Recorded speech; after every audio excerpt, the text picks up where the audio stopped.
Hello. Hello. Hello. Come on in. Give me a moment here. Get a moment. Oh,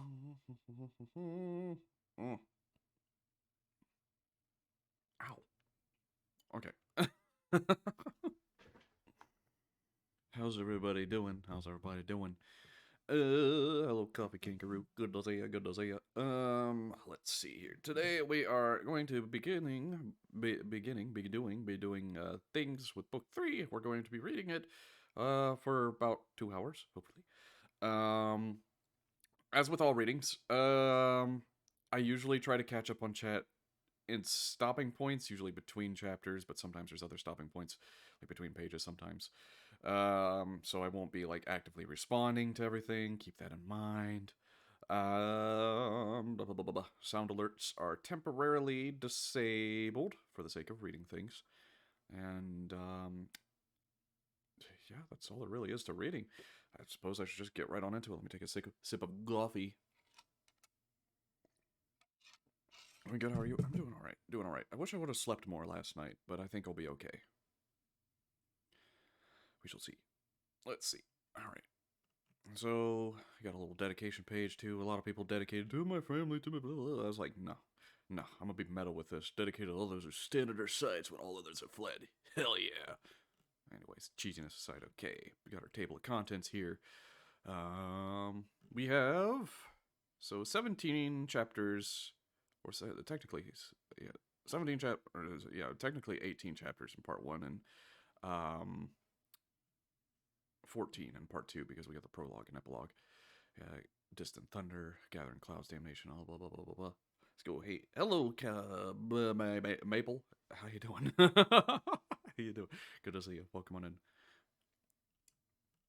All right, so let's get on with the show. Wait, hold on a minute. There's something under my chin.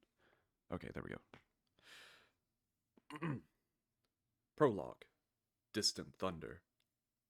In the years following Purge's triumphs over Hell on the Dolor homeworld, the holy nation of Truth entered a new time of peace and prosperity it never experienced before. With Sorinth, the cruel tyrant commanding the forces of Wrath, gone forever, the threat of the demonic horde dwindled to little more than occasional skirmishes across the known universe, quickly laid to rest at the hands of the Crusade. The H&T's combined military, the Angervosen, grew strong into its specialty of smiting demons, and with no more pressure from outside, those they protected within the H&T finally entered an era where peace of mind and ease of life seemed a real possibility at last.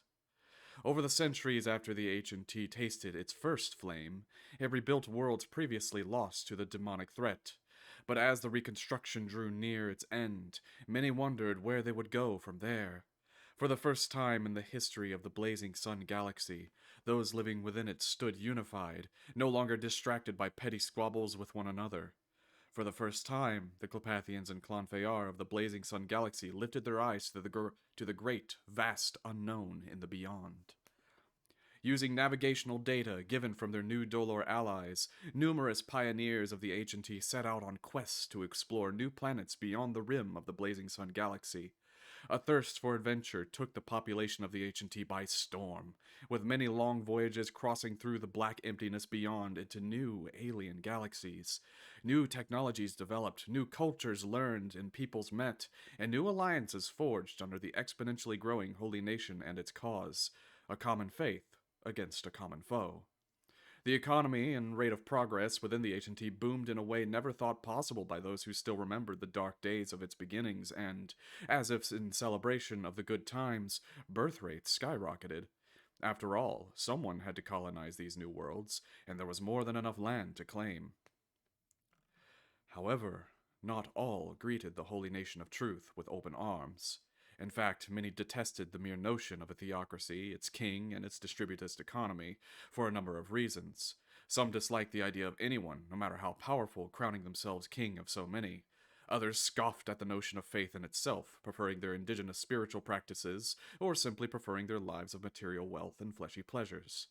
The sheer culture shock from these beings of the H&T encroaching from beyond their native galaxies sometimes even resulted in outright declarations of war, fearing this massive sovereignty casting its umbrella of law and faith over so many.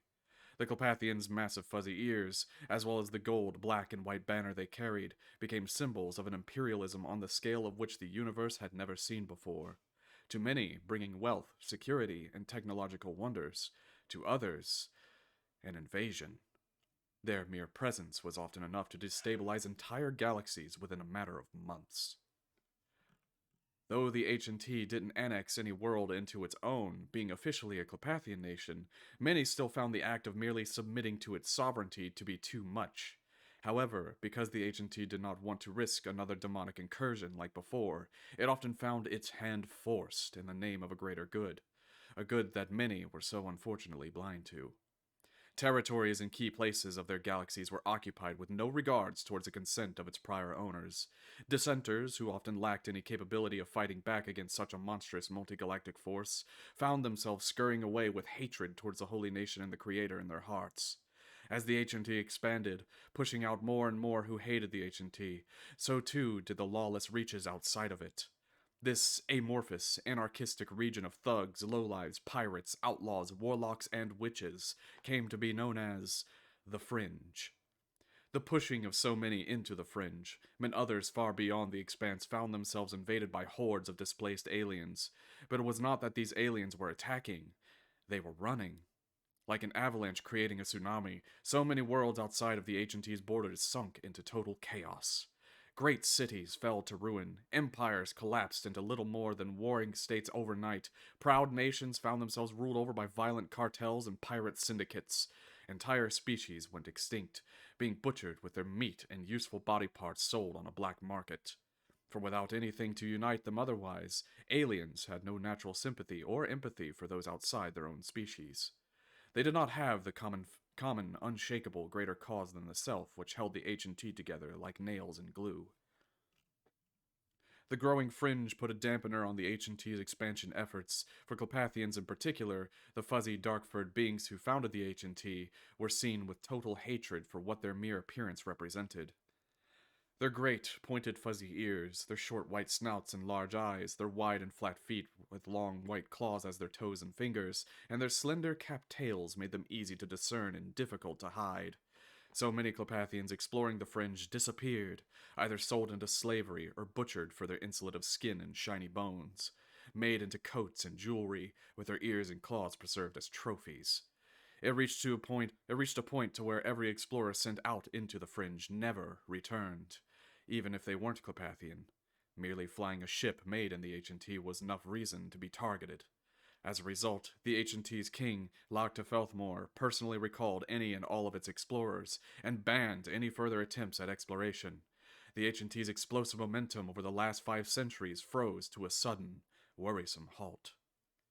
The stagnation, the lack of exploration and growth, slowly began to reveal its consequences within the H&T, with unrest growing in previously claimed territories, yet found their cries often falling on deaf ears. It was not that Locta did not listen to them, but that the stream of information seemed to slow and eventually just halt altogether. False reports of a world needing certain demands, a shipping route said to have gone astray when it never did, and outright lies spoken on the news so many trusted, many little things adding up to a bigger confusion. Even in places of entertainment, the confusion and chaos took hold, spreading messages and allegories serving only to undermine the very foundation of the H&T and muddle its history.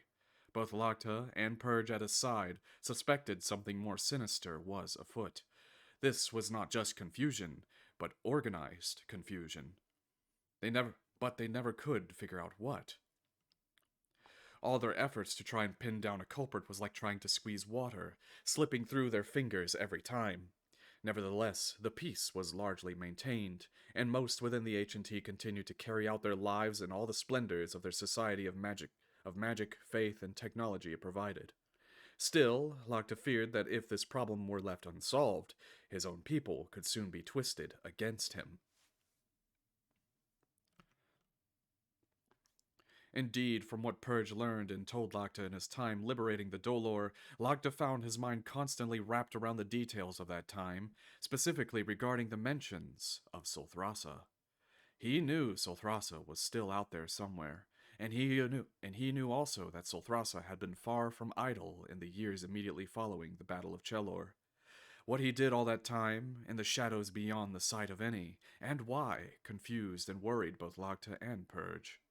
They worried he might be the one responsible, but they both held onto the hope that whatever Purge showed Silthrasa would help change his heart, should the time come for him to walk the universe once again. Both of them thus prepared themselves in their own ways for what they would do if Silthrasa revealed himself again.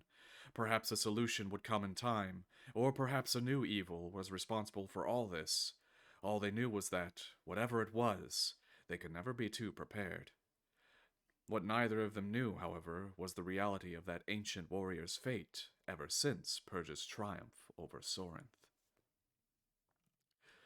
Deep in the darkest, coldest pits of hell, Silthrasa did not stand as a servant of the Sin Lords, but lie chained, battered, cut, and broken, punished as a prisoner of prisoners. His failure reaching the limits of his Sin Lord's tolerance after Sorinth's death, Silthrasa was sentenced to an eternity of pain. Day after day, he endured beatings of spirit and body, laughed and mocked at by the demons he once called allies as they drank deep in his blood. In his thoughts occasionally leaking through his undying, barely conscious mind, he knew that this was how reality would always be for him now. For him, for a traitor, there were no allies. There were no friends, no one to spare him. Yet more than all the pain of the demon's torture, that sting remained inside from the day when Purge healed him through the light of creation. That mercy, that forgiveness, hurt him more than any weapon ever could. And for that, he tried to convince himself he preferred this miserable existence for rejecting it. Indeed, Silthrasa believed he'd rather suffer in denial than live in acceptance. But that belief was a hollow one. All right, there's prologue, setting the stage here. We got part one, Gathering Clouds. I really need to redo this picture. I like the bottom part. The top part needs rework.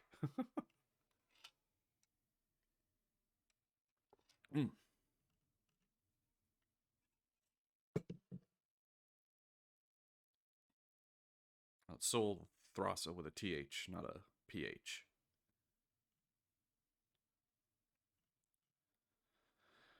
Let's see. Chapter 1. Damnation. Pain. All there was pain.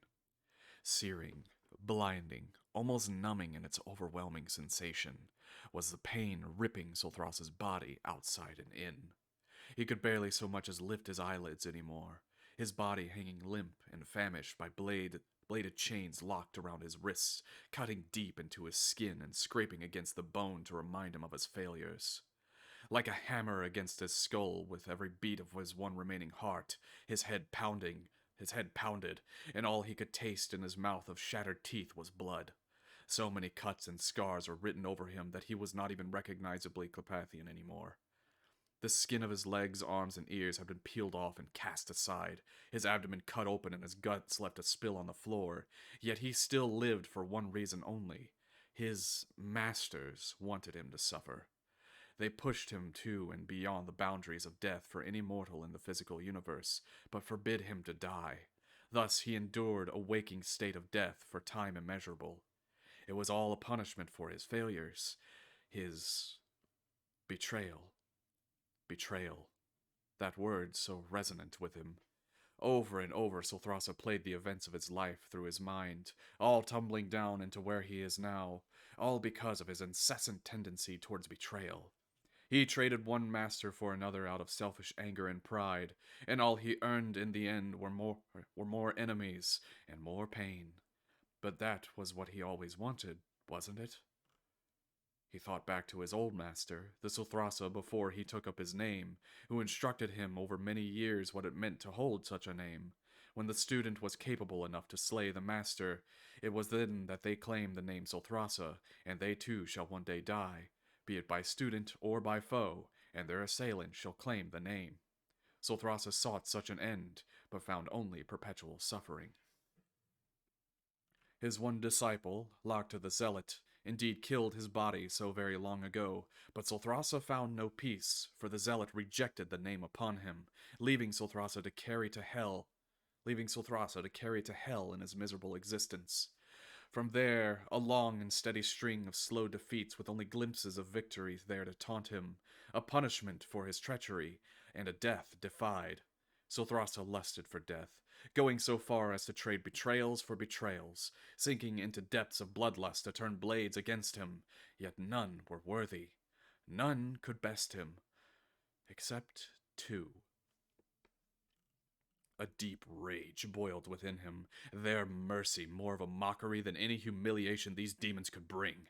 In them, in Lagta and Purge, was the capacity to finally slay him in full and claim his name. Yet they refused, returning him to damnation every time. Their forgiveness burned more than any flame, and cut deeper than any sword, striking deep into his pride by attacking all that he'd made himself. A death without dying was his fate. And in his building rage, Sulthrasa lifted his bleeding head and screamed to the sky, a scream of pain shaking the walls, a scream of hate quaking the ground. He screamed and screamed until his lungs could shout no more, until his voice fled him from shredded vocal cords. Yet there was no one to hear his cries, not even himself. There was no one for him. He was the traitor, and he earned betrayal.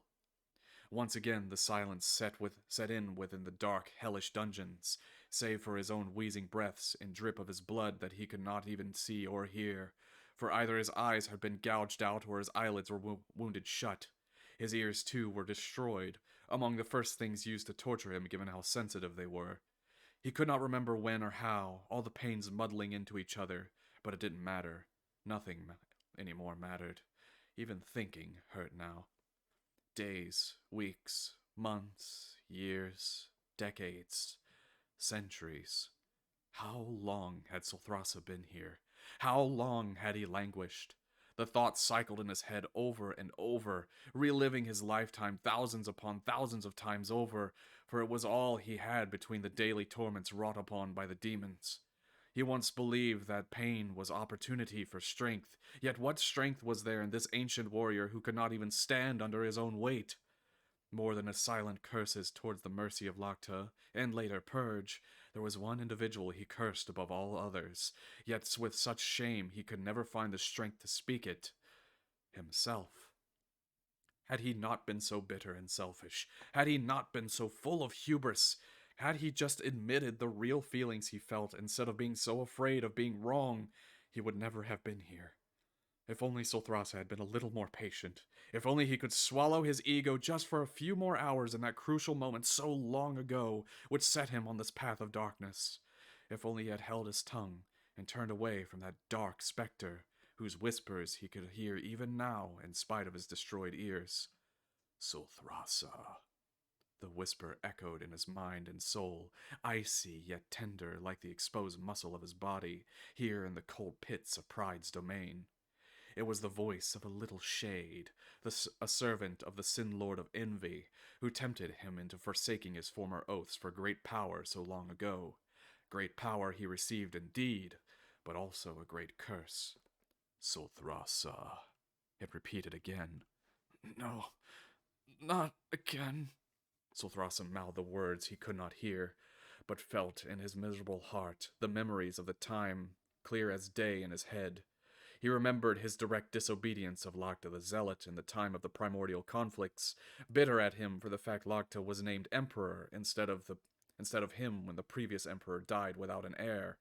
Sulthrasa spent all his life serving at the emperor's side and knew he was going to be chosen, but because of whisper from the mystics about some prophecy, the emperor chose Lagta. He chose that rat who didn't even have stilices, let alone the knowledge to lead a nation. And Sulthrasa chose betrayal. He vividly recalled being detained and thrown aboard a starship, taken to a planet so far away its mere existence was speculation at the time, yet he remembered its name clearly. Planet Z412. He was dumped there, alone, to survive or die on his own. And in those dark forests, that little shade came to him and whispered his name. Sulthrasa. Sulthrasa gasped, knowing his decision made there unleashed forth 26,000 years of blood and pain upon and through him, all leading to where he was now, The question therein was simple. Would he take that chance again? Would he go back and change it all, confess himself and swallow his pride, or would he once again listen to the dark shadows for a chance at freedom? Kilsor? What? Solthrasa could barely even speak, but he felt the shades present. Merely speaking his name after all this time was like reciting a curse. I will make you free, Solthrasa. Flee this place. Run to the edge of the forest of hubris, and there you will find a way to carve your freedom. Kilsor spoke directly into his mind in that familiar, rich, velvety voice, deceptively soothing. All of a sudden, Solthrasa felt himself fall face first onto the floor, stained with his dried blood. Painfully, he forced open his eyes with his fingers to see the pitch-dark dungeon of blackened ice serving as his tomb of unending death. The chains that once wrapped around his wrists and ankles now swung freely against the walls. Just barely in the reflection of the ever-smoldering brand upon his chest, he beheld the instruments of torture which had been used to carve and mangle him. Still holding his swollen eyes open, Solthrasa looked down at himself and beheld his gut open so deeply. He could see his own spine within the empty cavity where his digestive tract once was, the entrails now haphazardly strewn about the room, with intestines still hanging over his waist, and the exposed muscle of his legs and arms glistened in the dim orange glow. By all means, he should have been dead, but this was not the physical universe. Death was not an end, but a state of being. Though he could not hear, Solthrasa felt the ground shake with heavy footsteps as they, his tormentors, came again for yet another round of dismemberment. Panic filled him, for if they found him released from his bondings, surely some other inconceivable horror lied in store greater than anything before.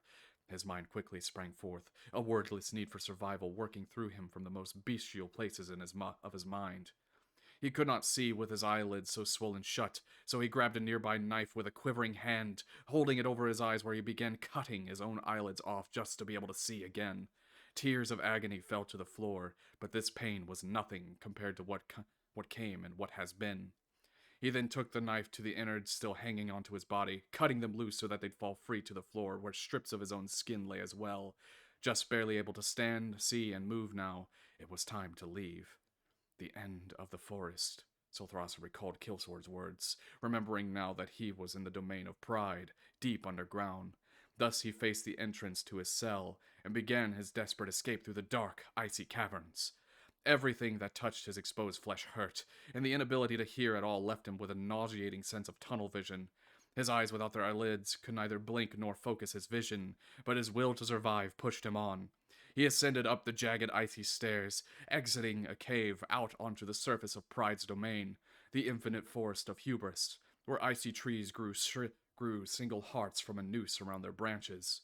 These were the countless frozen hearts of the proud and vain, a horrific fate seeming merciful compared to what he'd endured. It was when he tried to run that he tripped and noticed all 3 toes on his right foot were missing. He couldn't run through the forest with such little balance. Where and in what direction to proceed through the forest, he did not know, only at its end. He pointed himself in a random direction and limped through the forest as his broken tail dragged behind him. Anywhere was better than him. Or anywhere was better than here. It wasn't long until he felt the ground quake with a force that threw him down. He landed on the exposed bone of his shoulder, but he resisted the urge to wail out from agony. Solthrasa knew this quake was nothing short of the rage of the Sin Lords noticing he was gone. Time was short in this timeless realm. Solthrasa could almost feel them closing in from behind, sensing their sharpened teeth and hateful eyes piercing through the infinite twilight of the forest. His breast grew quick and shallow, his one remaining heart beating like a drum as he limped along as fast as he could, until finally he found it. Solthrasa could almost feel them closing in from behind, sensing their sharpened teeth and hateful eyes. Wait, I already read that. There, at the edge of the forest, near a wall of solid black ice 1,000 miles high, stood a single tree, but the noose growing from its branch lay empty. Thrust deep into its trunk of sinful rime was a single, small dagger, glinting in the glow of the ever-burning branding on its chest. Solthrasa approached, wrapping his broken fingers around the hilt and pulling it free, where he then stared at the blade in awe. The dagger was simple in shape, yet engraved with intricate runes of power along its wavy edge of reddened steel. He recognized the dagger as ritual weapon for The Order of the Nine. The Order of the Nine. The memories once forgotten resurged through him like the return of an ocean's tide, that organization of demon worshippers spawned by him to be an antithesis of the H&T. The blade held was a blade intended for ritual murder. With no one else here, the only conclusion was that this blade was meant for the murder of himself. He turned the blade about, reversing his grip on the weapon so that the edge pointed downward in his grasp, for he knew what had to be done. Unfortunately, there were no lids to close over his eyes as he held the dagger out with the blade pointed at his chest. He looked up, taking a breath and gulping. The ground rumbled. The servants of the Sin Lords drew nearer, but Solthrasa hoped that they would either find nothing or a useless corpse.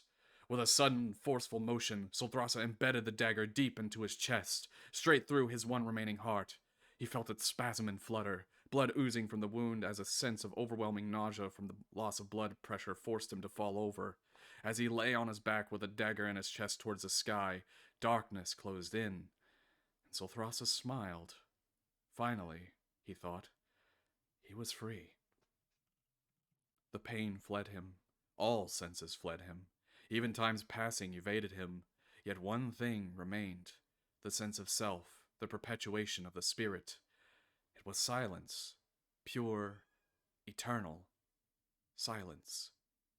There was no thought, no movement, no comprehension, no being, but Solthrasa was there. Gradually, however, form threatened to take him again. Hold on, let me let Onion in, she's being annoying.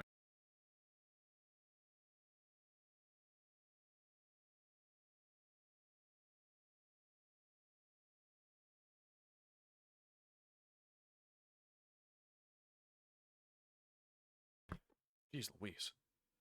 Once out as soon as I start, once back in after I start.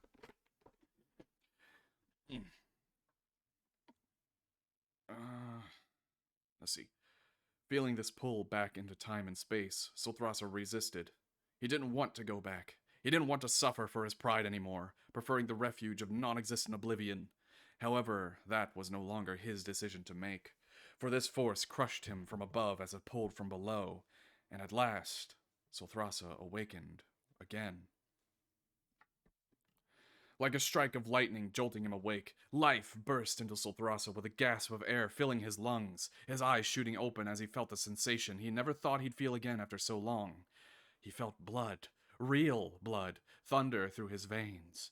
He tasted air as well as it swelled and fled his lungs. He smelled the odor of dust and metal, and his skin felt the subtle chill in the air. Solthrasa couldn't believe his eyes as he looked down and beheld himself, his real self. It was a body, a Clepathian body, and one he owned. The overwhelming sensation shocked him into disbelief. An illusion. It couldn't be real, he thought. Yet when he looked down at himself and felt his tail wave through the air, he knew it was. He rubbed his clawed fingers over his stomach, feeling not a wound, but straight and smooth fur like countless tiny, flexible needles true to a Clepathian. He sat up and leaned forward on the bed and touched his long, clawed toes, feeling then the paw-like pads on the bottoms of his feet before bringing his hands back to his head and stroking the soft fur of his large, sensitive ears. It was then he realized he could hear his own heavy breathing after being deafened for so long. Was this all some horrid nightmare he finally woke up from? Was this just a clever illusion, or a desperate hallucination gifted to him by his dying self? As Solthrasa looked around, he recognized the symbols on the walls of the sweeping, sharp architecture of bronze all around him. From the runes to the construction, he knew that this was no illusion. Solthrasa laid on a single bed, fixated near a wall with his legs pointed towards a large set of double doors on the opposite side of a grand hallway stretching left and right. Close around the bed were smaller walls forming an ovoid shaped, cut short at an angle where the tops merged with the floor in front of him, and reached up to the high ceiling behind him. Whatever room he lied in was massive, yet empty aside from the subtly glowing demonic runes on the sweeping, curved, yet almost sharp walls. Hello, Sansa. A combination of traditional Clepathian architecture with demonic reverence. Crimson and bronze banners draped from the walls, bearing sigils upon them bringing back memories feeling eons old, telling him everything he needed to know about this place. It was a bronze circle with 9 stars along it, and inside the circle were 7 glyphs representing the 7 prime sins. It was the sigil of the Order of the Nine. He knew now he was in some Order of the Nine structure, and that also meant he truly was alive. This was no possessed body as with Krepto, but a body that was truly his own. How? How was this possible? What was going on? Solthros remembered that when he last saw the Order of the Nine, they were but a few hundred strong. Shrouded in extreme secrecy, they never had any such grand palaces or structures as this. How long had he been gone? A great clunk and churn of a lock from the doors across from him resonated through the room, opening to reveal two he immediately recognized. Entering first was a Clepathian male, clad in simple yet ornately engraved bronze and red armor, draped under a crimson cloak over his shoulders. Beside him walked an essence of smoky darkness, just vaguely in the shape of a biped, the small, glowing white eyes the only visible features of its face. The former Solthrasa recognized as Sela Talathor, the mortal hierarch of the Order of the Nine, and the latter was Kilsor, the Shade whom Solthrasa knew more than he ever wanted to. They approached the still naked Solthrasa, where he sat up on the single bed surrounded by the rune-marked walls. Speechless, Solthrasa could only look up at them with a mild shock and awe. Solthrasa, Sela spoke between his unnaturally elongated vampiric fangs. It is good to see you again after so long. There is much to catch up on since you were imprisoned. Solthrasa glanced up at both Sela and Kilsor before speaking. What is... Solthrasa put his hands to his chest and paused, forgetting how it felt to speak with an actual physical voice, not just an illusion of one projected by his consciousness. He forgot what he even sounded like. He forgot what he even sounded like. His was a voice no longer tainted with a resonance of hellfire. It was purely natural, or at least close to it. What is going on here? Where am I? You're in the new Order of the Nine's base of operations in the physical universe, Kilsor said, in his ever-charming voice. His ghostly form paced straight through the bed, chilling Solthrasa's legs as he passed over. The Order of the Nine has grown from a mere underground clique into a fully fledged body in its own right. In your absence, I have helped them, Kilsor proudly boasted, placing a ghostly hand on his chest. Sela has been competent as ever in being the mortal hierarch of the Nine on the Council, but of course, you know the Order cannot function without a demon hierarch as well to keep the balance. Solthrasa looked down at his palms as the memories all came back. The Order of the Nine was supposed to be Hell's answer to the HNT, a mortal paramilitary organization to fight the creators in ways demons could not.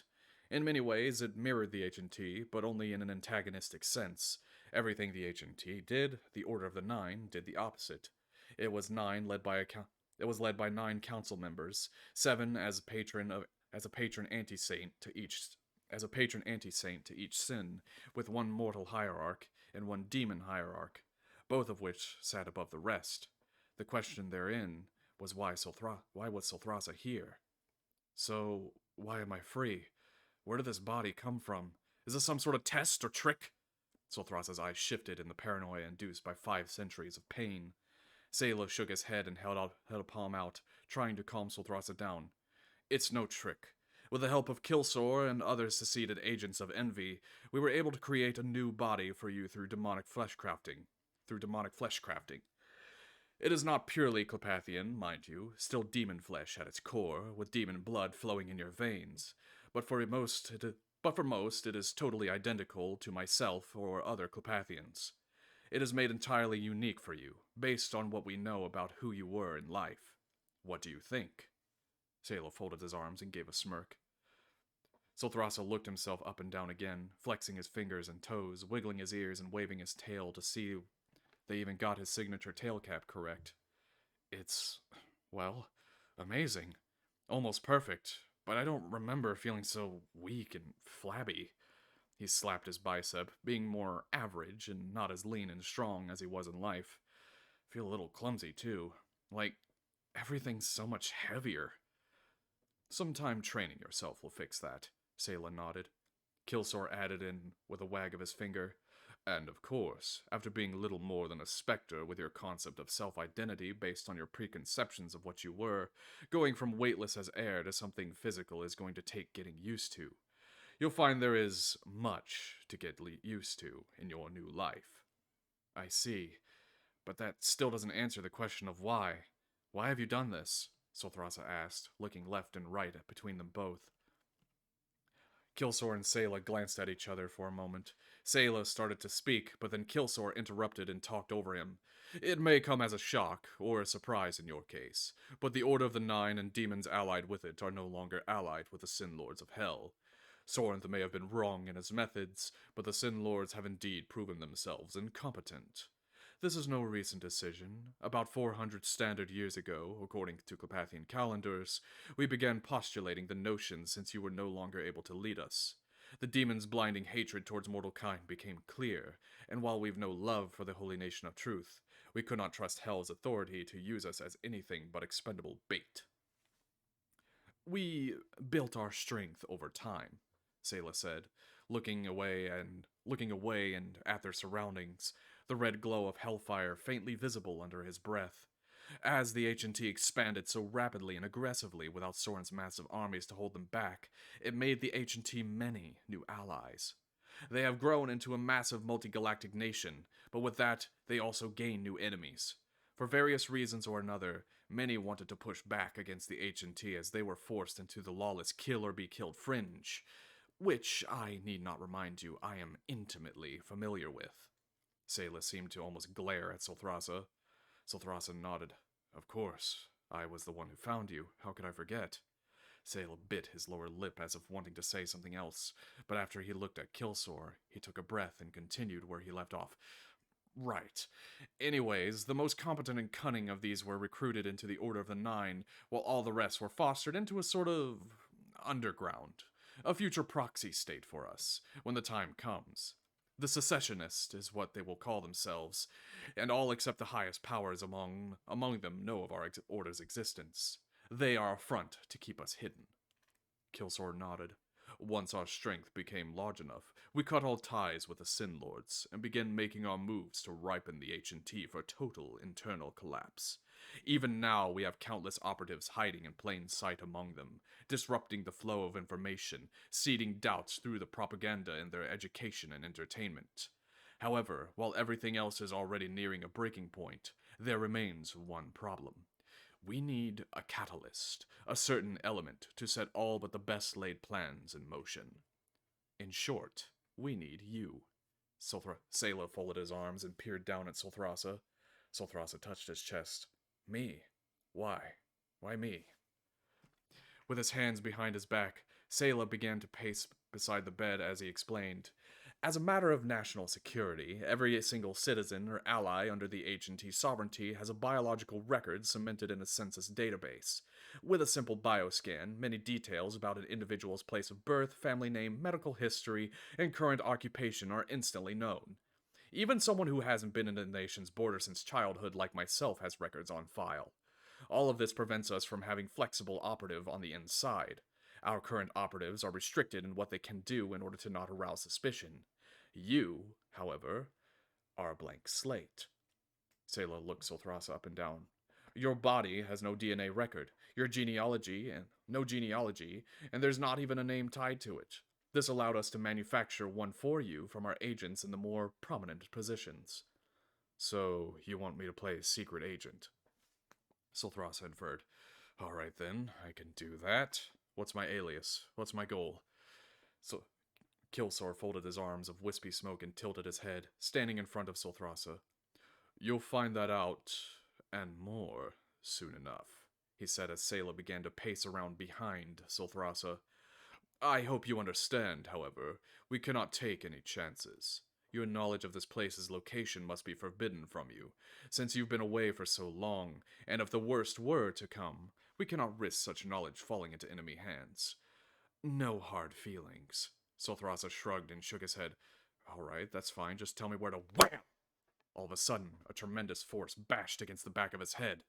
All instantly went black. Okay, it's chapter 1. We catch up on chat here. I read books like this, describes these whole book series I read as quite overrated.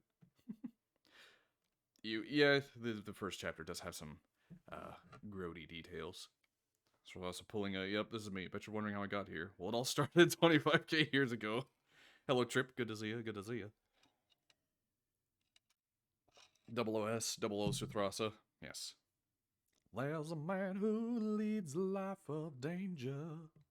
To everyone he meets, he stays a stranger. Okay, I gotta stop. I'll get carried away.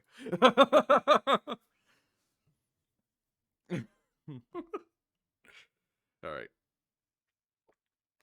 Thanks for the hydrate and the stretch. Good timing between chapters.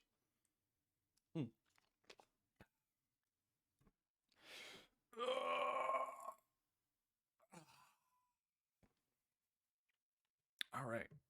Chapter 2. Heaven's Door. Once again, his old friend Pain greeted him. For a moment, he thought he was back in hell, and all he experienced was just some bizarre dream. But only his head hurt this time. What? Solthrasa groaned the words as his eyes peeled open, his vision blurry and only slowly coming into focus on his surroundings. He rubbed the sore bump on the back of his head as he slowly stood. When his vision finally came into focus, he beheld that he was in some sort of starship. The only lighting came from the large crescent-shaped view screen at the front of the bridge, showing the many stars and nebula spinning like a washing machine before the pointed bow of the tumbling starship, and the glitching monitors on the control stations on the port and starboard walls.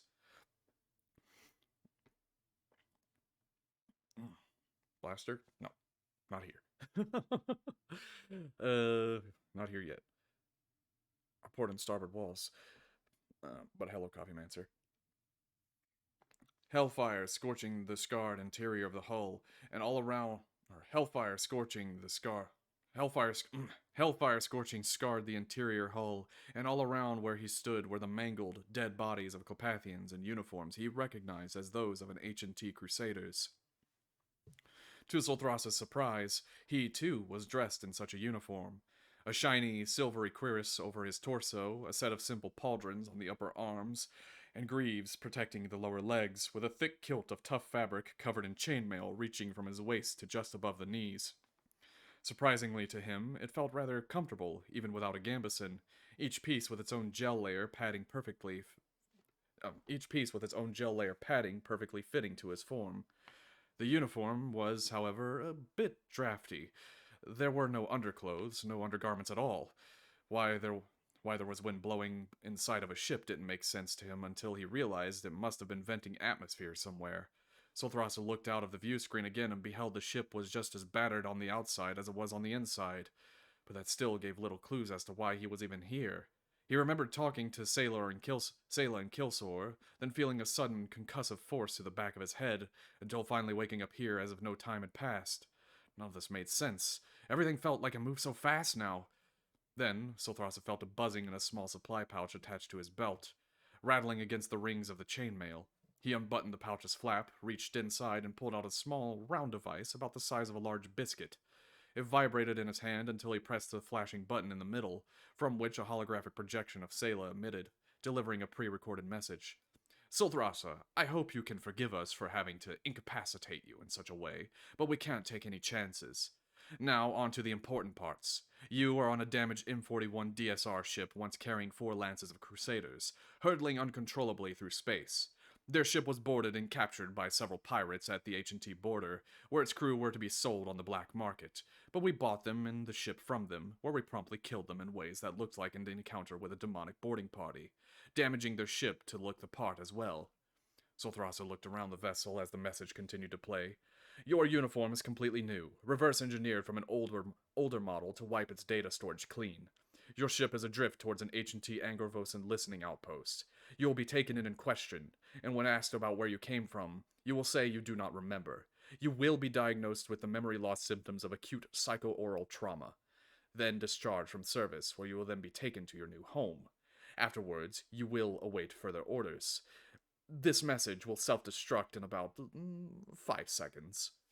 Suddenly, the device began to beep rapidly and let out a sharp whine, and then Sulthrasa hurled it away where it vaporized itself in a small burst of plasma. Sulthrasa looked out the view screen again, then back at all the bodies of the dead crusaders hunched against the wall or doubled over on the floor, and all the blood dried into the carpet. Indeed, the Order of the Nine had either become quite professional in its work. Had Sulthrasa not been told, he would have guessed this was a faked job. Even the lopped off. Had Sulthrasa not been told, he wouldn't have guessed this was a fake job. Even the lopped off limbs had the wounds of a wrath demon's pincer, not the clean cut of a Clepathian stylus or cauterized wound of a Clonfear's light blade. However, that wasn't the only thing which had changed. Sayla, too, had changed, and not in a way that gave Sulthrasa confidence. Sulthrasa remembered Sayla being like controlled chaos, someone he once kept on a leash. Their positions were equal in writing, but Hell rarely played fair, and ultimately Sulthrasa held chains over him in the past. Now, Kilsor filled Sulthrasa's spot, and though Kilsor said they'd severed themselves from the Sin Lords, Sulthrasa found it hard to trust the very being responsible for his damnation. This authoritarian barking of orders wasn't like Sayla. Sulthrasa knew 5 centuries was plenty of time for change, and it showed all around him, so he figured that perhaps he was just being paranoid. Still, from what he knew of Sayla and Kilsor, he didn't know whether to be more worried about Sayla having authority over him, or that Kilsor had conveniently taken his place. Unfortunately, it wasn't like he had a choice. Certainly not enough information to act on. Sulthrasa took a moment to sit down in the cockpit chair at the center of the ship's spacious bridge, trying to wrap his mind around how suddenly everything was changing in order to gain his bearings. For 500 years he was chained and tortured in hell after Soren's defeat, or Soren's death. Now, in the blink of an eye, here he stood with a new body, his own body, completely alive again, on a mission to be some double agent for an organization which used to be little more than an underground cult. No matter how much he tried, he could not mentally prepare himself for what came next. He would be living as one among the citizens of the Holy Nation of Truth, and he couldn't even imagine what it was like. A multi-galactic nation. For nearly all of history, the notion of traveling to other galaxies seemed an impossibility, let alone taking them under a single banner. What were the Clepathians, his people, like? Did they even speak the same language at this point? Had they evolved to look different? Sulthrasa reached his left hand behind his left ear, bending his left ear forward so that he could see it, and saw no stripes upon it.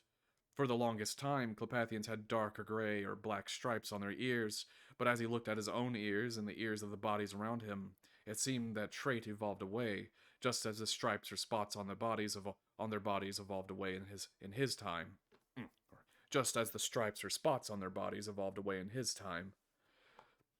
Truer yet, everyone was considerably taller than the average Clepathian male from his time, including himself. In his old life, he remembered standing around 5 feet. He remembered standing at 5 feet, being tall, with 4.5 being average. Here, he stood around 6. Subtle things like these, also numerous in just his body and the ship alone, added up to a continuous crescendo of shock and awe. The hearts in his chest beat as hard as a sense of panic dawned over him, a dread of the unknown. But then, it calmed.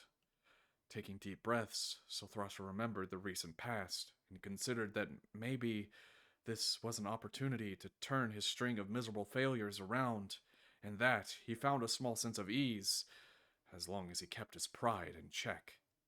He did not enjoy missions of stealth, but perhaps that was a good thing. Perhaps it was best for him to be forced to keep his mouth shut for a while, or perhaps he'd find another failure in the end.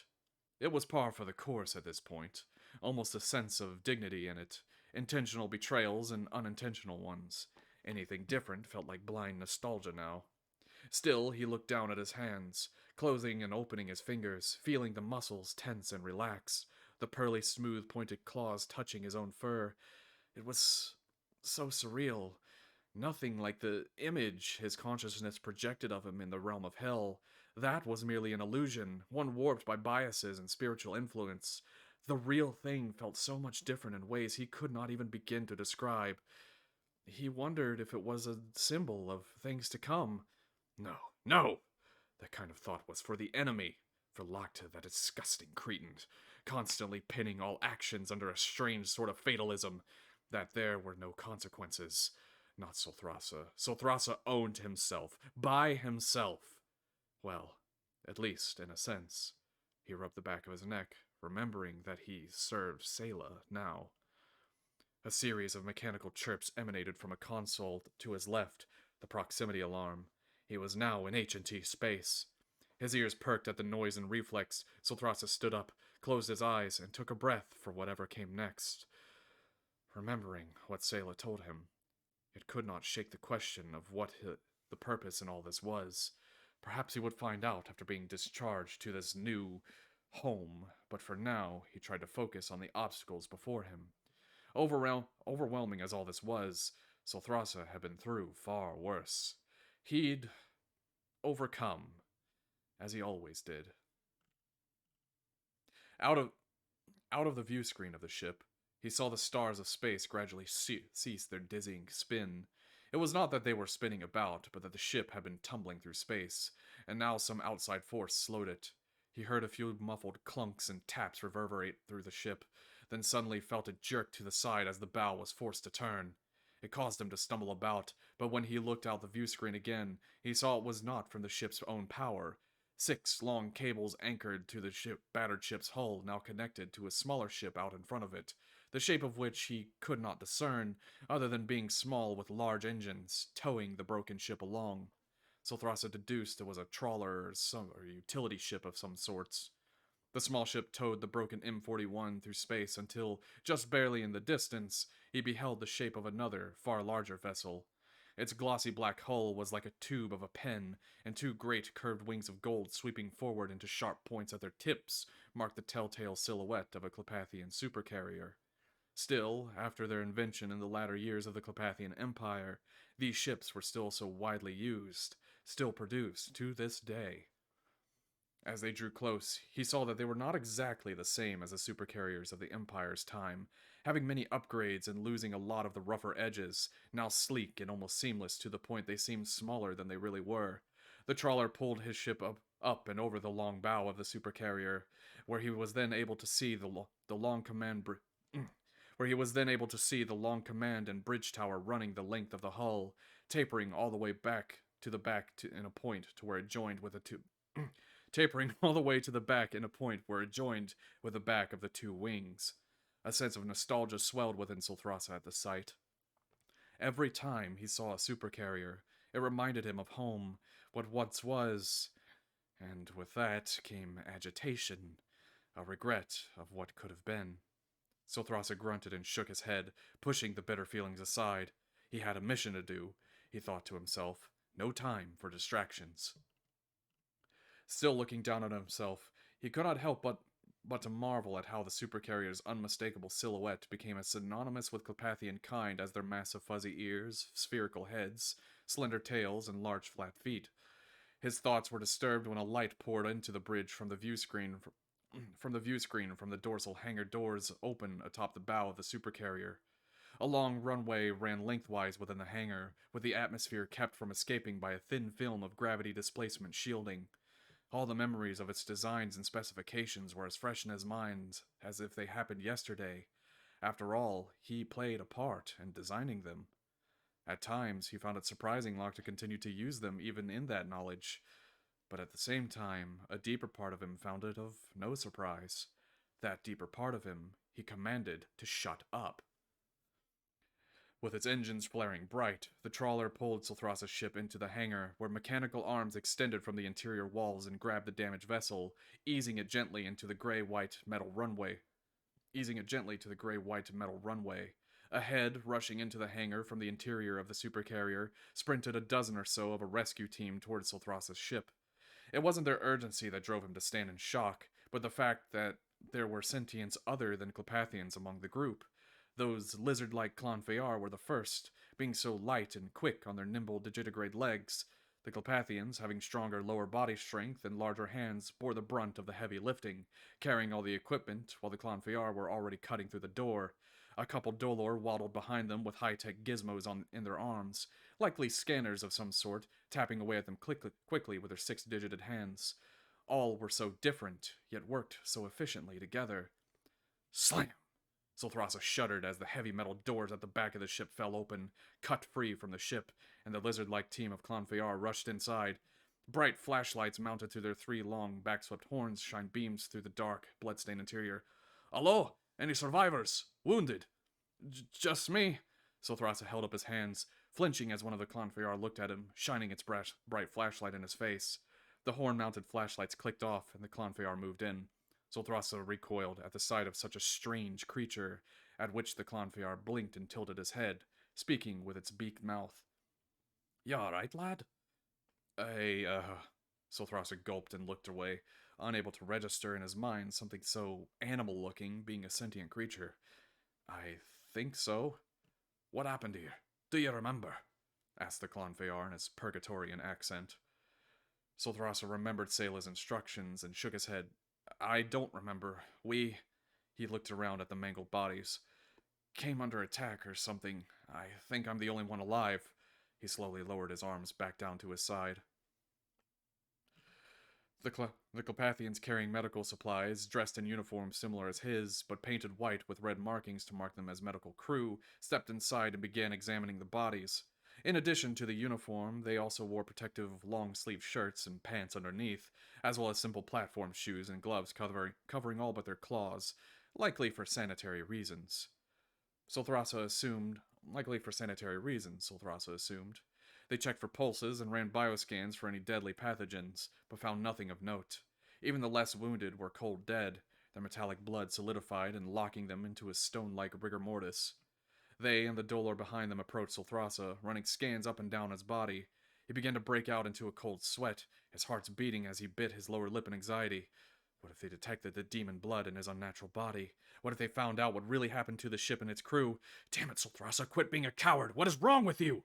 His thoughts screamed at him in the voice of his master. He felt he could face down an entire army without fear, but having to play this game of deceit brought him a dread rivaling his fear of his demonic torturers. Why? Why was he so afraid? Of course, there was the matter that, in this new flesh of his, he did not have the capabilities of a spectral form. He could not traverse through and under physical reality on a whim. He could not appear and disappear as he pleased, but it was not fear from a lack of potential escape. No, it was fear of losing something, and fear of facing someone. After all this time, he was finally alive, finally Clopathian, again, and not some monster. At least, he felt close enough to being one.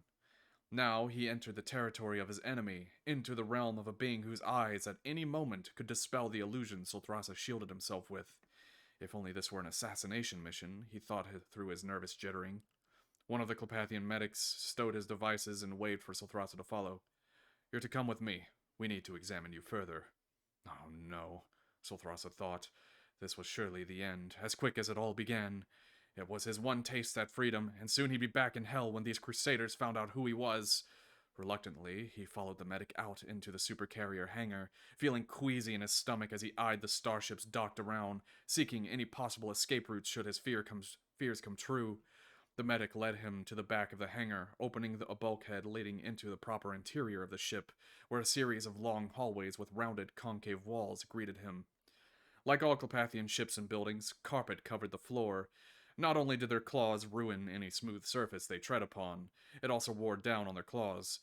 Simply feeling his own weight upon the floor was a sensation he'd long forgotten. They passed by many of the crewmen, some in Crusader armor, others unarmored in H&T naval uniforms. Most were Clopathians, but some were various other sentients on board as well, such as the Clonfeyar and Dolor from before, and also some Zolthrasa never believed the H&T would contact in his lifetime.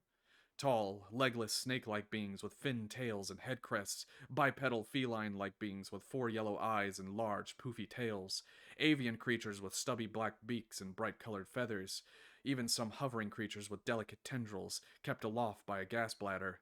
All of these creatures, all of these alien beings, a part of the HNT, and each serving in roles best suited for their natural physiology. As they passed by, he heard a few conversing about various things. "If you ask me, I don't think we have any need to be there. These people clearly just want to be left alone," one Clopathian said. "Yeah, but you and I both know that ain't happening," said the feline sentient back to him. They'll have what they want, be it by peace or by force, and any dissenters will run off to the fringe. Happened in so many times before, why would this be any different?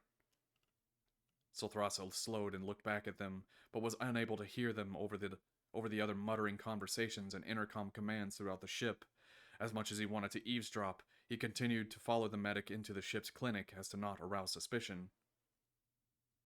Do you have a drawing what Sulthrasa looks like now in book 3?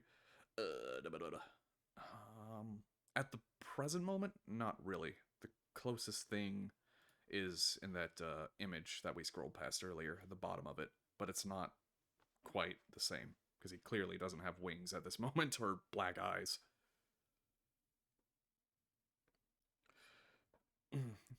So Thrasa slowed down and looked back at them but was unable to hear them over the other muttering conversations and intercom commands throughout the ship. As much as he wanted to eavesdrop, he continued to follow the medic into the ship's clinic as to not arouse suspicion. Wait here. The doctor will be with you shortly for a full exam, said the medic, stepping back into the hallway with the door shutting behind him, leaving Sulthrasa alone. Sulthrasa looked about the sterile, white room. This room, unlike most others, had a smooth floor of what seemed to be aluminum, solely for sanitary reasons, and likewise was ridiculously scratched. A few operation beds lied about, with several cabinets and shelves stocked with various medical tools and chemicals. It seemed like any standard shipboard hospital clinic, except for the 4 large devices along the walls to his left and right. They stood about 3 meters tall, 1 meter wide, looking like a sort of large, bulky door frame standing on the floor. Upon closer inspection, Sulthrasa noticed several energy projectors lining the inside of the frame. On a side label, he read out the words, Regeneration Chamber Mod 5A, property of H&T Angervosen, manufactured and distributed by Klepmed Incorporated. A regeneration chamber, he looked up at the device, tapping his chin in wonder. Clepathians always did have a promising medical science field, so he could only wonder what miracle machine this was. Unfortunately, he didn't have very long to postulate. The door to the clinic slid open with a gentle hiss, and inside stepped the doctor.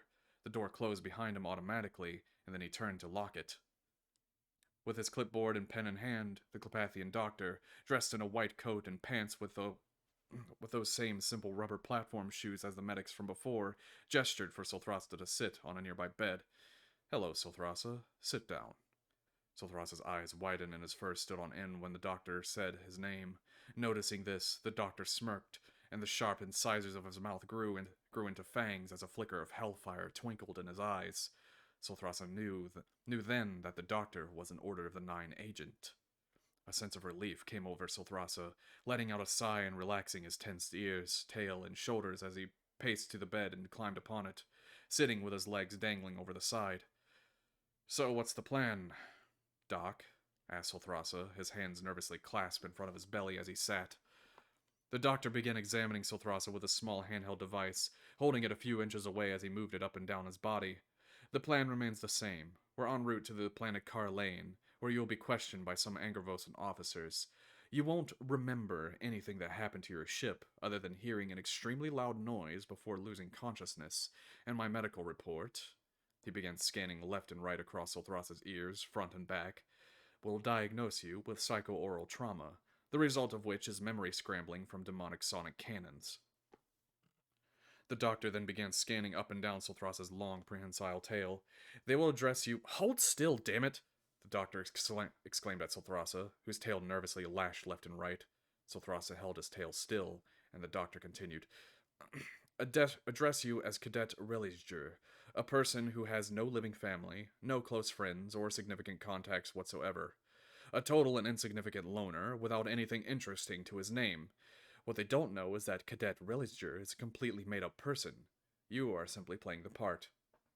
Holding his clipboard in his left hand and scribbling on it with an inking device strapped to the long claw of his right hand's pointer finger, the double-agent doctor concluded his instruction.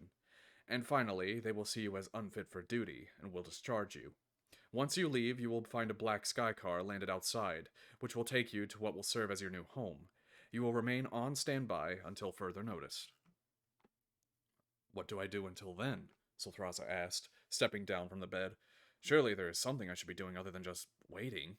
The doctor shrugged and shook his head. I don't know. That's not my role in all this. We should be arriving very soon, though. Head to the hangar and find transport ship T-377. If anyone asks, tell them that Commander Alatum's orders. Tell them Commander Alatum's orders. All right, seems simple enough.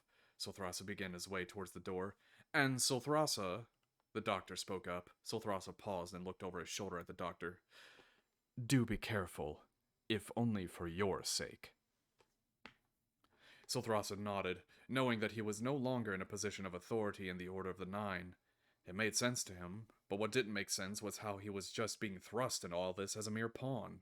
As he left the clinic and walked down the hall towards the hangar, avoiding staring at anyone for too long, he questioned Sayla's judgment.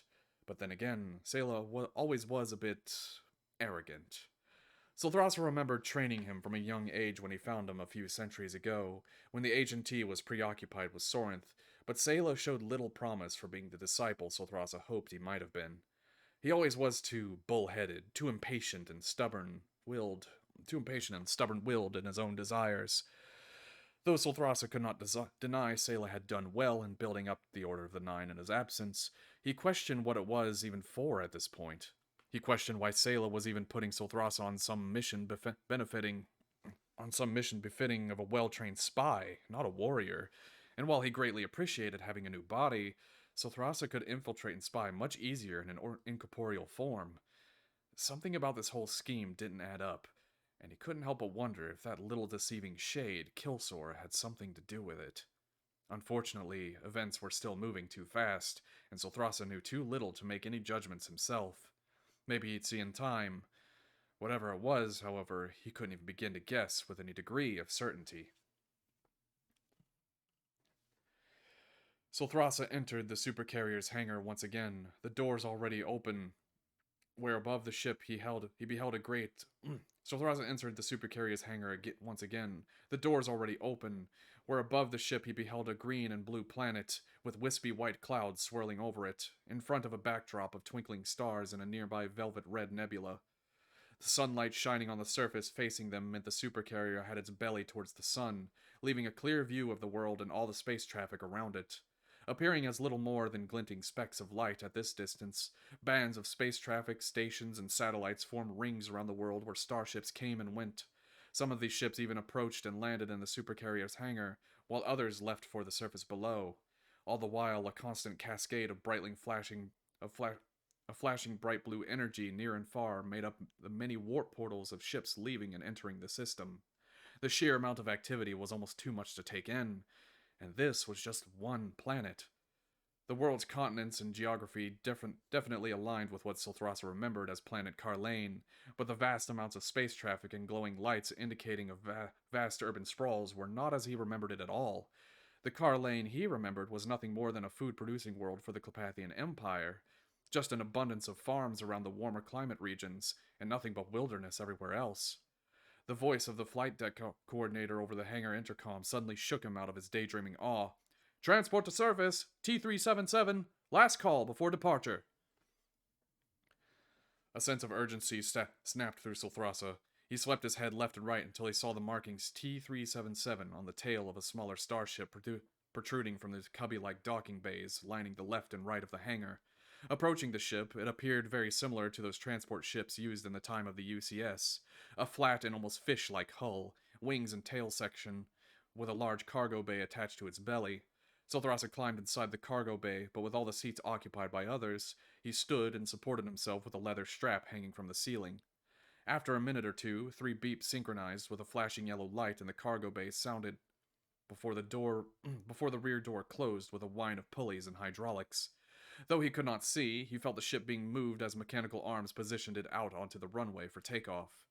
A strange, briefly dizzying sensation ran throughout him from the inertial dampening field activating, but it was either that or the occupants being turned into soup from the extremely high G-forces of spaceflight. Even with the dampeners, Sulthrasa found himself taken off guard by the rapid acceleration of the takeoff, nearly thrown to the ground. He still wasn't used to having a real weight to himself. The body his spirit projected for himself in hell was nothing compared to the real thing, slowly changing and warping over time to reflect his weakening memory of what it was truly like to be Clepathian, allowing him to accomplish things no real Clepathian ever could. When he possessed the body of Krepto, it was more like a distant puppeteer than true flesh of his own, exerting his own will over another's. The weight of flesh and fluid, and all these sensations, from the occasional itch to the taste of his own mouth, clouded his ability to think clearly. Even having a fleshy brain to process thought again was take getting used to, no longer seeing all as all, but processing linearly through a filter. As Solthrasa looked around the transport's cargo room at the faces of the others standing or sitting, he could not see them for their spirit, only perceiving what these fleshy eyes of his translated. It was just scattered photons into a lens, but nothing more than that. Just as he was able to actually see as mortals saw again, so too had he been blinded in the eyes of spirit. With each passing minute, Sothrasa became more and more uncertain of his own ability to fulfill whatever mission he'd be doing here. He felt so weak, so limited, so vulnerable.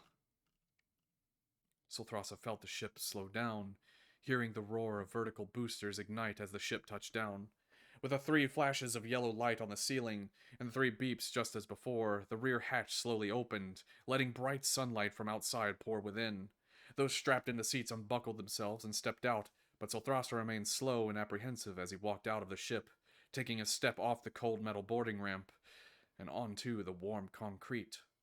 He stood there for a moment, looking down at his feet as he tried to comprehend how long it had been since he last stepped on this world. Then he looked up and beheld the great black building standing before him on the green grass, where above in the sunny blue skies flew skycards and birds alike. Taking a breath, he not only smelled, but tasted the sweet springtime air. As the transport ship lifted off and away behind him, he looked around and saw that he stood on the sidewalk near a parking lot, where many sleek and shining sky cars and ground cars were parked, some on landing struts, others just hovering in place. Lines of great trees laid like a carpet of green on the horizon to the north and beyond them the silhouette of a distant city's towers reached to the sky.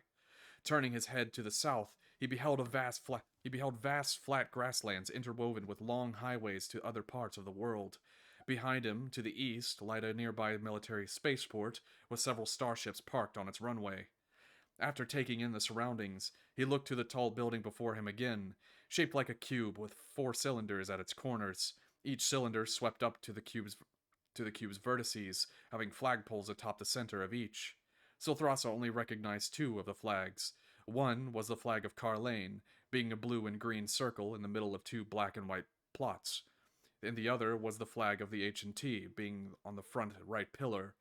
Silthrasa found it strange to not see the black and gold standard of the Clepathian Empire anywhere. It still had not fully settled in that times had changed quite a lot. All of this felt so unreal. He looked up to the flag of the H&T, bearing the Felthmore family seal in black, surrounded by a black circle, and in a background of yellow and white. Felthmore, a name that never before felt so dangerous to even think. Anxiety rising with the fur on his back at the thought of being watched and found out, Sulthrasa paced quickly to the building before him. 2 guards stood watch at the doors, and as Sulthrasa approached, a device above the doorway scanned a flat beam of energy over him from head to toe, and the doors slid open to permit him entry. The cool air of the office building embraced him when he stepped inside, but he wasn't given any time to look around, for he heard a voice call from his left. "There's the one, right there." Silthrasa gasped in fear as he looked in their direction. A Clepathian officer in a decorated white uniform, flanked by 2 in black suits and darkened glasses with single-ear headsets. He didn't know whether to run or stay put, but the paralysis of fear decided for him. The officer in the white uniform, displaying many patches, ribbons, and medals upon it, approached Silthrasa and stared at him with a raised brow. "Cadet, have you forgotten something?" No? Silthrasa shrugged nervously, beginning to sweat in spite of the cool inside air. "No?" Then it clicked. Or no? The officer squinted and tilted his head. Then it clicked. Cadet, officer, military, marches, organization, formation, salutes. "No, sir. Apologies, sir. The attack has He remembered his instructions from Selah and the doctor. He is to pretend like he remembered nothing, and that, he figured the less he said, the better. "I can't remember." The officer gave a skeptical glance at him, sharing it with the suited agents to his left and right before addressing Silthrasa again. Come with us. We need your report on anything you do remember. Of course, sir. Silthrasa gave a quick nod, proceeding to follow the officer and his two agents. He was in deep now, with no allies or special powers to bust him out if things went wrong. The officer led him into a smaller, quieter hallway, where they then took a right at the end, down a hall at the edge of the building into a flight of spiraled stairs at the corner. Once at the top, they entered the door immediately on the right, being a somewhat small room with a series of office chairs around an oval table. Once inside, the officers turned and locked the door, pulling a blackout curtain over the windows so none could see inside. Take a seat, cadet.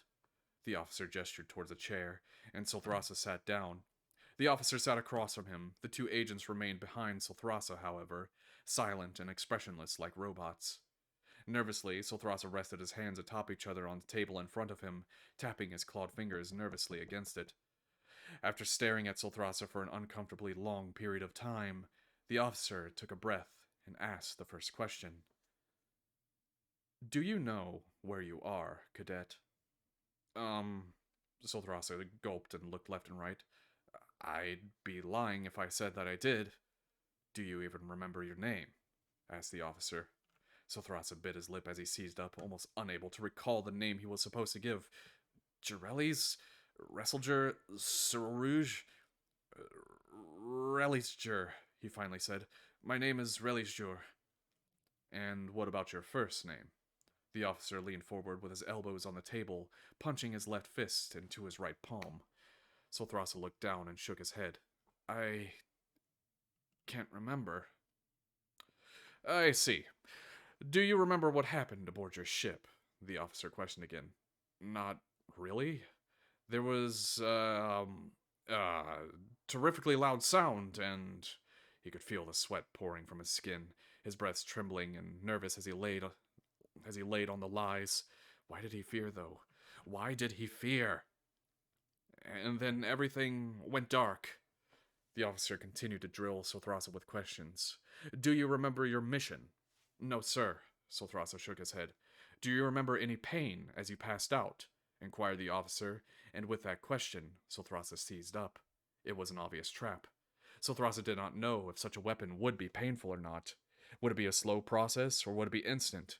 As Silthrasa sat there, sweating, biting his lower lip and glancing everywhere except into the officer's eyes, the officer steepled his fingers and laid on a final question.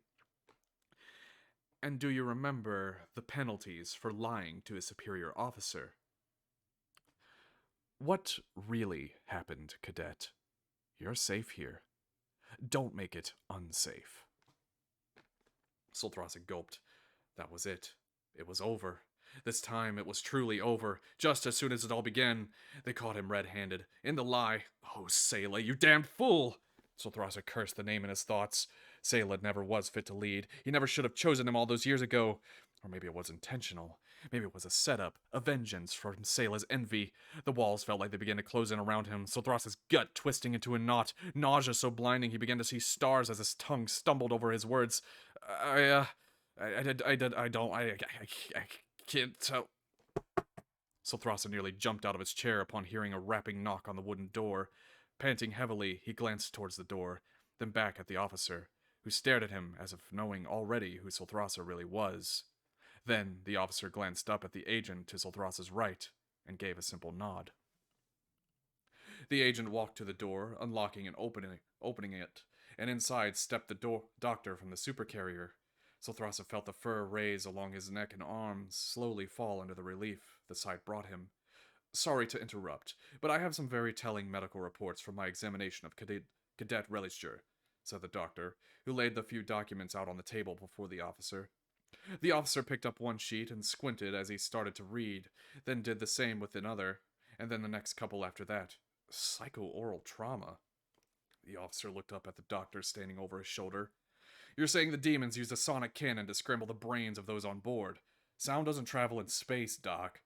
True, but Cadet Relisjur was monitoring the communication relay, the doctor said, pointing to a paragraph in the second document. They hijacked the communications channel of the ship and sent the oral frequencies through his headset, incapacitating him. This is also why they couldn't call for help, and that the only reason we found them was because of the ship's auto-distress frequency set off in response to crippling damage. He pointed to a diagram on the third document. Likewise, because such attacks are usually lethal against Clepathians, they did not think it was alive when they boarded after the battle crippled the ship. M41s aren't built for combat, even the Angervosen models. They're built for exploring and scouting.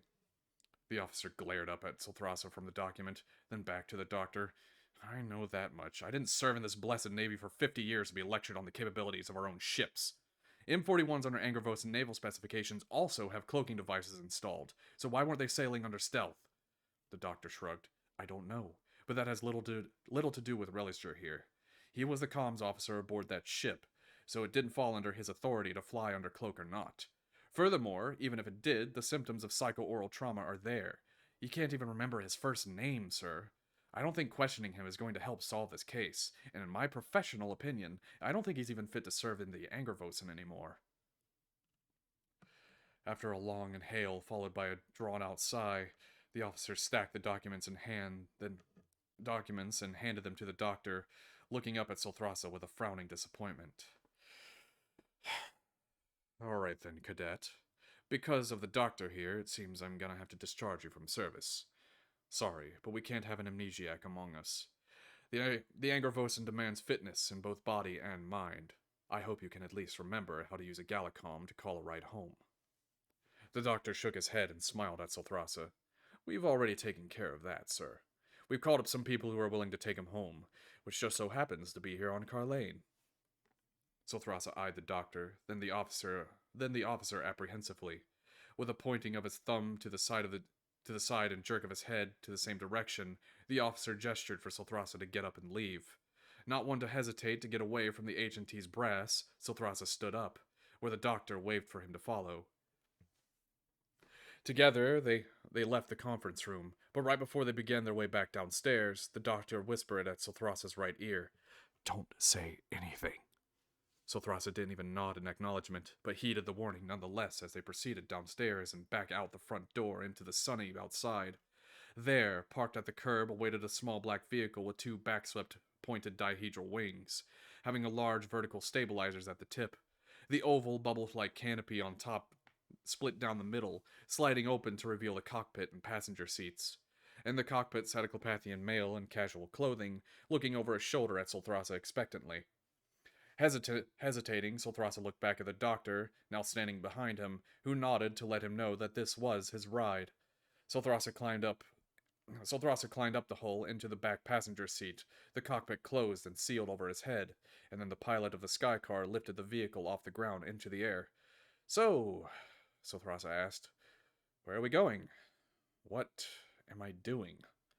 As the pilot accelerated the ship forward and merged onto an aerial highway marked by floating holographic signs, he responded, I'm taking you to your new home, an apartment in the city of Nalith.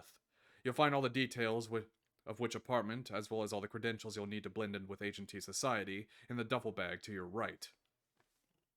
Silthrasa looked down to his right at the black duffel bag in the seat next to him, grabbing it by the straps and hoisting it onto his lap. Putting his clawed finger through the zipper loop, he unzipped it and examined the contents.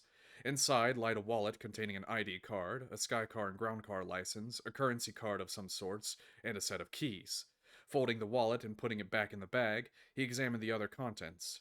There were a few maps of a few particular worlds in H&T space, as well as a star map of all planets and galaxies in current H&T territory, with their listed warp portal coordinates. Along with that were some vouchers for public transportation and food shopping, and a certificate of birth. Finally, wrapped in a thick cloth, was a plastic case about the size of a large lunchbox. Unlatching the case, Silthrasa opened it to find a sleek yet compact handgun inside, painted in a non-reflective black. Embedded into the foam of the case was also a silencing device, a scope, an attachable wire stock, and 2 extra cartridges of ammunition, each labeled for 200 shots with one already loaded. That's a very illegal weapon for a civilian to have. You do well to keep it hidden until you need it, said the pilot. It's been the standard issue weapon for all Order of the 9 agents and officers for the last 10 years now, based on the standard personal defense pistol you'll find almost everyone carrying, but is a whole lot different in its function, cutting edge in its technology. Instead of just semi-auto, it also features burst fire, can mount a stock for stability, and its silencer makes it totally silent. It's coated in a beam-absorbing material, making it almost impossible to detect by security scanners, but, more importantly, is the type of energy it fires. It's not your standard plasma or chaos, but particle beam disruption. That little gun can rip through even the toughest body armor like it isn't even there. Seen a Heart-Gen Alpha drop to the floor in a single shot from one of those little guns. Silthrasta felt the grip of the pistol, aiming it to the floor to look down the sights, but keeping his finger off the trigger. Even the armor of knights? If their shields are down? Oh, absolutely. It's the perfect weapon. Hold on, let me reread that. Silthrasta felt the grip of the pistol, aiming it to the floor to look down the sights, but keeping his finger off the trigger. Even the armor of knights? If their shields are down? Absolutely. It's the perfect weapon for those who live in the shadows, said the pilot as he banked towards Nala's city skyline. You'd be better off avoiding them, though. This is a mission of discretion and stealth. Use that gun only when you absolutely need it. Don't lose it, either. You won't find them in H&T space. Well, not officially, at least. Understood. Silthrasta put the gun back in its case and closed it, wrapping it in cloth and zipping the contents back in the bag. Never was one for guns anyways. I've always preferred to get more personal with my adversaries. The pilot shook his head as he slowed the ship down, dropping altitude near one of the many sky-rising apartment buildings. Times have changed, Silthrasta. Your styluses will still be useful in a pinch, but security in the H&T is tight. There's a reason we haven't been able to do much on the inside beyond simple information sabotage. Manipulating media on the holonet through bribes and blackmail of their owners, obfuscating what information the higher-ups do and don't hear to sow dissonance between the people and their government, using people's trust in the word of experts against them. All of this with the end goal of modifying what people think, feel, do, and say, while blinding higher government authorities to it all. It's all been a war of information so far, but with your help, it'll soon kick off into a full capitulation. Lots of people are angry. They have all the reasons to tear this nation to the ground. They just need to run out of reasons not to, and you will be instrumental in that. Silthrasta looked out the window as they landed on a street next to an apartment building, seeing the city and all its residents blissfully carry on in spite of the things the pilot elaborated. Car Lane, in spite of being much more urbanized, still remained a beautiful world, but that whether it was true beauty or a deceptive one, Silthrasta did not know. He wanted to believe the latter, if only to give him a sense of security in the Order of the Nine's goals.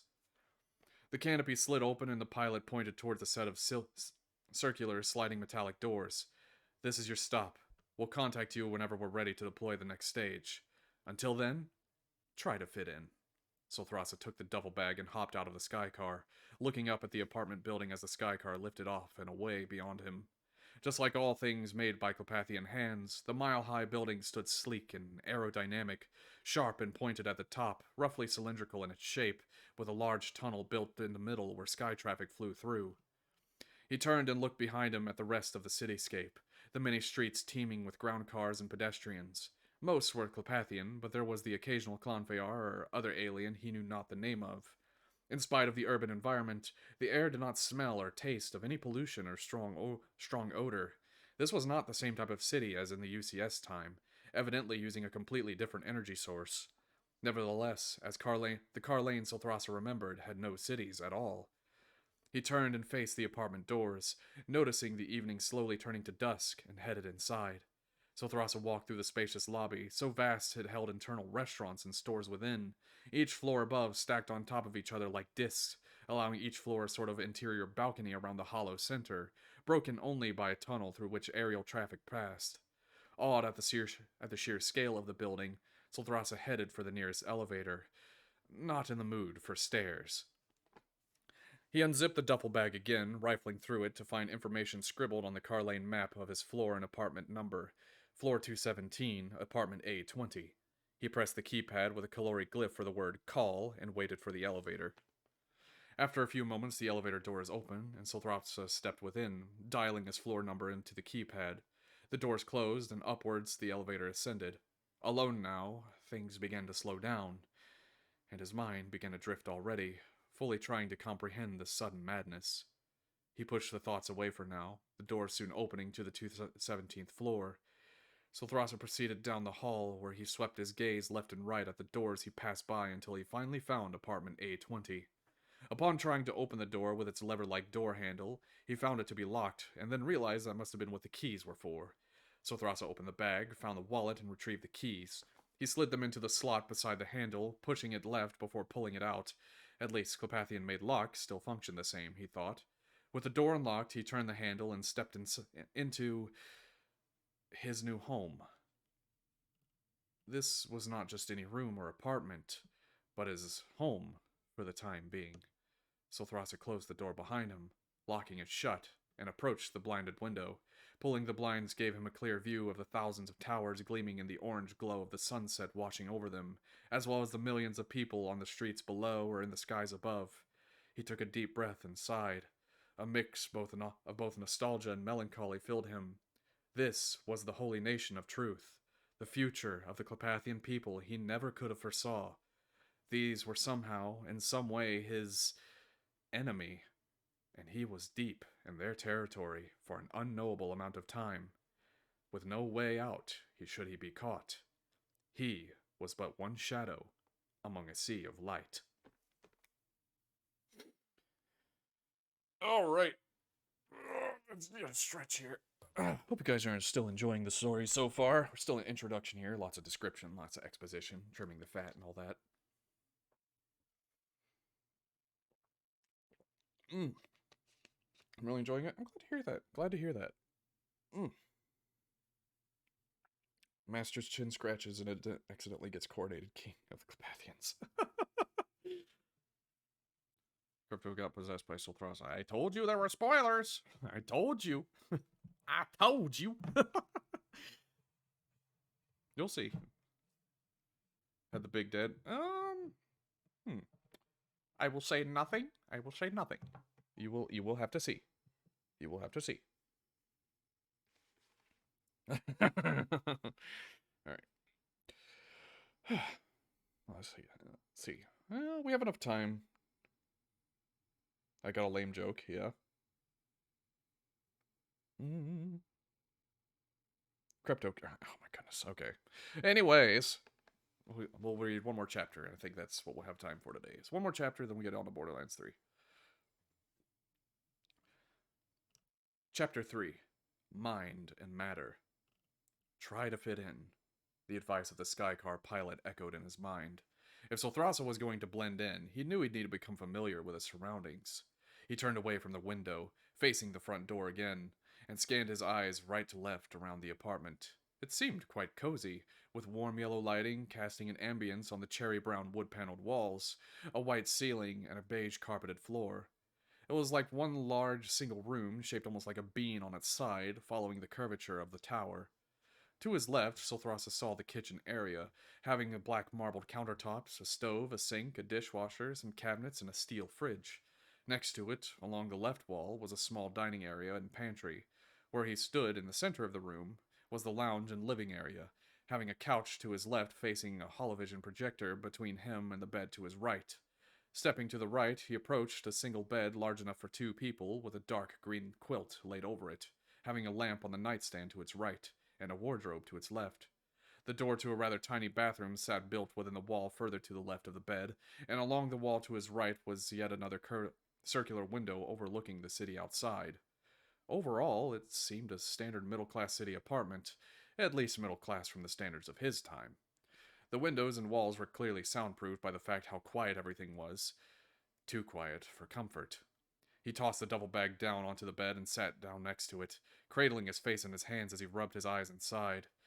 One thought entered his mind. Well, now what? And with that line cast, confusion took the bait. What was he to do?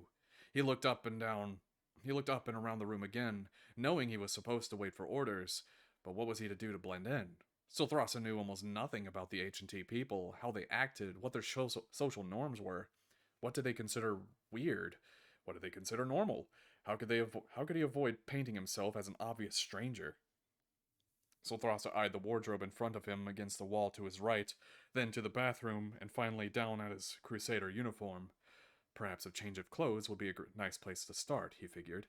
Sulthrasa stood up and approached the wardrobe, opening it to see an arrangement of various shirts and pants of different colors and styles, along with a couple belts and a single formal suit. He pulled out a shirt and set of pants, laying them on the bed to see that the Clepathian sense of fashion definitely changed drastically. In the times of the Empire, Silthros recalled long coats or loose tunics being what most male commoners wore, but now it evolved into a silken button-up shirts and pants woven of a durable yet soft cotton-like material. Both garments had wide openings at the ends of the sleeves and legs to compensate for Clepathians having rather large hands and feet with their long claws. Now he had to figure out how to remove the armored crusader uniform. Silthrasa looked himself up and down, feeling for any buckles or belts, but found nothing.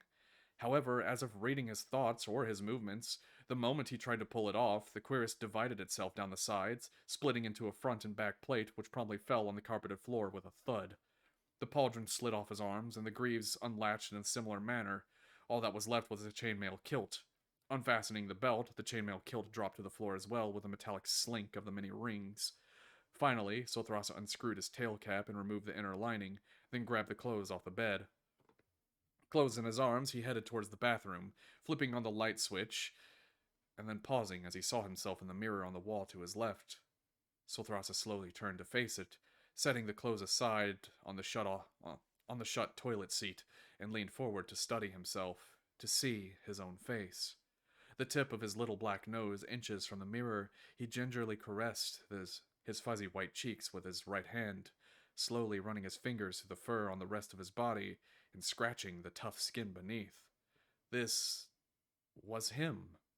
This was his face. After all this time, he'd forgotten what he really looked like. Those deep purple irises around the downward slit pupil of his eyes, the way his flesh bent and squished so naturally, rather than just being a false illusion of what his severed spirit imagined it to be like. Silthrasa took a step back, feeling the cold porcelain floor beneath his feet, his tail brush against the wall. Alone in the silence now, he fully took in something he used to take so for granted, something he never truly appreciated. It was life, the harmony of body and spirit. At the back of his mind, he knew it wasn't entirely real. This wasn't real Clepathian flesh and blood, but a demonic imitation of it, flesh taken from other beings, reduced to mince, then rearranged into forms in the unholy art of flesh crafting. Still, it was flesh to call his own, perhaps the closest he'd ever have to being truly alive again. Silthrasa stepped into the shower and pulled the curtains closed, turning the spigots, letting a downpour of warm water over him from the tap. He closed his eyes and sighed in the soothing sensation, letting his thoughts drift as he soaked. Still he remembered the pain. Still he remembered the misery. Merely hours ago, he languished at the eternal end of his existence, forever in a state of perpetual agonizing death without the mercy to die in full. Yet now, here he was alive and in this paradise? Was that the word he was really about to think? No, Silthrasa, these are your enemies. Never forget that. This is not paradise. He consciously forced himself to think, yet for but a split second, he almost forgot just where he was, when he was, what he was, and who he was. After lathering with shampoo head to toe, ear to tail tip, using a sort of scrubbing brush designed specifically for Clepathian fur, he rinsed himself, then turned the faucet off. He retrieved a towel from the cabinet beneath the sink in front of the bathroom mirror and began the arduous process of drying himself off. Not everything about being Clepathian was great. Silthrasa spent over half an hour trying to dry his body, then instinctively leaning over and shaking his head rapidly to fling the moisture from his ears like a wet dog would. Looking in the mirror at himself as he walked by, he saw the softer fur on his ears poofing out in the static, and couldn't help but laugh at how ridiculous he looked. Laughter. It was genuine laughter. How long had it been since Silthrasa laughed at anything in genuine humor? How long had it been since he smiled out of joy and not simply arrogance? He couldn't remember. All these things he could not remember. The smile faded into a frown as Silthrasa realized what all this shock and surprise meant. He forgot what it meant to be alive. All this time being some immortal hellspawn robbed him of his sense of self, twisting him into something not Clepathian. A finger of guilt touched him from all the years insisting how Clepathians ought to be, how they ought to behave, when he himself was barely one at all. However, as he watched the sun dip below the horizon, his His thoughts began to slow. His eyelids started to feel heavy, and a sense of anxiety filled him. Yet, in spite of his rising heartbeat, he couldn't help but feel as if life faded from him. What was this? Had he been poisoned? Was it some curse? He began stumbling and spinning about in dread as if being attacked by some strange, invisible force, dragging him down from within, until in his delirious stupor, he tripped over the cuirass on the floor and fell backwards onto the bed. Solthrasa stared up at the ceiling, his panting breath slowing as he began to feel comfortable. Finally, he realized what was really happening, bringing his hands up to his face in embarrassed shame at being so stupid. He was tired. That was it. There was no attack, no illness or poison, no spectral underworld force haunting him. He was just sleepy, having forgotten that bodies of flesh needed rest, and for him, it had been a long day. He sat up on the bed and looked into the bathroom, where he left his clothes on the toilet seat, then looked to the pillow to his right on the bed. Perhaps he figured he could put off getting dressed until tomorrow morning. Thus, without any clothing, Solthrasa slid himself under the green quilt, closed his eyes, and slept for the first time in 26,000 years. Likewise, he dreamt for the first time in 26,000 years. All these events of his life, longer than any other mortal lived, longer than perhaps any mortal should live, all came together into a nightmare. All the pain, all the death, all the blood, the screams of the damned and dying, wailing laments of the suffering on the countless battlefields from ancient past to recent present, all crying out of him. They accused him, they blamed him, it was his fault. All this misery was his fault. He saw their faces, felt their torture, and their pain became his to relive. He tossed and turned throughout the night, groaning and mumbling as regrets and guilt mounted upon him. A castle built as high as hell was deep, with each brick a sin to his name, and the blood of his victims as the mortar. He did not deserve this peace. He did not deserve this mercy, and any who offered it to him was a fool. They needed to kill him, for he needed to suffer, and if they refused, then he would give them a reason. Yes, yes, kill them. Hurt them, make them bleed, make them hate you. Let them give you the warrior's death. After all, it's what you've always wanted, wasn't it? No! Solthrasa suddenly screamed himself awake and sprang up from the bed, panting and drenched in sweat. His eyes darted about the room, sensing danger in every shadow, fearing for his life. And that moment, he was there again. He was on those countless battlefields again, reliving the pain and death. Every time he blinked, he could see their faces. Like a constant buzzing deep in his bones, he could feel their screams. However, it wasn't the screams which left him scarred with these reminders of all these terrible wars. It was the silence.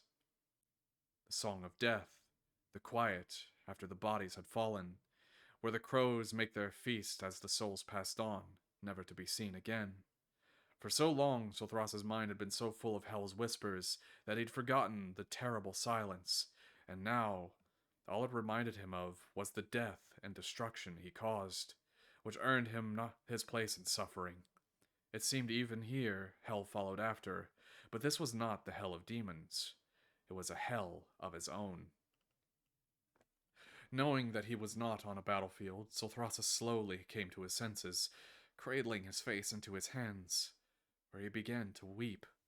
The guilt flattened him like a mountain dropped upon an ant, and the shame for being so weak tightened the screws of regret into his heart.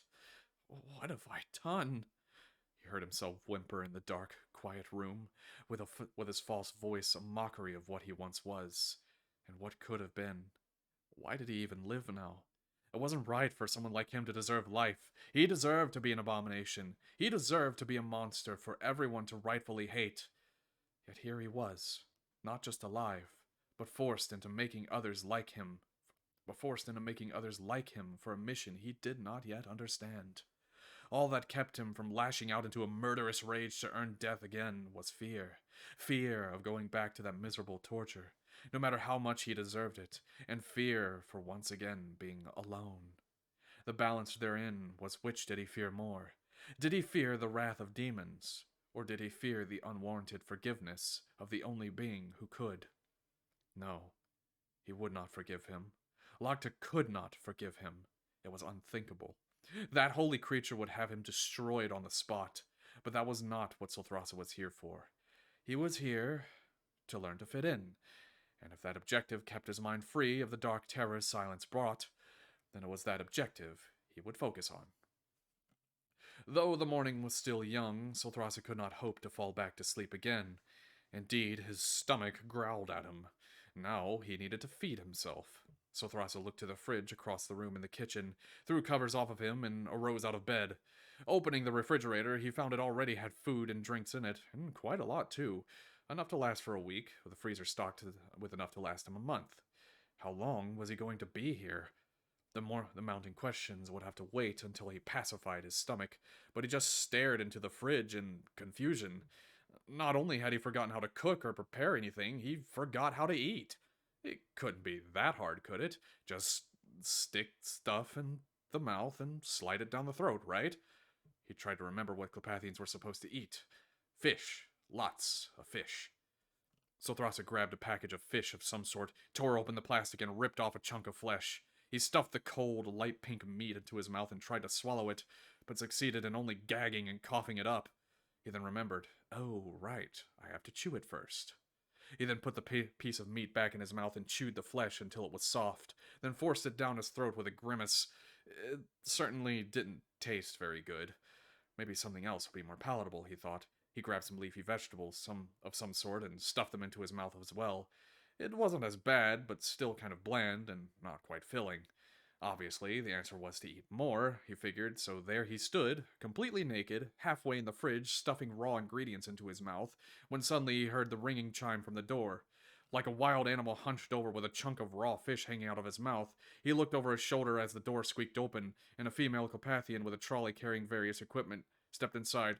Housekeeping, she announced to herself, looking at Sothrasa's bed first, then recoiling and putting a hand over her mouth in shock when she looked right, seeing the very feral-looking Sothrasa staring wide-eyed at her. My, she gulped and looked around nervously. I'll just come back later. His mouth still half stuffed with food, Sothrasa shook his head and stood upright. Oh no, you're fine. Come on in. No, I don't think so. She shook her head, and beginning to back away with a most discomforted stare. Sothrasa blinked and swallowed the rest of the food in his mouth. Why not? I don't want you to leave. He then began to approach. Ah! Get away from me, you creep! The maid shrieked and threw a bottle of window cleaner at him, hitting him square in the forehead. Sothrasa whirled about in the pain, rubbing his head. Ow! What the hell was... By the time he turned around, she was gone. Wrong with me? He changed his words.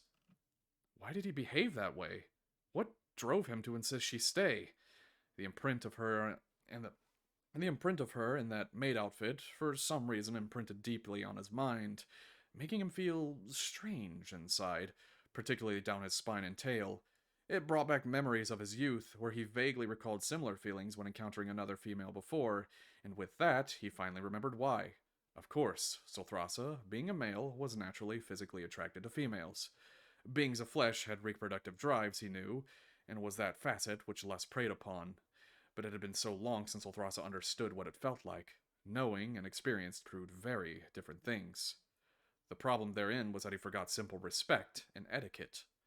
This kinda sucks, he vented to himself, looking down at the mess he made near the fridge and then at himself. Being alive has all these dumb feelings, urges, and instincts I gotta manage. Even now I can feel all these glands and hormones ravaging my ability to think. Ugh! He shook his head rapidly. Come on, focus. I'll get used to it. I have to. However, being in the flesh to call his own again was far better than his life before. Besides, he was Sulthrasa, the greatest warrior to ever live. If he could face down whole armies, he figured he could then take on this challenge too. It was time to get to work. He figured today would be a good day to learn the area and study local customs. Sulthrasa knew the first custom already was that walking around in the nude, even as a male who did not have anything to hide, wasn't already hidden by a tail cap, was not acceptable. He went back to the bathroom and retrieved the clothes he picked out the prior evening, sliding them on and fastening the belt at his waist. After screwing on his tail cap, he reached into the duffel bag on the bed, pulling out the wallet and map of Carlane. He stuffed them into either pocket, as well as his apartment keys. As for the gun, Sulthrasa took it out of the bag and hid it in the wardrobe, hoping he'd never need it. All dressed up and with everything he needed for the day, he approached the door leading out of his apartment and hesitated. He looked down, taking deep, controlled breaths, clenching and relaxing his fingers. Come on, Solthrasa. Quit being so pathetic. After all you've been through, this should be nothing. Solthrasa forced a confident demeanor, holding his chin level and lips stiff as he turned the door handle and left the apartment, closing and locking the door behind him. He made his way to the elevator down the hall to the right, calling it to his floor and stepping inside when it arrived, following by sending it to the ground floor.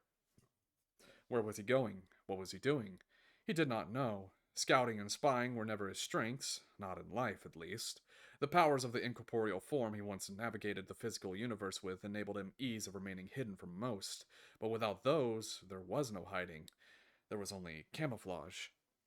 It was not to hide that was his goal, but to blend in. If he was to defeat his enemy, he would have to know his enemy. As Solthrasa arrived on the ground floor, he left the large apartment tower into the city streets, where he paused for a moment and studied his surroundings. Countless people walked up and down the sidewalk, and the roads ran busy with ground cars. An ambience of singing, howling, grumbling, and whistling engines filled the air, mixed with a steady white noise of many distant and near conversations. A small natural park lied across the two-lane street. A small natural park across the two-lane street, where to his left and right, the hatching weave of roads spanned between blocks of many shops, restaurants, stores, apartments, and hotels. Solthrasa took the map of Carlane out of his pants pocket, unfolding it to confirm a memory. Carlane was a world like Carlane was a world in the Soloon quarter of the Blazing Sun Galaxy, the same quarter which also held Chelor. Likewise, Carlane was one of the oldest worlds to be colonized by Clopathians, but he never remembered it to have cities. Studying the map further, where he stood now on one of the 9 continents spread across its surface, used to be a small spaceport trading community, Nalith. Forests of wilderness were now forests of concrete and steel, and prefab space colonizer houses were now countless high-rises. It may as well have been a completely different world, all owed to the advances in terraforming technology. Solthrasa folded the map and stuffed it back into his pocket, looking to the right and figuring that it was as good a direction to take as any. Thus, he began walking. Solthrasa didn't have any particular goal in mind, other than studying those he met and passed by. For the most part, he seemed to blend in. His clothes did not look off, nor did he appear strange in other ways, but it was always easy to hide in a crowd where everyone was distracted by something or another. Aside from the odd sense of dress in the males, it seemed Clopathians remained much the same in the days of the Empire, perhaps even more than the UCS in some way. The men dressed much like Solthrasa, pants, shirt, belt, and silvery tailcaps, but the women were typically in robes, some simple, others more elaborate. Female Clopathians wearing robes was a tradition in the time of the Empire, a tradition revived by the HNT. Children wore very similar wrap gowns to each other in various colors, given how they were all neither outwardly male or female until maturation began.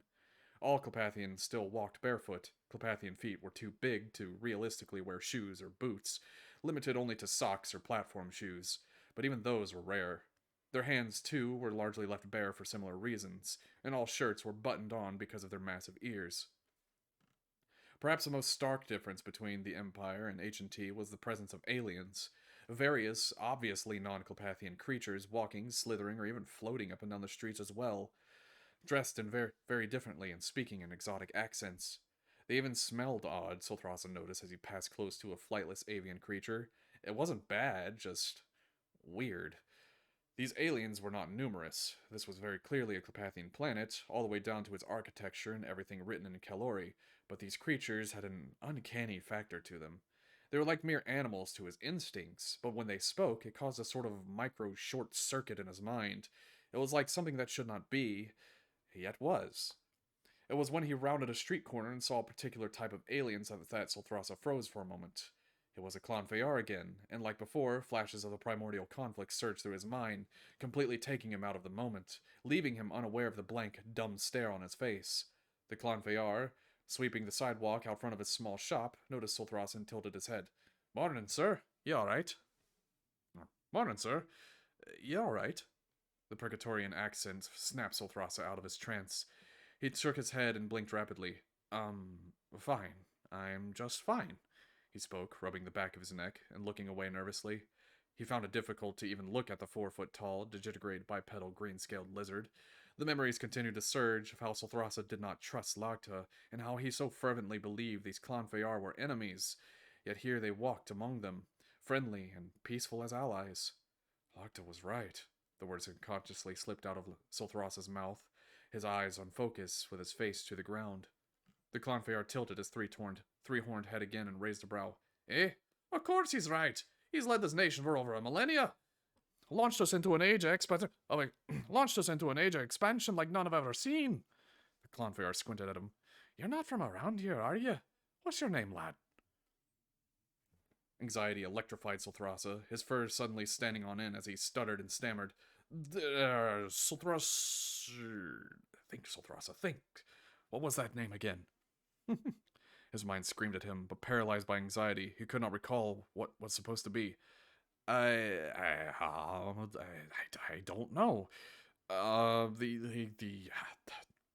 The accident has, well... With a grin, the Clonfeyar shopkeeper laughed at Solthrasa. Okay, Ratty, don't hurt yourself thinking too hard. Ratty? Solthrasa raised a brow at him. Yeah, Ratty, nodded the Clonfeyar with a shrug. You know, because you're rats, yeah? Just as I be lizard. They're very different, you and I, but we're both mortals. Solthrasa said nothing, looking to the side and rubbing his chin. He thought the mixing and mingling of separate species in the H&T would be the downfall of cultural identity, forcing an unnatural degree of equal perception. However, it seemed differences were still perceived among the different species. Even the shop this Clonfeyar stood out, selling specifically Clonfeyar-made goods with signs written in Cleefear. Anyways, I like ya. I'll catch you at the public address later, yeah? Asked the Clonfeyar. Solthrasa looked up and questioned the Clonfeyar. Public address? What's that? Shocked, the Clonfeyar's beak-tipped mouth opened and his eyes widened. You don't know? You really aren't from around here, are you? Every month, the big white lad gives a public announcement or speech on what he's been doing, how things are going in the sovereignty, and how he plans to address current problems. Lagta's here? Solthrasa gasped. The Clonfeyar rolled his eyes and rasped. Nah, he be on Chelor, broadcasted to other worlds via hologram transmission. Chelor. The more memories came back. Home of all Carpathians, with so much history weighed upon its soil. How could I get to Chelor? Warp portal, obviously. The Clonfeyar pointed the finger on one of his 3-digited hands to the sky. You either take your own spacer or pay for public transit.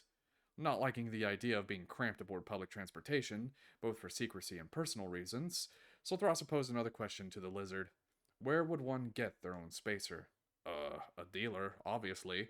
The Clonfeyar blinked at Solthrasa. You sure you're feeling alright? I'm fine, thank you. Just had an accident, is all. Do you know where I could find a dealership? Asked Solthrasa, pretending nothing was wrong. The Clonfeyar pointed towards the street heading north. Closest one be down that way, take a left on 4th Street from here, follow the signs. Excellent, thank you. Solthrasa turned about and began his way to the dealership, crossing the street and following the road north, until he reached the 4th intersecting road, where he then crossed again to the left. All the while he continued to study the environment and people around him. The glowing advertisement signs displayed the usual things, food, goods, vehicles, entertainment, but all were fairly innocent. There were no advertisements for intoxicating or addictive substances, neither anything lust-provoking. Everything, from the advertisements to the people themselves and all things between, were so clean. It almost felt unnatural. Even in the Empire, where the church held a degree of power, cities like this were often rife with pollution and back-alley underworld types. This, on the other hand, was almost utopia. Evident by the conversation earlier and what he heard on the supercarrier, it seemed the H&T still encountered a number of persistent issues. What he wanted to know, however, was what Chelor was like after all these years. Solthras only vaguely remembered it through Krepto's eyes during the last days of the UCS, but he needed to see it as it was now. He needed to see what Lagta did to it. Solthraso followed the glowing holographic signs advertising a spacer dealer, taking about a mile down and across the many other streets, having a variety of starships parked outside. He crossed the street to the sidewalk along the fence's edge, entering the open lot and perusing through the many parked vessels. Some were larger, some meant for cargo for many people, others were small, single or two-person ships. Unfortunately, Silthrasa didn't know what to look for. He ogled around, seeing a smaller dome-shaped building at the center of the lot, and headed to its direction. Entering the small building, he saw a Clepathian clerk in a business suit reclining with his feet propped up on the desk. Silthrasa cleared his throat as he approached. Excuse me. Find something you like? Asked the clerk from behind the counter. Actually, I'm still looking. What would you recommend for a single person? Asked Silthrasa. The clerk sat up straight and pulled a large ring-bound book with laminated pages out from the desk, a catalog of many different available spacers. He flipped through the pages until he reached a segment marked Class A. You'll want one of our smallest then, a Class A. Very fuel-efficient designs. What qualities are you looking for, though? Handling, speed, cargo space, luxury features? Name your taste, and I'll name your price. Silthrasa considered for a moment, having no idea how much he'd be traveling. Could have been a while, or it could have been a little, or a lot. But given that he did not know, he figured long range would be the most ideal. Something with long range, preferably. I don't need much cargo space. Would also prefer something without any handling quirks. Been a while since I've flown. I think I've got just the ship for you. The clerk flipped through two more pages, pointing at a sunset orange-colored, small, single-person ship. It had a bubble-like canopy and two wide but thick back-swept wings which curved up near the tips, bearing a long and thin tail on the aft just above the twin rear engines. The Zarnian Jump Jolt class is a popular ship among individuals, known for ease of control and fuel economy. It's tailor-made for Clepathian pilots, featuring a highly ergonomic interior for our shape, an air filtration system allowing for days of travel outside atmosphere, and an onboard basic AI that helps with navigation, ship systems, and autopilot. Asking price for buyout is 30,000 Dawn marks, but we also have payment plans. If you're a former Angervosen, you'll also qualify for a discount. Dawn marks. Silthrasa made a mental note. That must be the currency of the H&T. Okay, Silthrasa said, taking out his wallet and pulling out the credit card. The dealer looked at him with surprise. Okay? You're not gonna try to haggle, or... No? Silthrasa raised a brow, and the dealer took the card while looking at him as if he were an idiot. He swiped it on a nearby device, and when he saw what came up on the screen, his eyes widened and his jaw dropped. By all that is holy! I didn't know you were a billionaire, coming in here with your shirt on inside out and all. No offense, of course. What? Silthrasa looked down at his shirt, only just now realizing his shirt was on inside out. He groaned and let out an agitated sigh. Whatever. Look, just give me the keys already. The dealer nodded and began rifling through a drawer. Right away. But you sure you don't want one of our more upper-class models? We've got some fantastic luxury ships perfect for... Just get me the ship, Silthrasa emphasized with his palms held up. Of course. The dealer gave him back his card, and a set of keys along with a receipt. Silthrasa put the card back in his wallet, wondering why there was so much money loaded on it. Truthfully, he didn't care, as there never was much in the way of material wealth that he wanted. His long life of pain and discipline taught him the futility of such things. He found himself more worried about his inside-out shirt than his money. The dealer pointed out the window where the ship sat parked in the lot. The ship's right over there. You'll still need to register it with insurance, but I'm sure someone of your kind of money knows how to do that. In reality, Silthrasa did not, but neither did he care. He just needed a way to get around. Without any further words, he took the keys, receipt, and his wallet, then headed back outside to the ship. Placing the keys in a slot on the starboard side of the ship, the canopy slid open, offering a single seat inside a small yet comfortable-looking cockpit with all the controls one would expect of a personal starship. He hopped inside, strapped himself in, then realized he didn't remember how to fly a ship. He looked around at the many controls, displays, and dials, not even knowing how to close the canopy. Then he found a small button labeled Close Canopy and pressed it. The bubble slid shut over him. Now he sat in total darkness. The canopy was not of glass or any other transparent material, rather a view screen that took light from the outside and displayed it inside. The problem was that it only worked when the ship was turned on.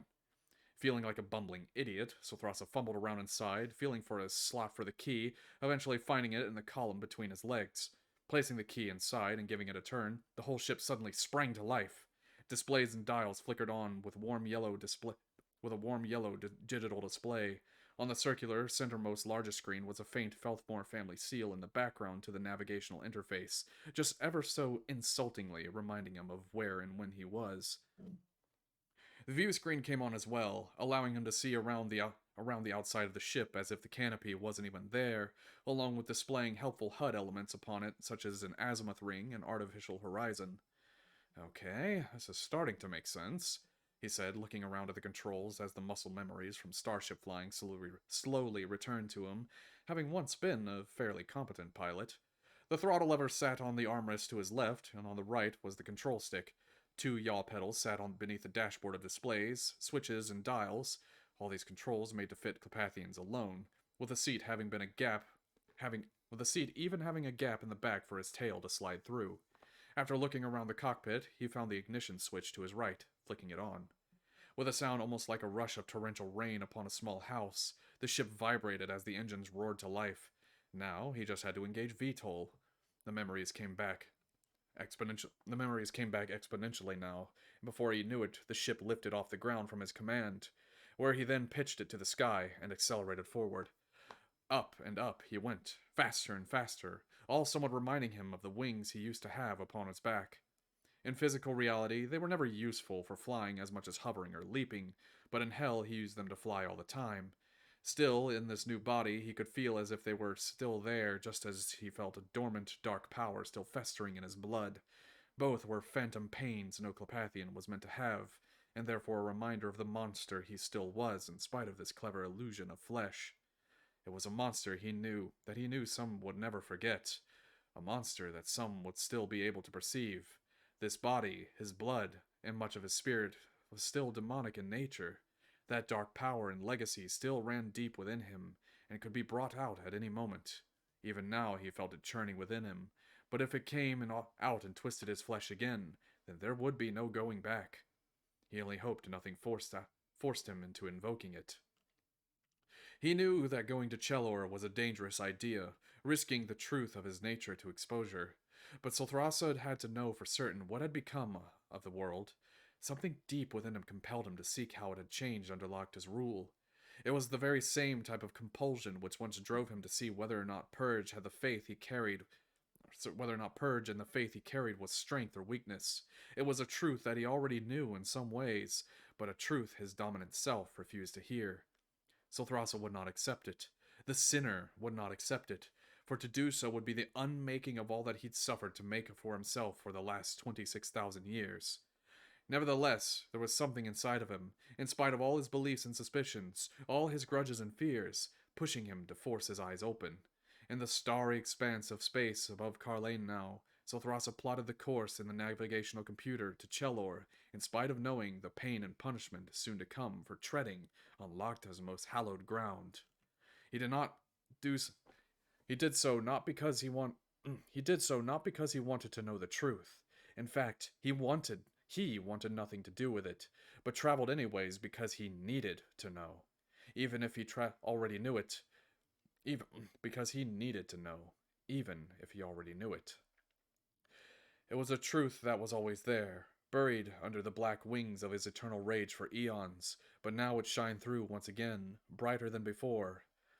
Why, Purge? Solthrasa whispered to himself in grief as a small ship glowed with crackling blue energy. The energy over the ship shot forth out in front of the ship, and a swirling hole tore through space-time. Tore open in front of him. Why did you have to remind me? And thus ends Chapter 3. And I think that's where we'll end reading for this week. Alright, hope you guys are enjoying the story. Let me take a few breaths here. Got a little lightheaded. Long book 3 so far. Glad you are.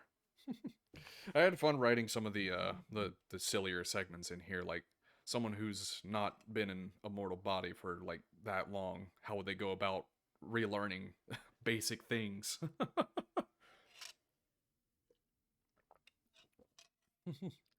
Like, Krepto, what did you? You'll have to find that out. I'm not telling you. I mean, I told you there'd be spoilers, and I told you. Don't make me get on my bonking stick. Alright, well, we're going to swap over to Borderlands 3 here, because reading for the full stream is just, as much as I'd like to continue, as much as I enjoy reading for a full stream, it would destroy me. Could buy so many Still throats are being loaded, yep. So many breast mints. So I'm gonna change some categories here. Um.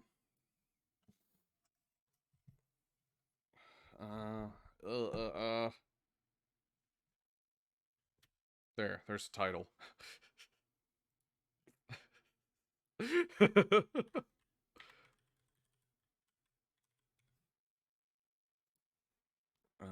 Okay, there we go. There's the title. Just smack the keyboard. Okay, let me go ahead and boot it up here. It's gonna be a little loud, brace your ears, because the splash screen, I can't control the volume. I'll make a quick call, BRB. Alright. Yeah, that would be a good time for a break if you guys need to take it.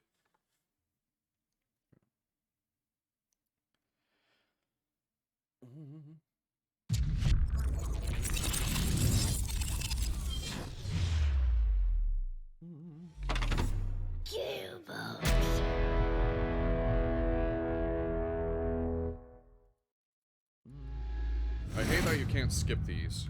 I've tried. You can't skip them. There's so many of them. Love Feral Sothrosa just shoving uncooked food in his mouth. Yeah. Just imagine reaching in. Yeah, that's like me at 3 a.m. when I'm hungry. I just microdose raw ingredients. Except meat. Probably not meat, but vegetables, yeah. I'll just like take some green onions and some lettuce and shit. Just cheese.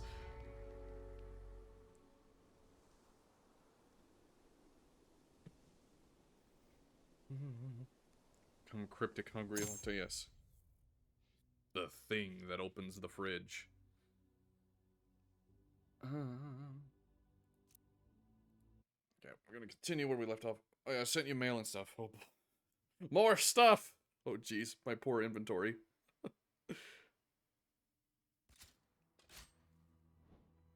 I'm honestly probably going to sell most of it just to, depending on what it is, probably going to sell most of it just to buy ammo capacity and inventory space, because I always hate dealing with that.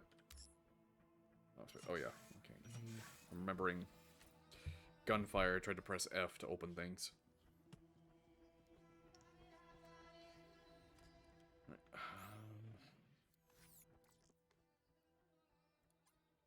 Tonight, after stream, I've got more commission work, which is cool. What am I doing? Social. There we go. Oh hey, your icon changed as well since we added each other. Ludogram. Ooh, I don't know what that says. Prototype plumage. You give that to Earl. Cool. Hey, nice profile picture. Who's the nerd that drew it?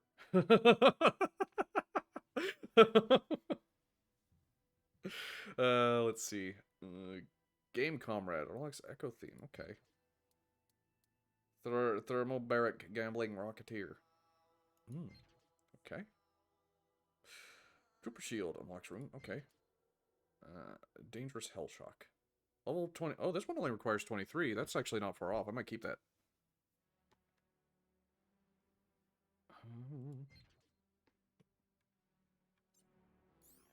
Let me go ahead and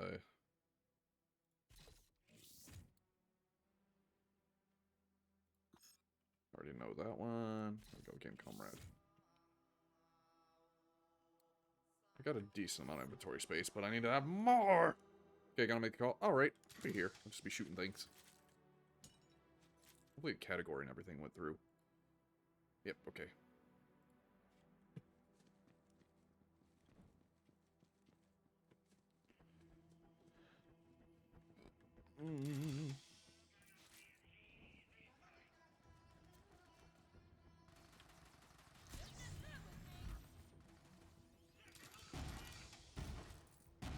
Someone's dying over here.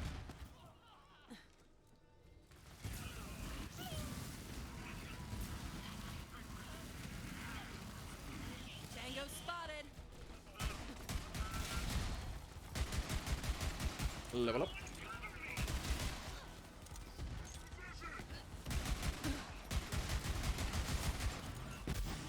Ow, ow, ooh, ouch, my bones. Ow, okay. I forgot how squishy I was, because the game refuses to give me a good shield. Don't worry, I'll be right here.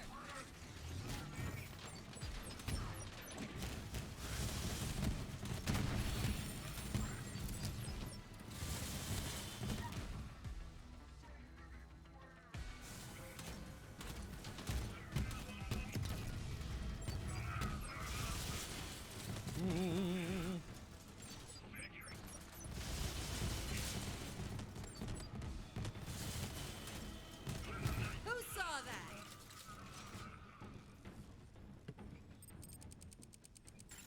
Take your time. Let's use, let's spend these skill points. What was I going into?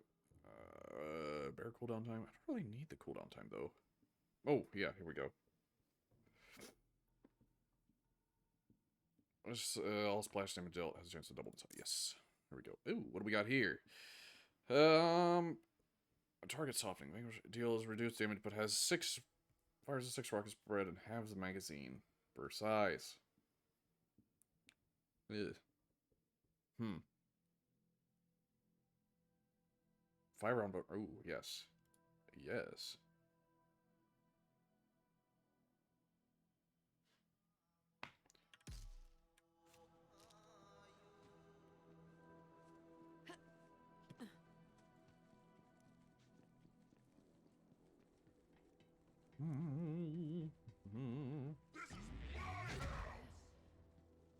Is it?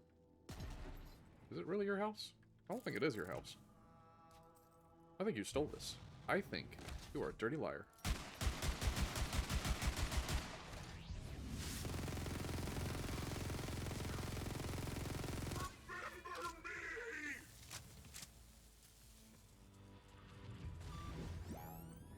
Oh yes, the titles, yes. Ah, damn it! Ah! Why? I hate... When you die, you should not do damage. Damn it. I'm just trying to loot things. Why am I so squishy? I feel so fragile. I should probably invest into the orange tree after this. See, that wasn't so bad. That was terrible. I don't know what you're talking about.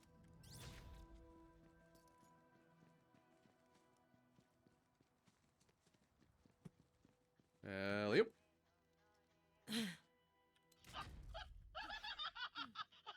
Look at this freaking nerd! He read a book so hard, he died! Literally me. What a freaking nerd! Ha! Oh good, a poetry module. That makes me feel good. Waiting on you. Sure use a new you breath mint. What is this? It's like got crystals all over it. Looks like I should be able to open it, but no.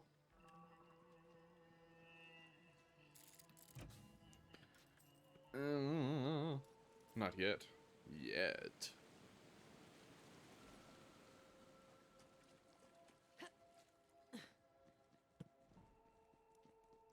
Hell yeah, Vault Hunter. You've been around when the invasion started. We just might have held our own. Now ring the bell. Ring my bell.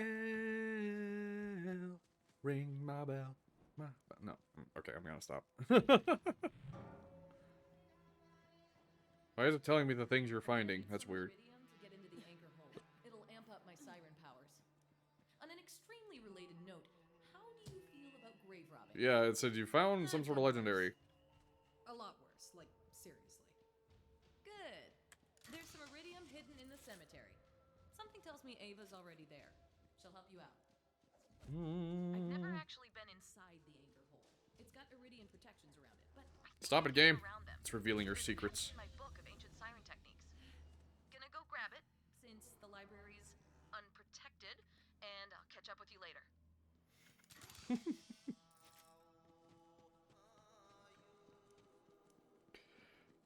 Sorry if I'm quiet all of a sudden. I'm just trying to catch my breath after all that reading.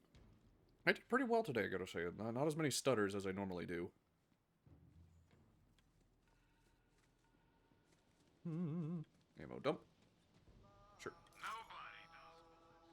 Oh, what's the item of the day? Grenade. Found a grenade.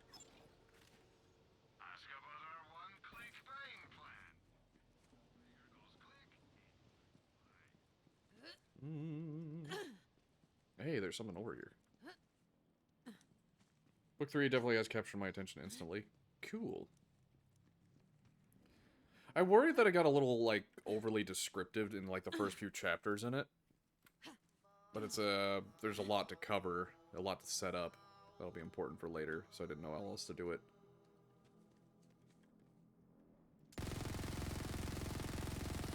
Aiming. What even is it?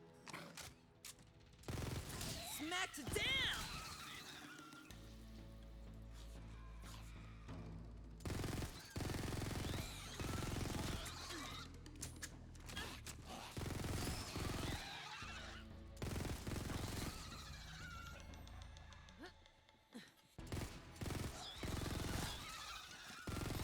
Racking 'em up!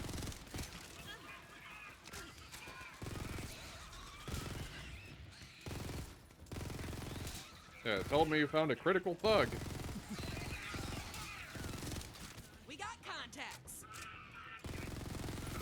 Wait to this game. Hold on, let's see if there's a way to turn that off. Any connection? No. Shift. Matchmaking. Roster. Can I, like, maybe... No? Settings? Ah. Viewers will be asked... Wait, what? Oh, what? Streaming service. When enabled and actively streaming, the game will generate a rare chest event. Viewers will be asked to join the event. Oh, okay. That's kind of cool.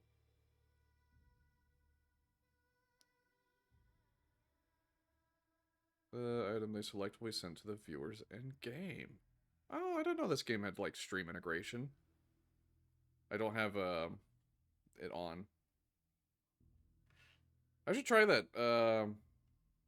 I should try that. We can kill you. Yes.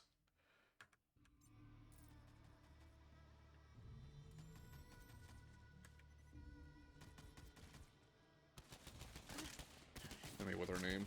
Okay, so kind of like, Clone Drone in the Danger Zone. If you ever played that. Clone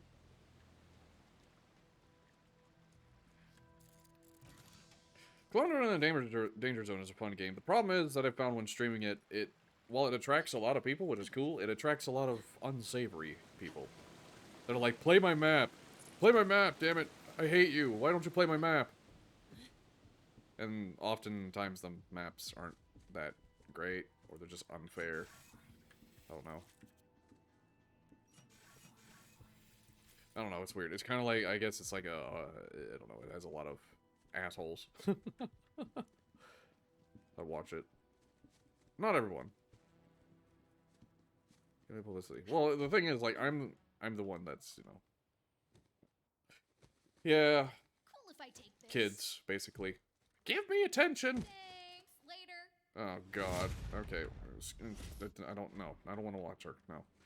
Ava's a terrible character. Yeah. Problem solved. Oh, hey. I was just out here looting corpses. But wait, you're a vault hunter like Maya used to be? Go on adventures, save the universe, kill bad guys? You. Yeah, I've seen I get you to kill bad in the guys mountains. pretty much all the time. It's great. Yes!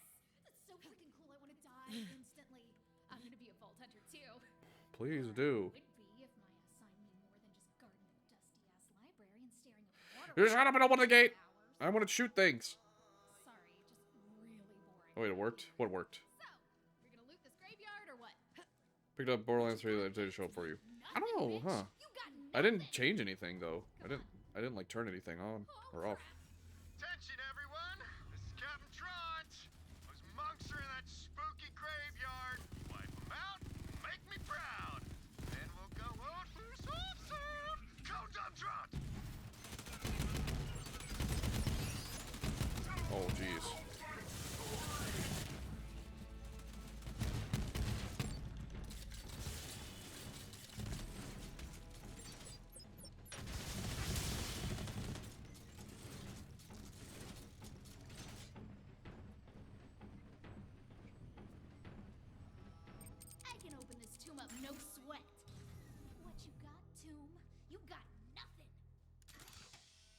Let's see, anything around here? Maya says the monks put iridium in tombs, so the dead have some spending money in the afterlife. I forgot. We'll Favorite pay 'em trash back talking later. doors. Like, Yes. As if they if can tell. they're not all dead. As if they can hear. Anything around here? Anything secret? Anything fun? Nope. Writing. Yes. Imagine writing stories. Couldn't be me. Couldn't be me. Clearly, I have no experience which to critique this. What the hell? Oh, sure. Oh, yeah, I gotta open it. Borderlands 3, yes. You don't see, and then she'll probably yell it at the door and then salted it, yes. Just oh, shit. Did it not change the category? Why is it? I clicked Borderlands 3. Ah! Borderlands 3. OBS, you piece of shit. Done, done, done, done, done. I hit done 30 million times. Is it updated yet? Is it updated yet? Ah! It updated the title. It didn't update the category. I don't understand. Okay.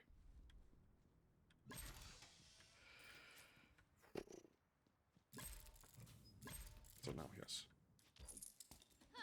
Empty. I kind of wish Twitch would have a function that could, like, auto-detect category. That'd be kind of cool. Like, based on what you're playing game-wise. Like, if it says a certain game is open, it auto-detect that. That would be pretty cool. Only when games are open, though. Not like anything else. But, like, if a game was open, it'd be like, yeah, that'd be pretty convenient. Because if Discord can detect what you're playing, Twitch might be able to as well. Maybe there'd be like a program you'd have to run for it, though. A little Twitch companion. Maybe an OBS add-on. Maybe there is a plugin for that on OBS. Kill these guys been looting. Crush it!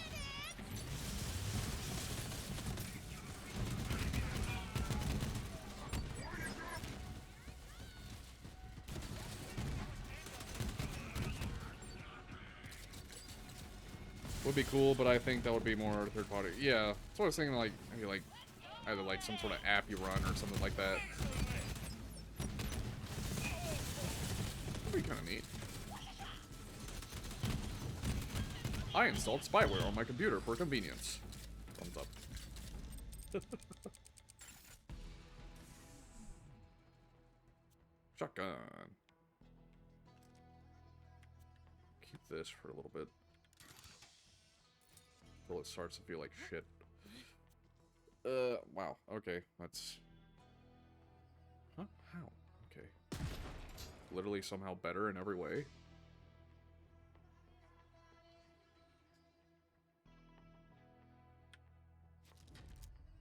The problem would be that sometimes people have multiple games open, like PCG, game stream elements. Well, PCG isn't really something you, like, run as a game. Stream avatars, Ah, it's sticky. I don't know. Why is it sticky? Oh, bugs are so weird. Like, I don't run PCG on my end. Stream avatars, I don't know. I never fiddled around with it. In my opinion, stream avatars just kind of clutters up the screen a bit too much. Like, the more people that are using it, or the more people that are watching, the worse it is. Hey, weapon trinket.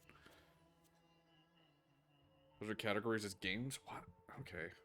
Well, yeah, like, that's why I said, like, some categories you would have to set yourself still, like, say, just chatting, art, that sort of thing, but things that are just straight-up game applications, that sort of thing, that are, you know, playing on Steam or whatever, just straight-up games, like, maybe. I find it's poop again. You can guess what'll happen. I already have a skin for that.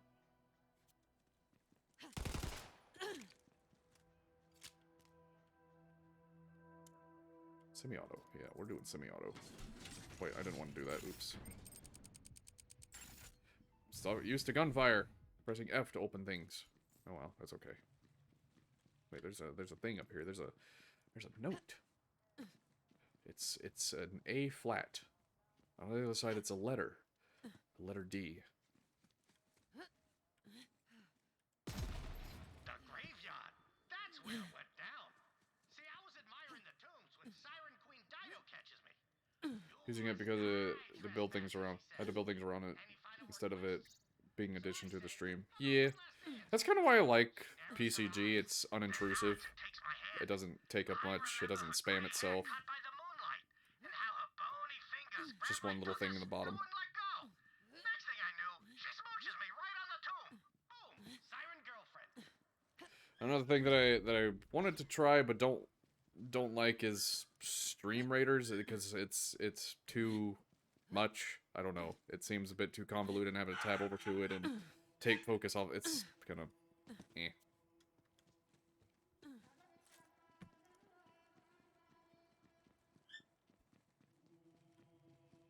It's like too much going on it. Ratch! I hate Ratch! Ratchet. Either way. Huh. Looks like they ate the iridium. Maya's gonna need way more than that. Hi, Rob. Hello, Geth. Last tomb. Then we can go get that fragment. Man, I've been dying to get inside that anchor hold ever since I got here. Something about locked doors, man.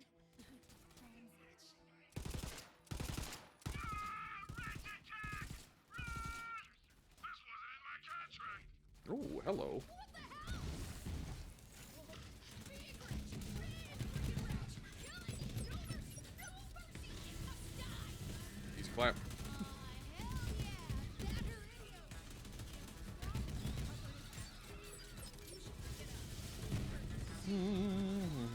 What you got? What up?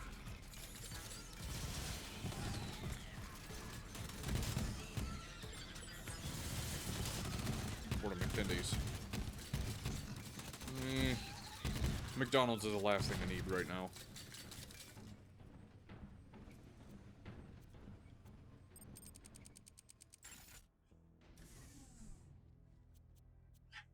Cool. Let's get this iridium to Maya.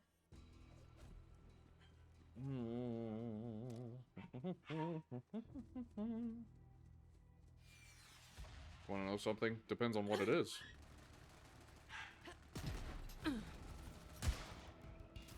Oh.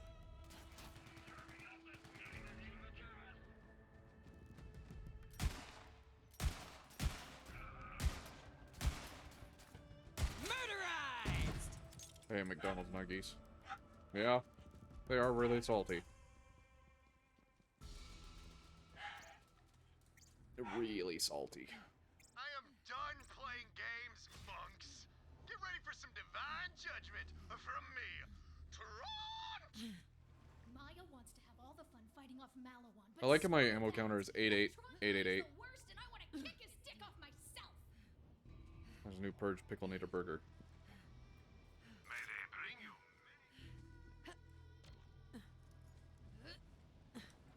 I had cheeseburgers last night. Ava, go protect the grain storerooms. Let the Vault Hunter take care of Malawan. Got it, Maya. On my way. All I ever do is protect archives or storerooms or sacred whatevers. See you later, Vault Hunter. Huh. Ava really took a shine to you. Might want to check your pockets. She was a stowaway on one of our seasonal merchant ships. The last 4 times have been nothing but gristle. Gristle? I've never had that issue with And instead of throwing her off nuggets. the cliff, They've always I had the decided same to texture, the furnish same my sort of apprentice. Got my spongy, book and heading your way in vaguely sec. minced Just chicken finishing up- texture. Die, you corporate bastards! Ancient relaxation exercises. Much better.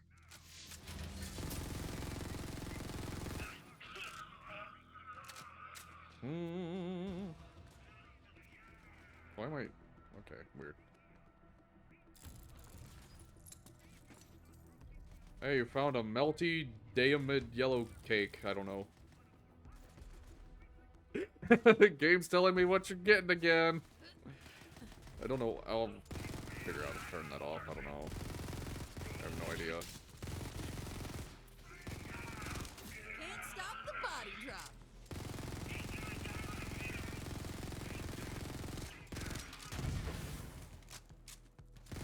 Fresh targets over here. You're done.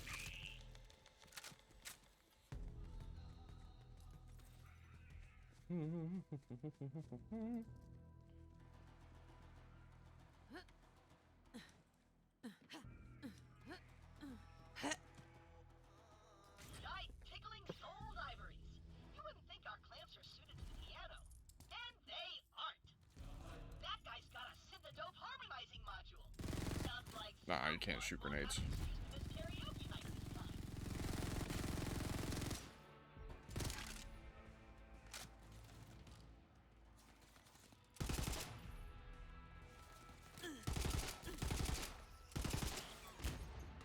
That does too much AoE. Can I join? Sure. I'm not in a VC or anything right now because I was reading earlier today.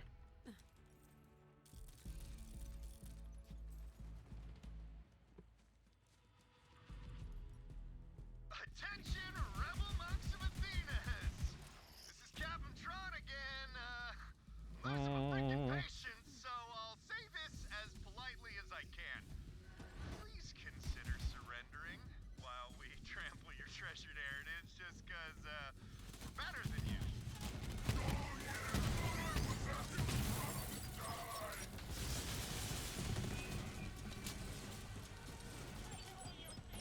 I think that's why I stay with subways on top of knowing. Fills me up.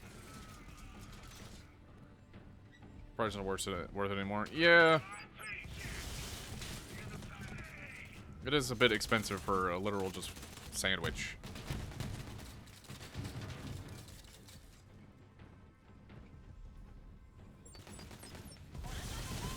I mean, at the very least, you can't complain it's bad, because you're the one that makes the sandwich, so... It's like whenever someone says, oh, Subway sucks, it's like, for the price, sure, but, if you're complaining about the taste of the sandwich, you just need to stop making shitty sandwiches. You're the one that's basically telling them how to put it together. Maybe don't put, like, fucking honey mustard with roast beef, or some weird shit like that. Ugh.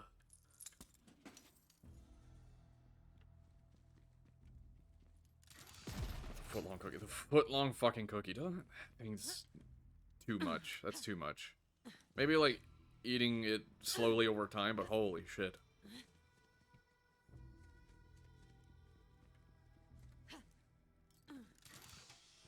It's like the solid form of that infamous Oreo milkshake.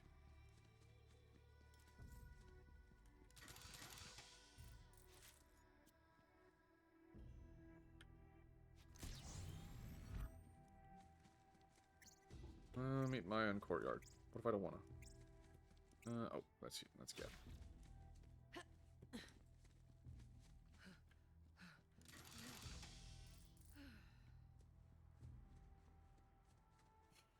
I am through playing games. Unless that game is Kill the Monks. That'd be awesome. One hit, my shield's deleted.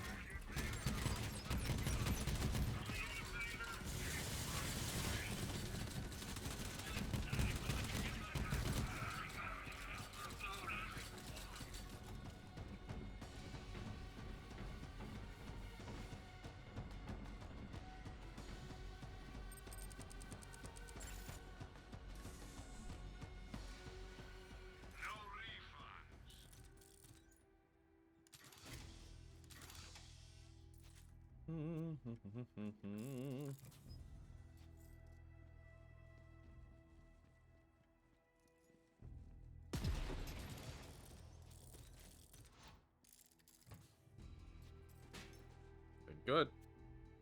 No. Well, this is better charge. I need to visit one of those medical stations, buy myself a nice shield. If you want to survive out here, you need a better shield.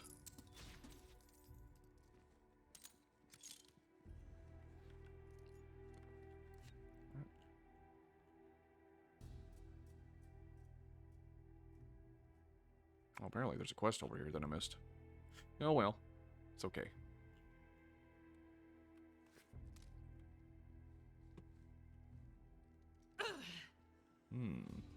Suspicious looking boss arena. Or looks suspiciously like a boss arena.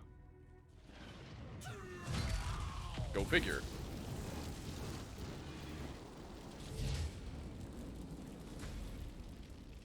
Straunt. That's Straunt. It is.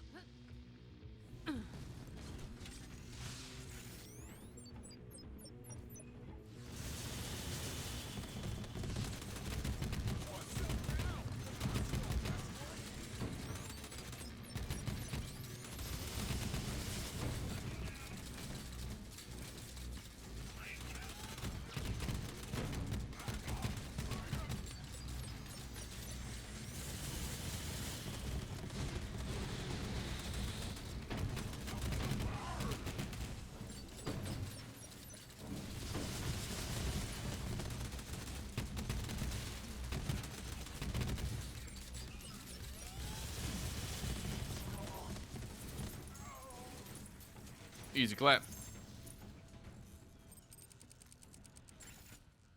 Vault Hunter, you wasted Tron? Good riddance. Oh, was his name There you go. Front? Ooh, shotgun. Malawan shotguns are kind of weird though. Ooh. Hold on. I don't want to give it here yet. I want.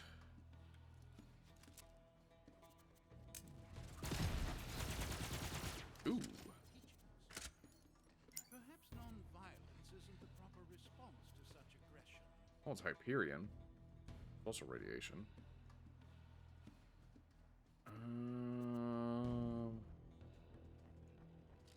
Kind of want to try this one. Well, this one does more damage. Yeah, this one's just better all around, honestly. I'll admit, Take it to sell. intrigued Well, by it's not the worth much. violent Never mind. ways of our saviors. I must not question teaching. I've never been able to use iridium the way Lilith does, but I found a technique in this book that might change that. Okay, here goes. Something.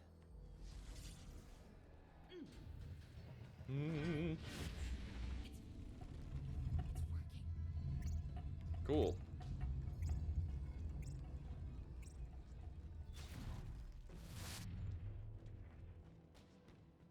The game told me he'd be trolled. Crap.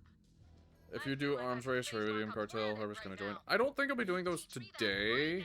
I could get used to that kind of power. There's not much time. Okay. Maybe Get the tomorrow. key fragment, Vault Hunter. What's this? Oh, So, Ava, you survived Oh. the invasion. not as good as I Guess all those hoped. hours staring at water taught you something after all. I can handle myself. Maybe tomorrow I'll do them. Way before I met Probably you. won't do the Let's spar them that today.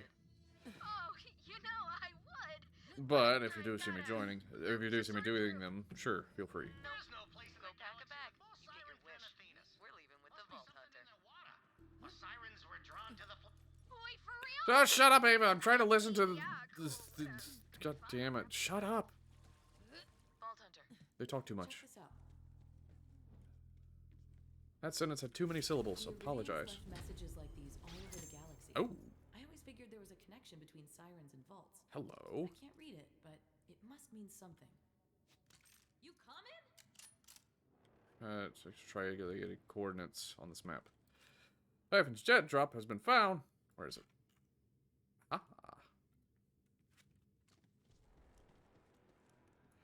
She already got Gethin with you, and I don't want to be a crowd. But as long as Malawan knows it's here, Athenas will never be safe. It doesn't really matter, but I do know the game scales up like the enemy density and difficulty of things as more players join. So if we're all scattered about, it can cause problems. Like we're all just off doing our own things. But I don't know, it's okay. Like for those little mini games, I think it'll be fine. Lilith. Like because that's just all in its own arena. Apprentice. She's going to be a siren someday. But for just And I romping wanna make around sure as I she's ready am when right that now. happens. See you in the stars, Vault Hunter. There is a treasure thing. What level are you currently? Level 17. Like, I just started this last week. I mean, I've played this game before, but only a little bit.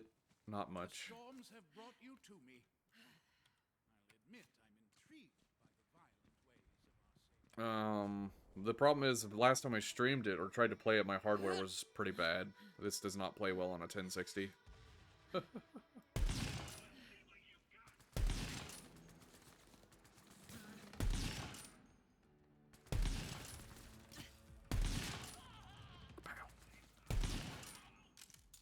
So you're pro. No.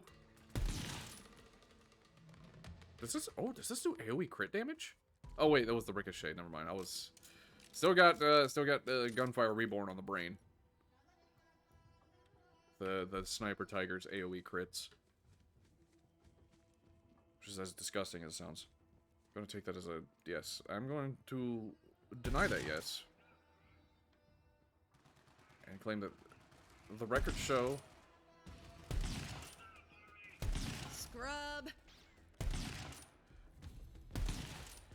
Your Honor, those explosives were not improvised. I worked very hard on them. Thank you.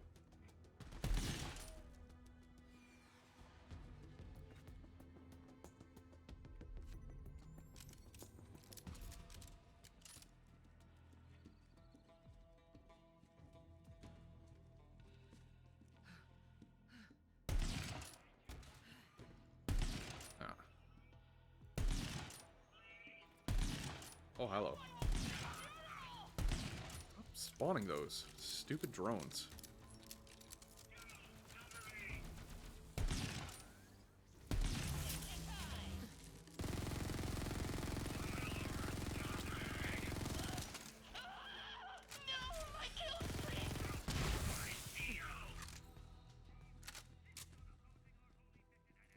I can't remember how far I got in this game. Let's see. Okay, so that's over there. It's got to be up there somewhere then. How the hell?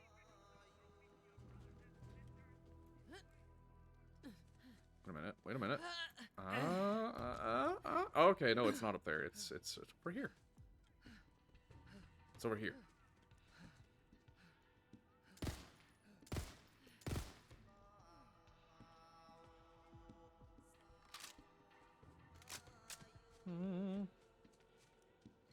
Well. Okay, next time I play Gunfire Reborn, I'm changing the keybind so I don't keep getting confused, because for some reason F is the key. What level is Geth? Alright, where is it? Not here? Or anywhere? I don't know. Because I don't know what you're talking about, so I couldn't know where it is. Uh-huh. The book, I can see it in Level your 8. bag. Hand it over. Fine. It's dumb anyway. Can't read any of that stuff. Well, you will someday. Wait. The only time I'm not carrying this is when I'm asleep. Did you sneak into my room? Oh, no.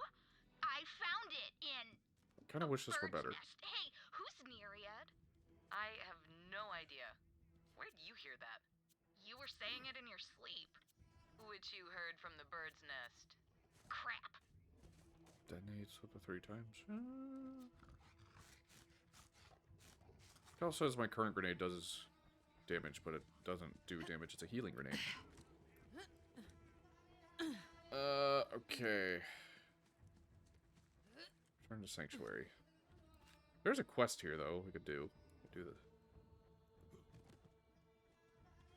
It's like just down the hall. Go ahead and do that, why not?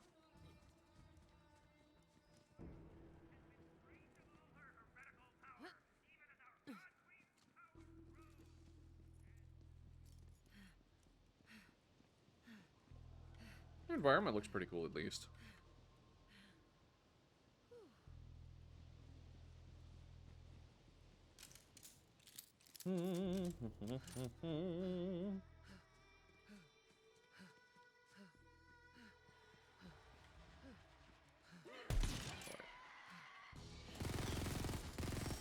Serving up fresh hot death. Check out that body count.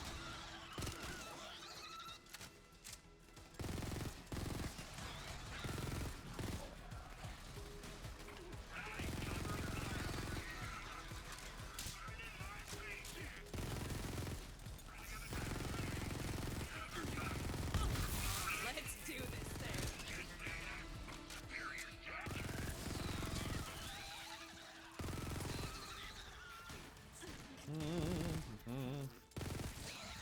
Let's see.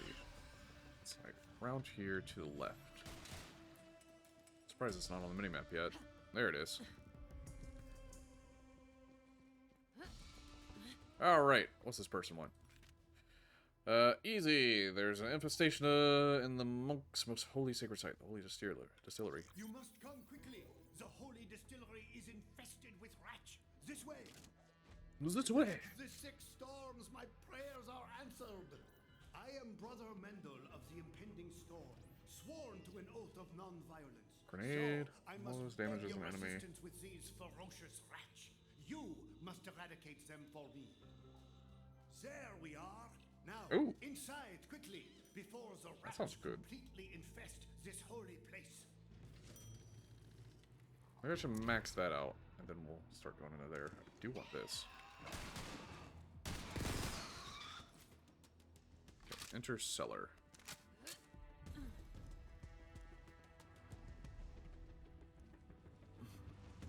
Ah, that's rat gunk. Our distilled spirit should be strong enough to melt such things. Shoot the nearby cask and be rid of that foul infestation. How I envy you, Vault Hunter. Unencumbered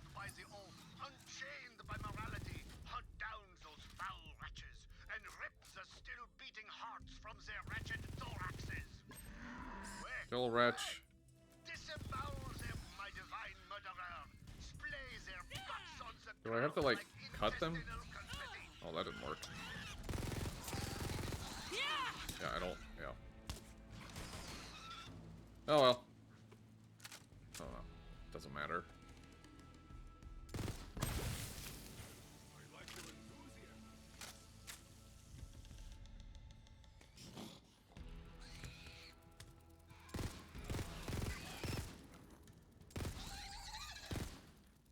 I have to, like...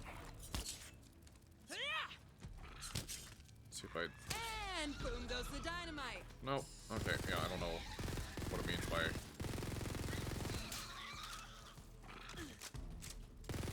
Freaking multi-kill, yeah!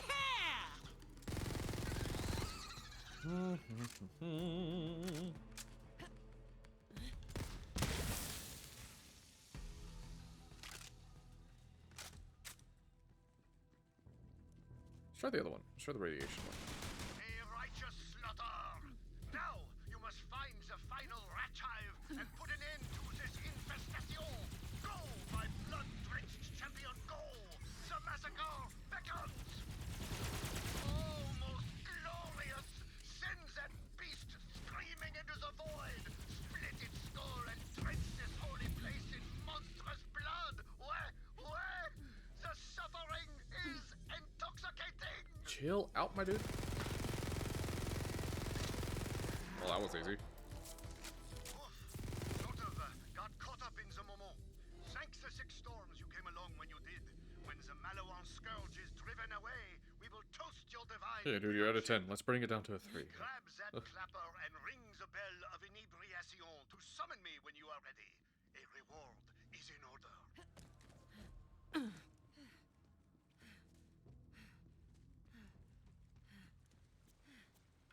When we monks take the oath of non-violence, we must relinquish all our worldly weapons. They are stored nearby, and I urge you to take whatever you need from our Weapon depository, my vivisecting avenger. Then return to me. Interesting. That's a cool gun. Firing micro rockets, that could be fun to play around with. Not sure what I'd replace with it.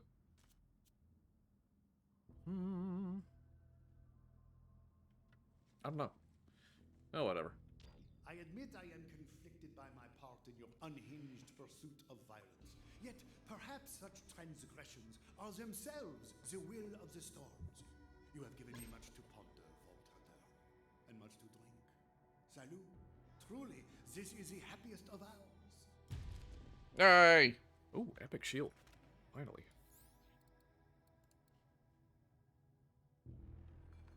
Why is the capacity so bad?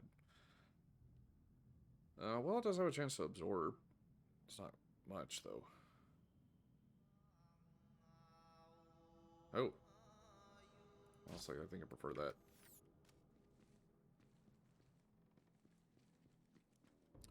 Okay. Now I can leave.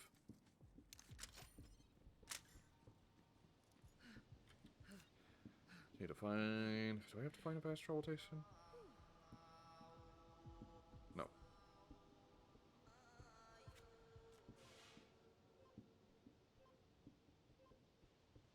Boink. Do do do do do do do do do do do do do do. Glad to have you back. Lilith tells me you have acquired a vault key fragment. Bring it to me. I shall keep it safe while you gallivant around in search of the other pieces. Oh yeah, I have things that I can. Trooper shield. Aha, cool. Oh yeah.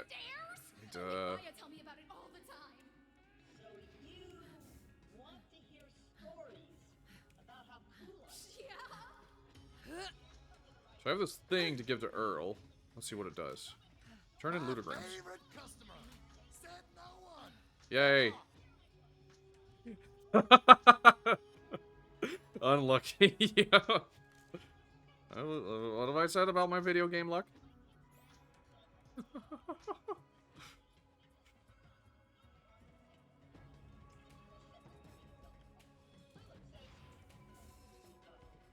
looks like more of the DLC has been unlocked.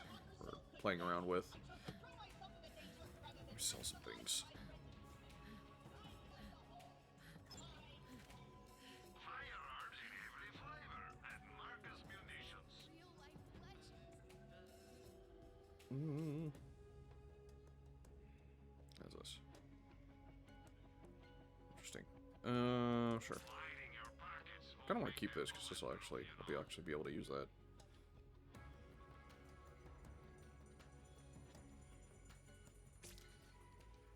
Why so angry?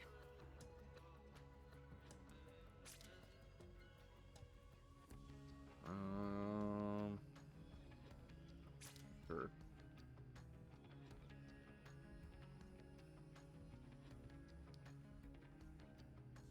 Sure. Don't spend it all in one place, except right here. Wanted you to get lucky there.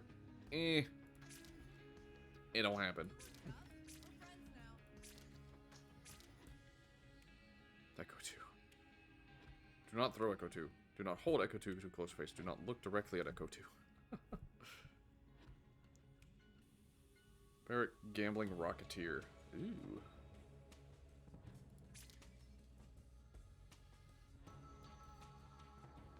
Okay. Buy this thing and hold more stuff. You know you want to. Do not go to the breastplate store. Do not pass go. Do not enjoy yourself. Yes. Do not pass go. Do not collect $200. Yes. More back-to-back space. Yes. Staring at it won't change the price, friend. Lost loot. Oh, okay. Heavy ammo you can carry. Suppose. Vault hunters I like some bank STUs as well. with an STU. With that There we go. upgrade, you can hold more items. Shotgun, sniper rifle. You gonna buy something else or not? You've got two choices. Buy an STU or don't. But you definitely should. Better buy up the rest quick. This There is we go. very limited stock. Cool. More ammo capacity. It's always good.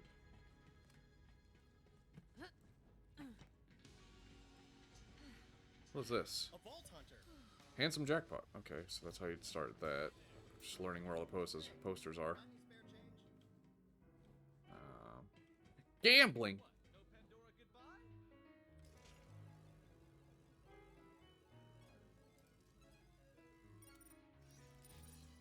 Oh. I paid 10 iridium to get 1. Yay?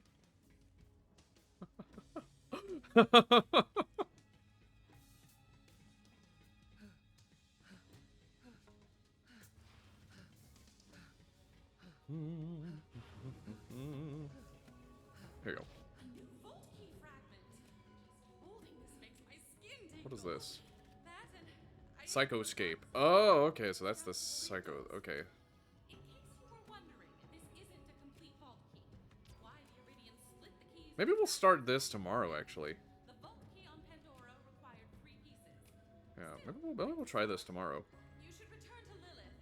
I'm sure she and Maya have a lot The psycho expansion. to do. DLC I told you has a story spoiler. Oh, okay. So should I wait, or... Give me a sterile room full of surgical equipment any day. Depends. What's this? What do you want? Oh. If you don't mind a major spoiler, okay. Well, we could probably do... Let's see. I don't know how long in the story we should be along. Like, should I complete the story, then do DLC, or...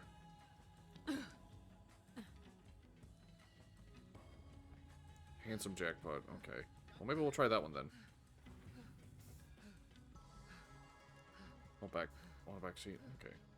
Well, it's not back seating if I'm asking for suggestions. Okay, talk to Billith. Will that be Lilith? If she was a male, it would be Billith. Finally,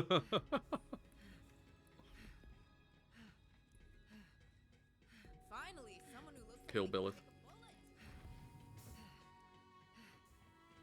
Bill, Bill, Bill, Bill. What does this go to? These just bedrooms. Come in, we're open. Ah, yes, I too like my books marked with no letters on them, so I can surely tell what they are. Jeez Louise. Supermax. Ships made quick.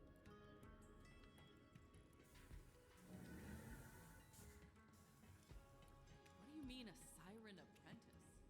I can't explain it right now, Lilith, but she's going to be a siren someday. We'll talk about this later. I'm in the cockpit. Beep, beep, boop, boop, beep, beep, beep, beep, boop, boop. Plotting course. Keep the shields up, Captain. Okay, enough of that. You found a more Bruce and Major... Whatever, I don't know. What's up, killer? Maya says you kicked some major ass. The Major Kong. Hey. Takes an ass kicker to know an ass kicker. I believe it. Well, one fragment down, 2 more to go.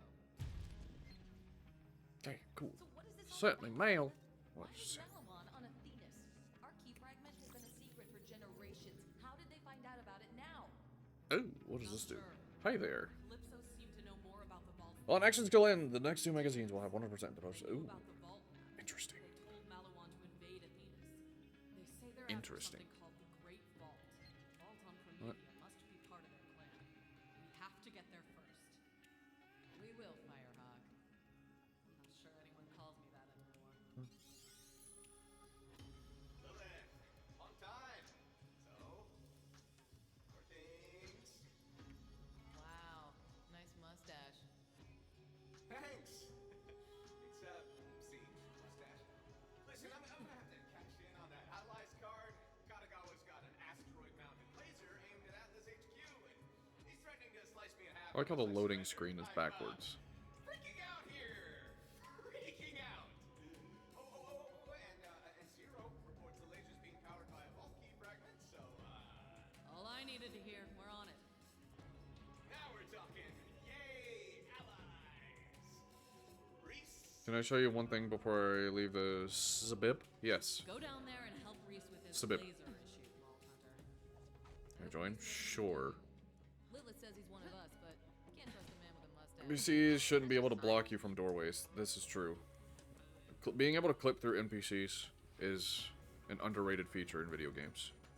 So, the tattoos. Or just knock them on, throw them on the ground. Wanna talk about it? Sure, you think they never patched? Okay. Honestly, no. Not much to say. Okay. Gotcha. Where did you end Well, up? I should Why probably does it settle say you're in. way over there? It's good to be back on Sanctuary. Hey, Sanctuary. Oh, okay. Oh, there you are. Just follow me. If I can find my way to you, I will.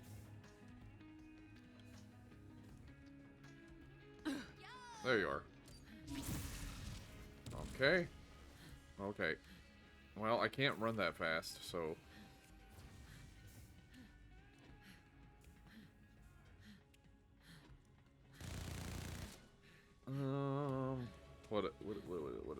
What is...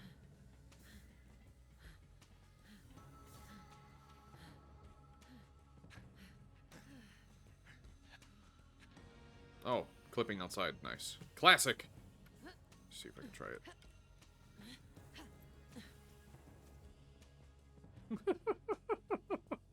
Interesting. Neat places you can go. Do you just fall through the hole here? No. It's death. Okay.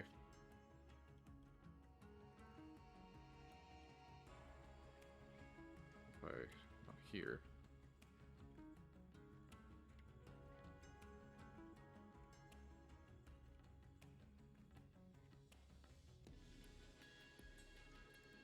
I'm just falling forever. Oh dear, what happens if you... It shakes.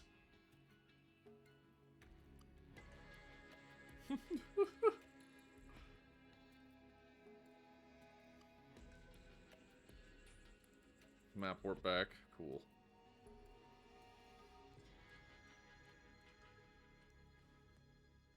I have entered the soup. Oh, you're so... Oh, okay. Well, what do I do now?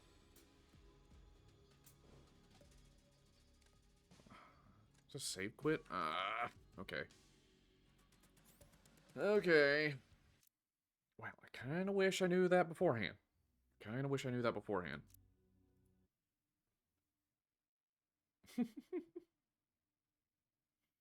Usually there should be like a kill box. Thanks. Yeah.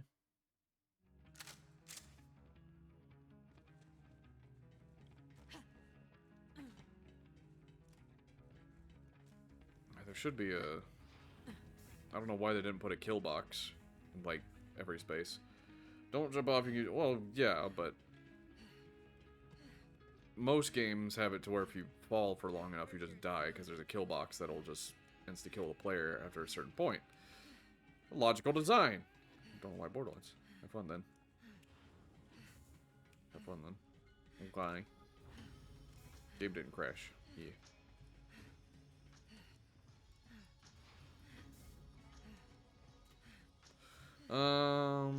Deck B. Okay. What am I doing? Meridian Metroplex. Okay. I forget how far that I got in this game. Did this game have a space segment in it? If it did, that's about... I think that's about as far as I got. Yeah, it does. Yeah, that's about as far as it got. Wait, what? Oh.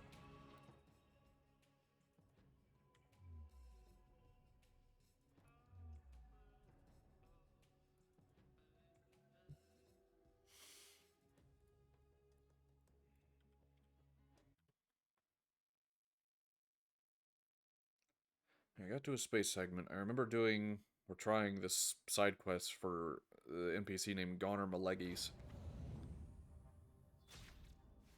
It's Vault o'clock, baby. Meet me That's at about it. Launchpad 7. So Malawan has that laser on lockdown. There's no way your drop pod would get through security. But I've got a state-of-the-art Atlas brand ship with cloaking. So, the plan is to fly up to the orbital platform and take out that laser before Katagawa knows what hit him. What's that? Driver weapon. Oh. Any other... No. I do not. Okay.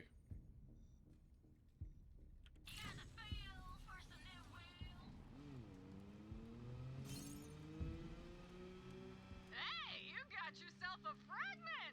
Making your own Valky? That's fun. You know what we've been making? An ever-hungry tide of ravenous followers sweeping over the galaxy committing super murder in our name. Just a thought. If you want to keep up, you might spend more time recruiting and less time polishing your gun. That's called strategy, bitch. Oh, look! 1,000 more bandits pledged their lives to me while we were chatting. Good thing, too. I am starving. Splat.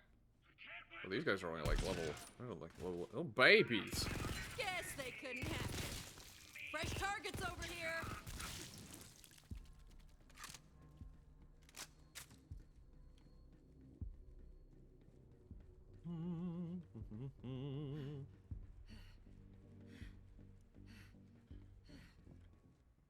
Hey, you made it!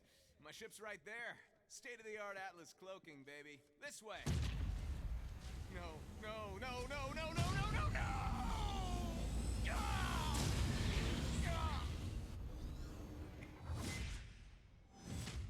Besieged and bestashed. Katagawa! Reese, buddy. Is that unconditional surrender any more thought? Or do you need another love slap from your old pal Laseroid to change your mind? Screw you! Why did it have You're ready concrete to in it? swing by with the paperwork. Why did the ship have Can't wait concrete to in it? absorb Atlas into the Malawan family. Oh, And you can bring rebar. Zero. I'll bet he's interested. I'd die before I hand over Atlas to that corporate asshat. New plan. New plan. We steal a Malawan shuttle with security protocols. Here, take this. So, the Viper Drive is Atlas' state-of-the-art remote Hacking. Now we'll use that baby to steal a Malawan shuttle. You in? Hell yeah. Quick question. Is that mustache authorized? Focus! Just find yourself a Malawan shuttle and pop in a Viper Drive. Do the rest. Did I make Geth leave? I don't know. Okay. Well, I had to Try quit, out the so hyperdrive. yeah, drop the connection. Pop it into that Because console. quitting to main menu will do that. Okay, time to try out the Viper Drive. So, pop it into that console. Just gotta get in somewhere you're not wanted. Viper Drive by Atlas. It's state of the art. Yes, we're in. Reese comes through. High fives? Anybody? Okay, okay. Hey, let me know when you're there.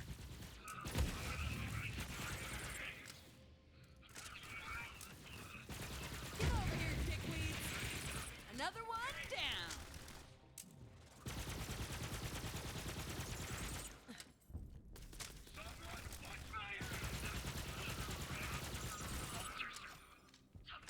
I was actually worried I wouldn't be able to do that jump since I had that movement speed.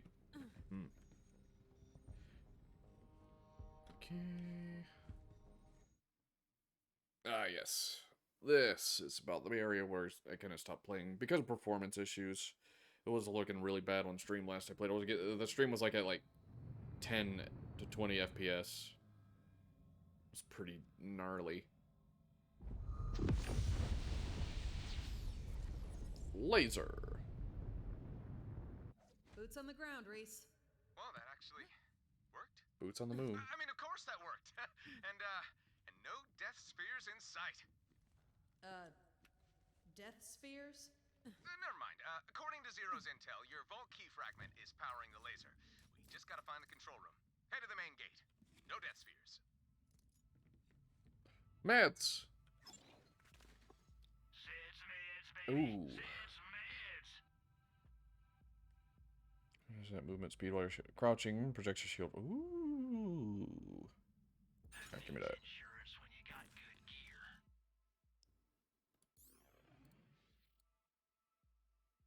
Finally, some fucking capacity. See what else do they got? I don't know what class mod I have.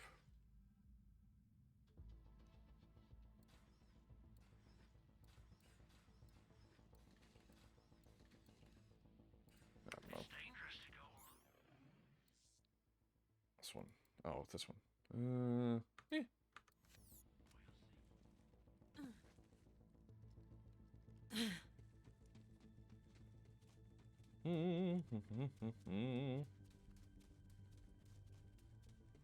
That is the Zenara, Kanagawa's pleasure yacht.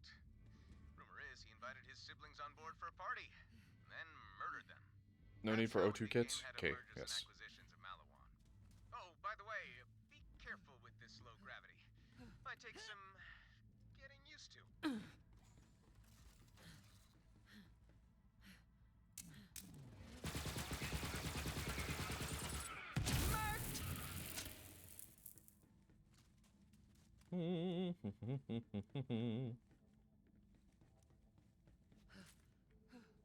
Wait, can I not go through? Do I just... No, no. Damn it. Okay.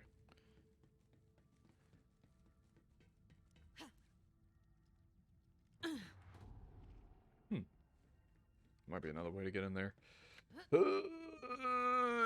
Yep. Aye. Nice. Not that I need to come over here, but still. Let's see. Open. Open. No. There we go.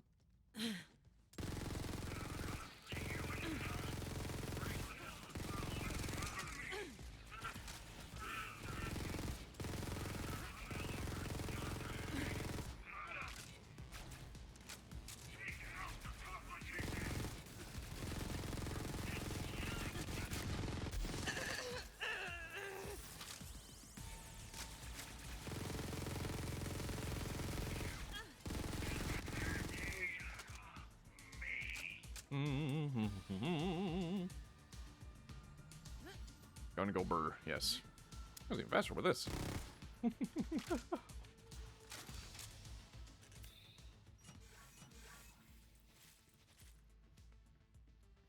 If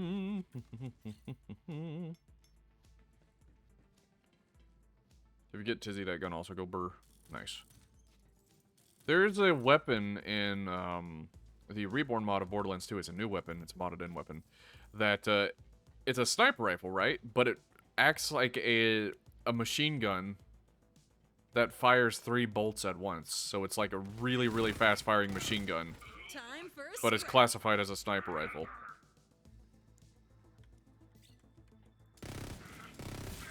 And yes. boom goes the dynamite. There's also a TF2 reference weapon called Sasha, which is a big Vladov gun that shoots like 5 bullets at a time and slowly ramps up in fire rate. It's like dong, dong, dong, dong, dong, dong, dong, dong, dong, dong. It just gets faster and faster. It does slow you down a bit, though.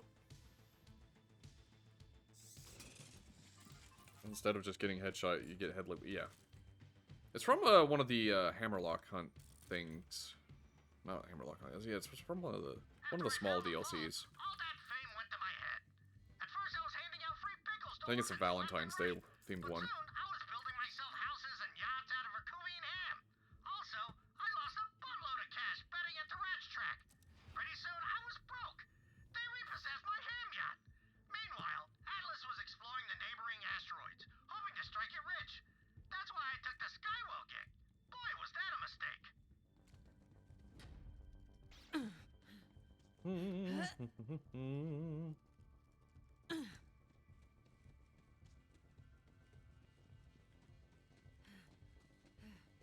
Uh-oh, looks like there's security up ahead.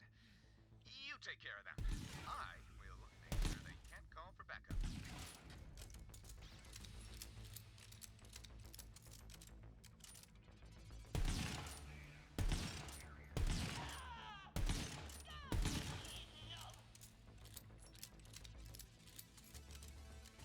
My flak build. Cool.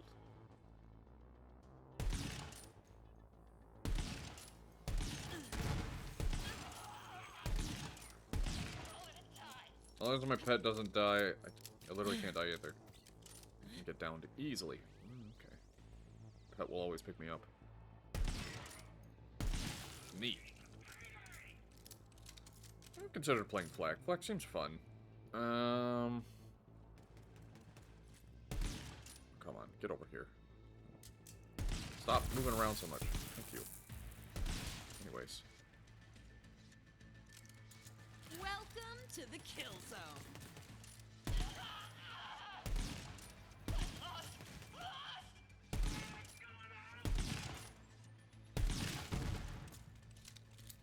Definitely fun too. Yeah.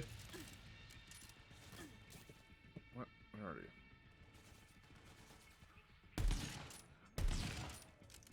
I do kind of wish the classes were a bit more unique in their concept in this game, because, you know, Mose is just, you know, general soldier. Black is, you know, sniper with pet sort of guy. And Zane is like, what is it? He's like the stealth class, the agent dude. And then there's like, just talking conceptually here. And then Amar is the melee, whatever. Conceptually, they're not that interesting, not compared to Borderlands 2.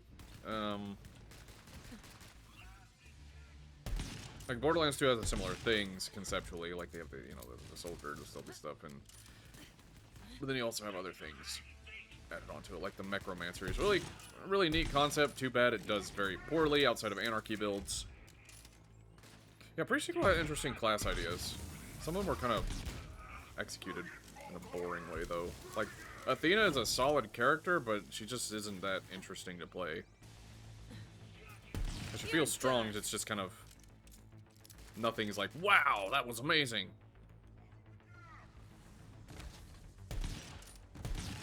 Why am I not hitting? There you go.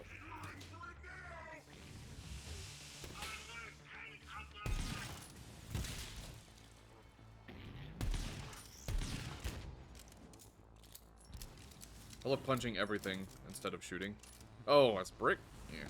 I do like melee classes, I just don't like the concept for this game's melee class.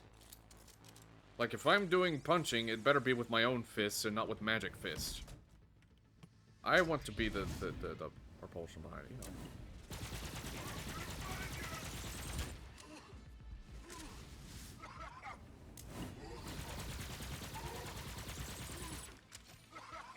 No match for my punch them in the face until they die style fighting.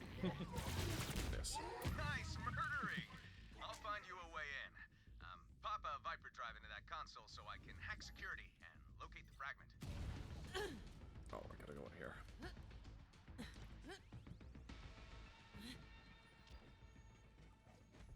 Badu.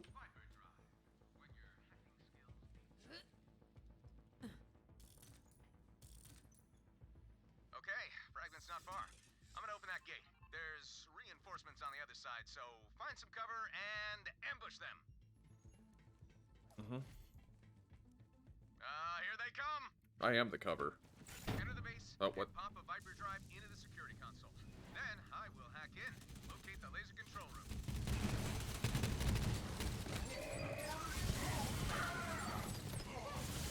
Damn, you kill real good. Real good. That's it? Come on. You can throw more at me than that. The main elevator leads right down to the laser. We'll be in and out so fast, Katagawa won't know what hit him. I can't.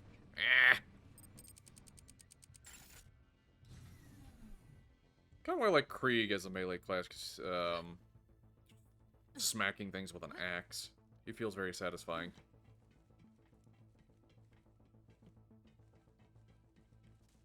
Iron Bear has melee. Pause. Yeah. I just haven't had the need to use it. Just blow things up. Now call the elevator. It'll take you right down to the laser.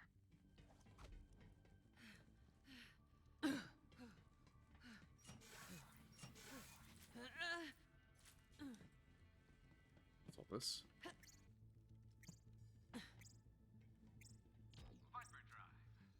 Didn't like Krieg, he hurt himself way too much. Yeah, that was a bit of annoyance. One thing that the Reborn mod does is the more points you put into that perk, Bypassing security protocols now. the more points you put into that Silence the Voices perk, the... Now, you stupid. Oh my goodness, this guy needs to stop talking. Reese, is that you? Welcome. So once we make your Let me use the elevator and shut up! Anyways, before they continue, let me speak. I have a really hard time talking over other voices. So what the Reborn mod does, the more points you put in the Silence of Voices, the lower the chance to actually hurt yourself. You can actually get it to as low as, I think, like 4% if you use class mods, which means it almost never happens.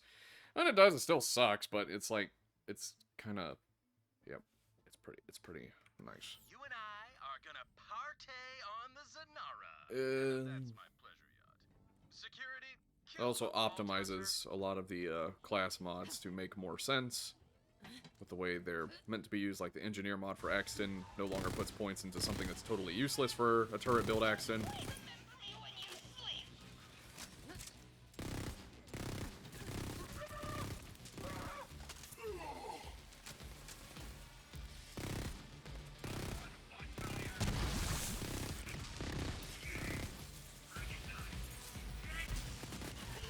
What the hell am I getting? What the fuck? Where did this guy come from?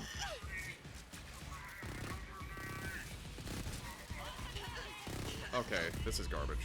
Why are they why is there two badasses that are teleporting in front of me?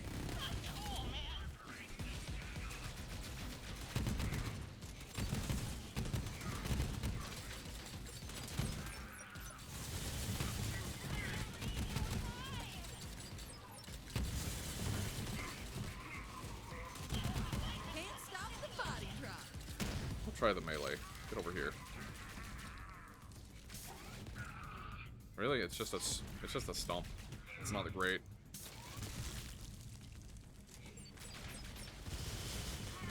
Wait a sec. Reese, why are there Vault Hunters here? Tell me you weren't trying to take out my laser. It's my favorite laser, Reese.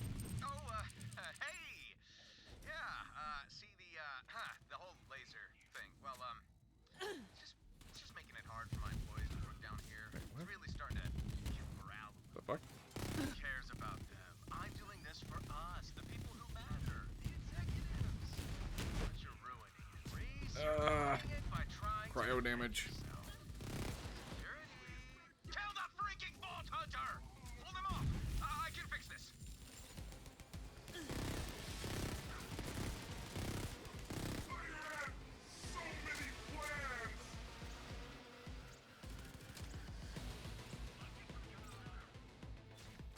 It's over here. Thank you. Next.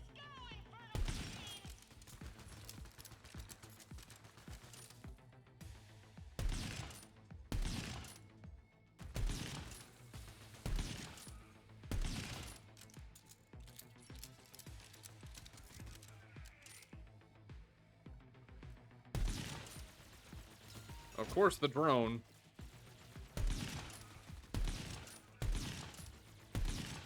Stop deploying this! Oh my god. These things are stupid fucking annoying. Oh my goodness. They're weak spawning on their back too. I fucking hate these.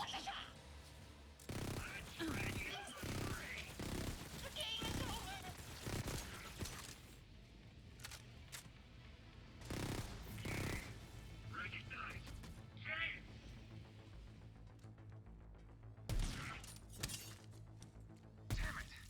Lock down the elevator. Let's see. Oh, hell yeah. Some spy stuff. Head through those ventilation ducts. They lead straight into the maintenance area.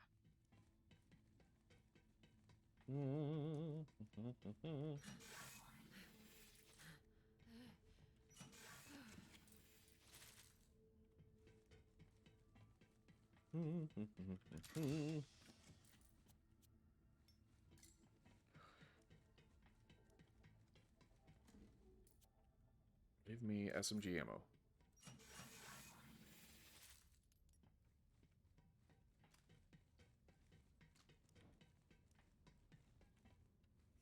Anything over here? Oh my goodness.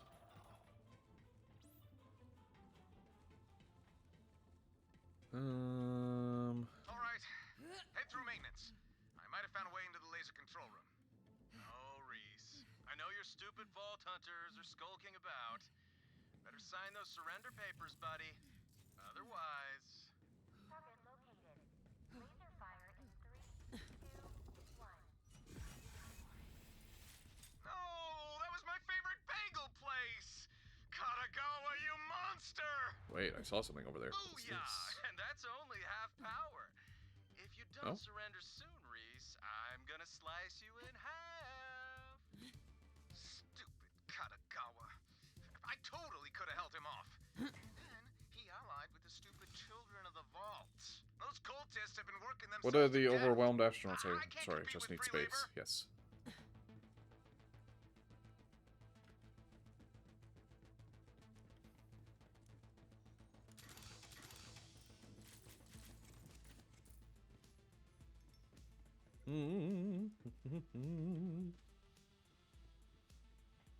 Well, what is this? This is some very interesting level design here. Wait. Oh, I probably shouldn't have felt. Oh my goodness. Okay, gotta run all the way back around.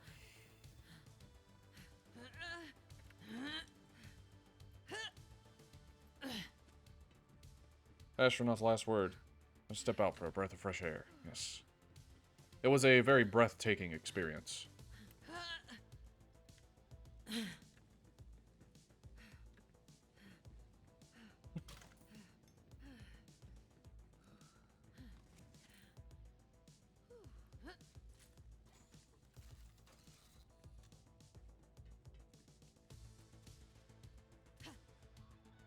Yo, CLB, bring me a vault hunter head. I'm gonna hollow it out and use it for a TV while I'm cutting on the nuts. You can go astro nuts with these jokes. Boink. And where are you? Boink.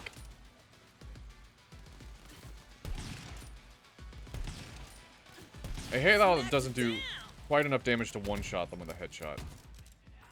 Just does barely. Well, both of those will. Hydrate and stretch. Got it.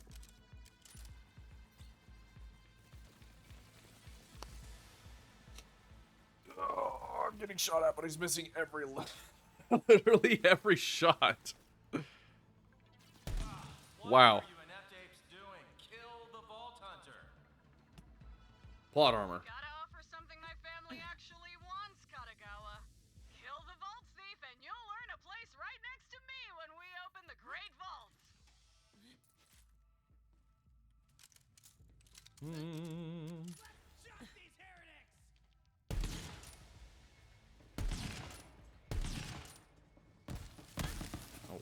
that hit.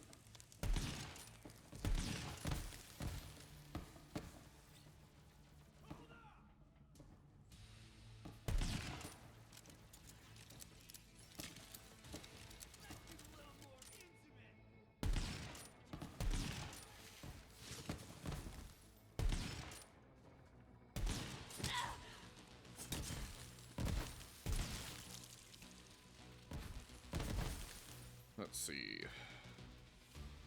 I have more than 3 weapons. Okay, I don't have more than 3 weapons. Try this one. Shotgun time. Why does the shotgun have a scope? I don't know.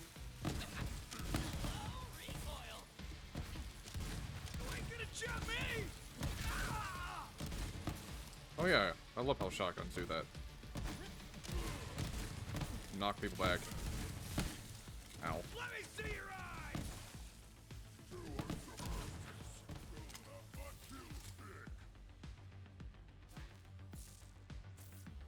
Oh, I forgot I could do that. Thought that'd be more of a challenge. How would I get up there?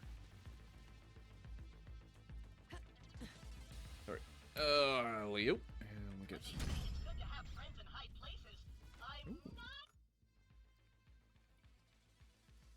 Skills to pay the bills. Extra skills, cooldown rate, grenade capacity.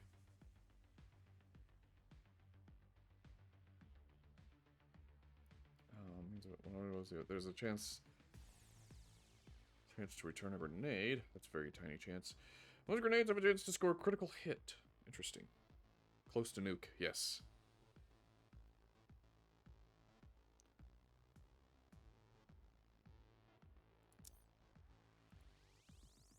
They're just gonna double up on nukes. Because why not? Oh, maybe there's a reason for a scope on a shotgun.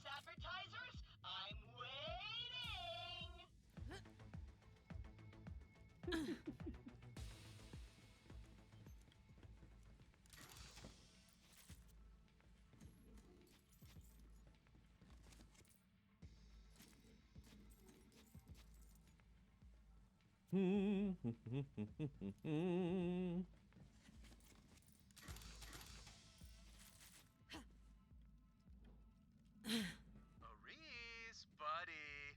I still haven't received those surrender papers. Let's see, what should I target next? What is this? How about your favorite Roided giant tracker. Homes in on the closest target. Not lazy I'm sure we'll give that a try. Riverland. Anything but lazy Riverland. Laser firing in 3 bananas, 2 bananas, 1 banana. 2 bananas. No! Damn it! Don't worry, Reese. We've got an anti-grav infinity lazy river on the Zanara. Price of admission? Atlas.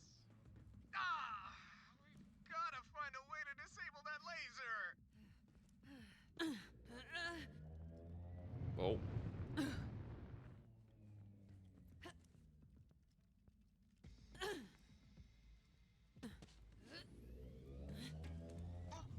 Idea. Now all shut that's down left and is stabilizing frantic cluster. anxiety. All that's left is frantic anxiety river. I will never forgive Katagawa for destroying lazy Riverland. I used to take my team there to unwind, and now I'm wound and all out of bagels. Booyah! Thrust that, thrusters. That sounded better in my head. Disregard. But look, it's working. Section 35 thrusters malfunctioning. What the hell is happening? I was just about to give Atlas HQ a mohawk. Get those thrusters up and running now. Hell yeah. Now clear out those cultists and keep going. The back entrance to the facility is just up ahead.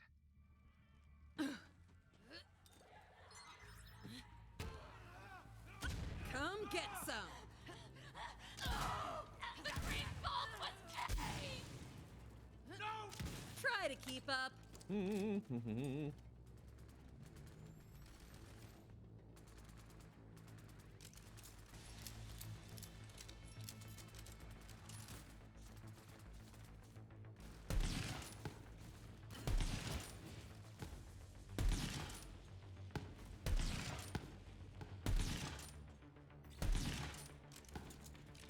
I'm in a Borderlands 3. I am a Borderlands 3 villain. Yes.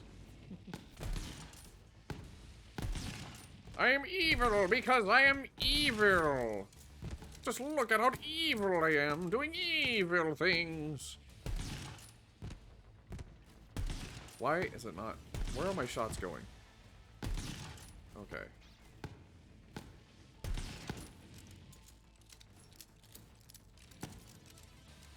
Look how I can shots go all over the place.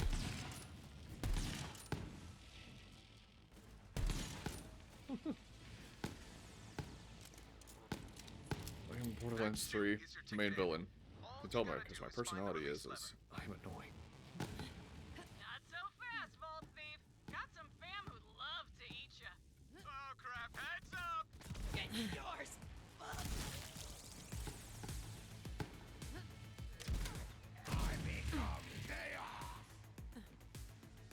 Oh.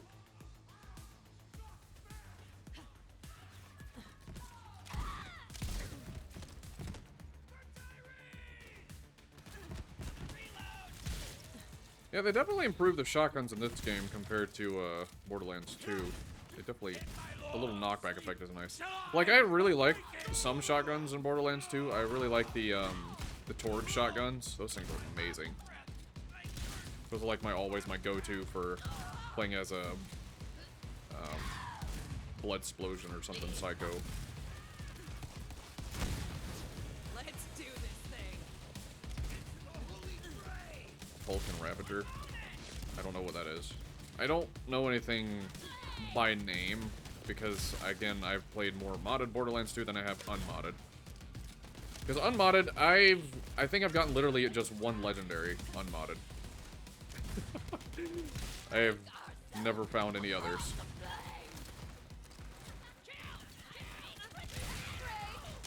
Aside, yeah, tell me about it.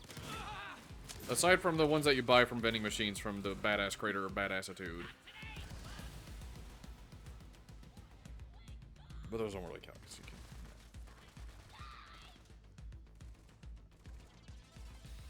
can. Yeah, the only legendary that I remember finding, it was like some sort of it was a Torgue gun. I think it was an assault rifle of some sort. But I found it really early game, like on a really early run.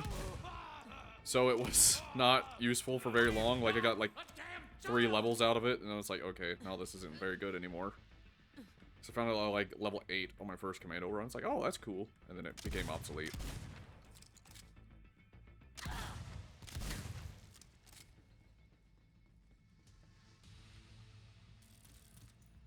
So, with Reborn mod, the rates of things, they're not necessarily upped, but there's more things. So the chances of getting something is definitely higher, just by virtue of how many more guns have been added to the pool.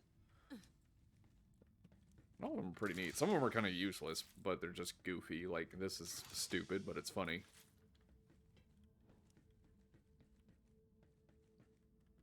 Ta-da! What, nothing? Come on, I just got you into freaking Malouan base. Probably the drop rates from Borderlands launch, even you would have been spoiled. Celebration button. Yeah, I've heard this game is, and it definitely feels like it has a lot more common of a drop rate. Thank goodness for no falling damage in Borderlands games. So, I figured out how to hack Katagawa's laser, and the control room is just up ahead. Hop in a Viper Drive. Atlas, it's state-of-the-art. Maurice, are those death spheres? Oh no. I mean, yeah, watch out! There's a relic in this game that increases loot luck. Interesting. There was one in Borderlands 2 as well, if you like, think if you got the Ultimate Edition. It was like the Vault Hunter's relic. But it didn't, the way it functioned mathematically is a bit different. So it wasn't really that big of a deal to use it or not. I think you can buy with keys and the vault cards you have. Oh, okay, the Schluter.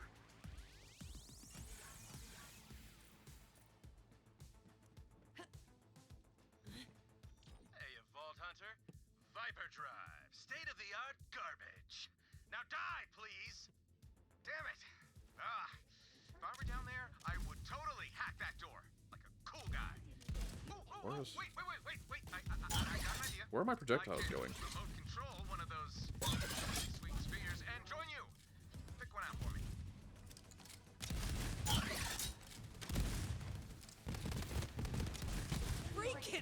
Easy kill, yeah! It's fall damage in the original. Ew. Gross.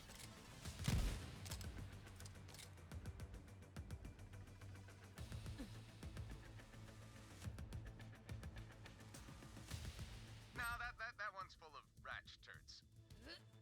Move and fight. You can't move and fight. Oh, that sucks. I could go down in an awkward position and the enemy's like just behind cover because of Borderlands hitboxes. You can't hit them.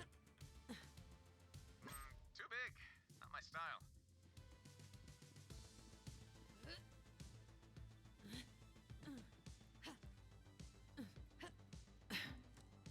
Oh, that is perfect. It just screams Reese. Reese. Use the Viper Drive.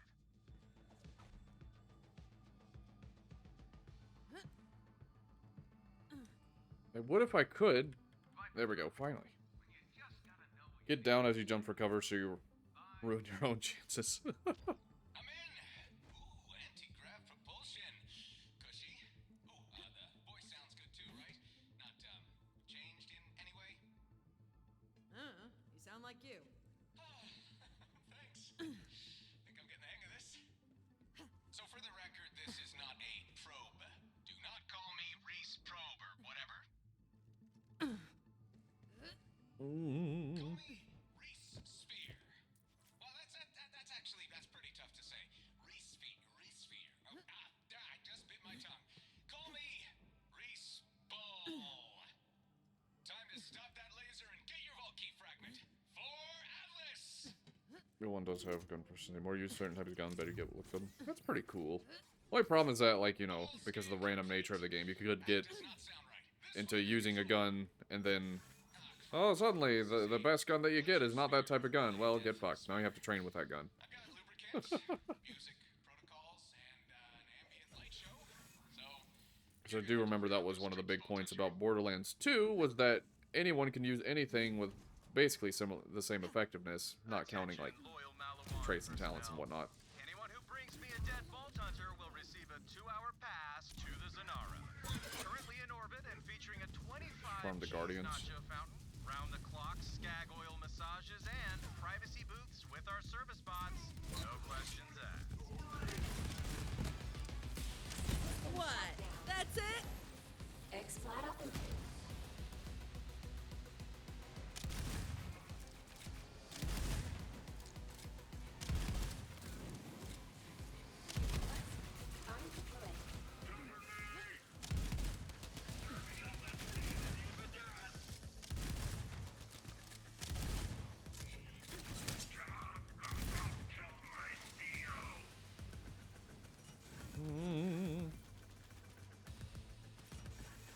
Here's something terrible to imagine. Imagine if Borderlands had weapon durability.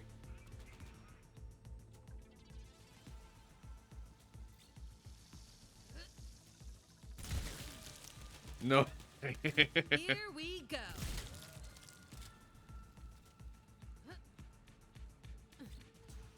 I want to imagine that. Spooky.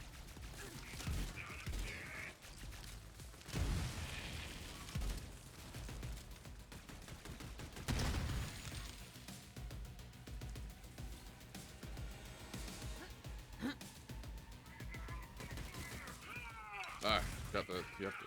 There we go.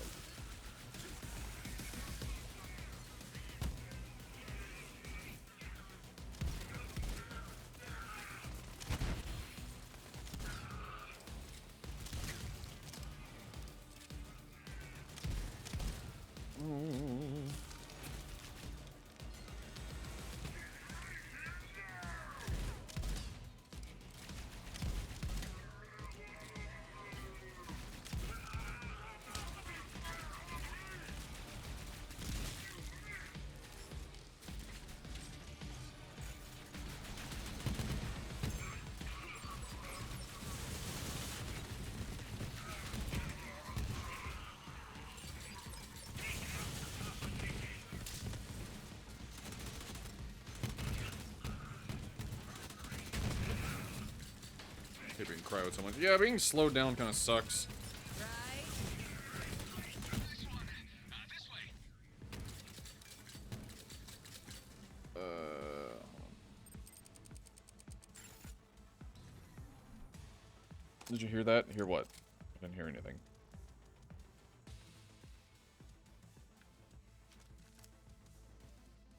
Who said that? Mose was like, right? Oh.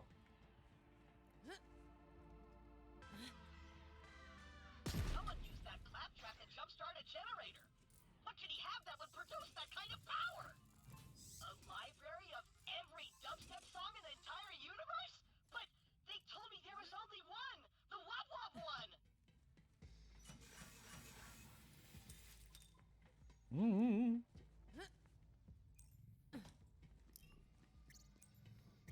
Thingy go up. Thingy go up. Thingy go up. Thingy go up. Follow respawn!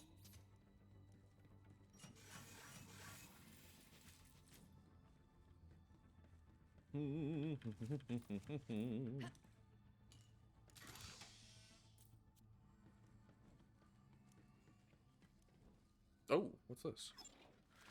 Transfusion frag grenade. Here. Here go. Hell come. Ooh, I do like transfusion grenades. Sure. A fine choice. How's this? They'll take care now.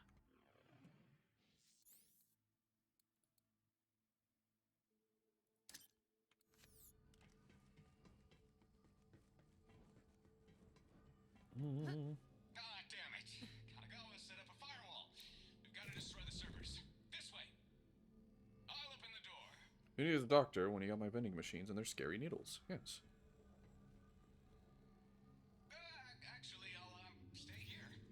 You destroy the servers and come back out. Okay.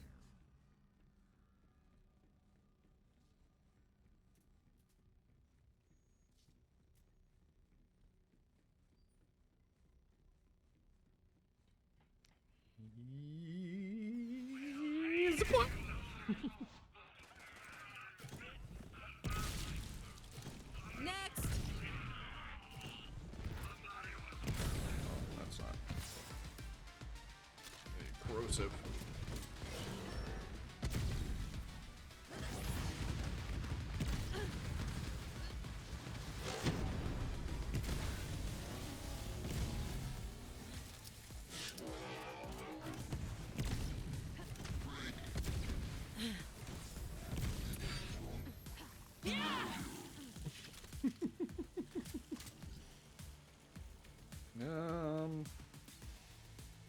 No. What is this? It's for Beastmaster. Fetch a gun. Never seeing that again. Yes. Trying to shamelessly rip off another brand.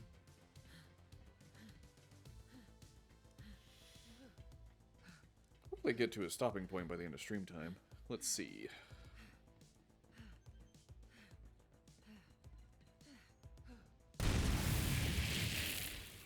There. Nice one. Now come back out. Looks like your Vault Hunters are still scuttling about. You just won't give up, will you, Reese? That's it. Say goodbye to your favorite Frogurt stand. Not Franz Frogerts. Anything but Franz Frogerts. I mean, they give you that. Oh, that's what that is. Fresh fruit and the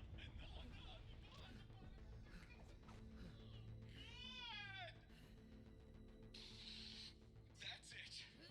If we don't stop Okay, cool. Kagawa's laser, he's gonna turn We'll out blow up the super boss and then we'll and CEOs do end it not then. live in duplexes. And then we'll continue tomorrow. Maybe TD or CEO does.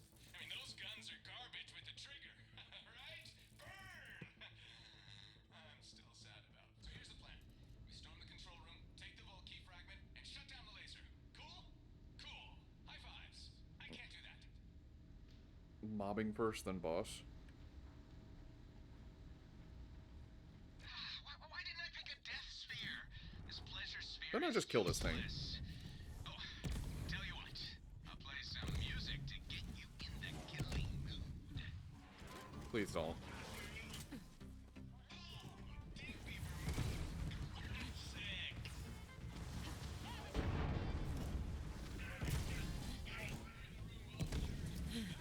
Not helping.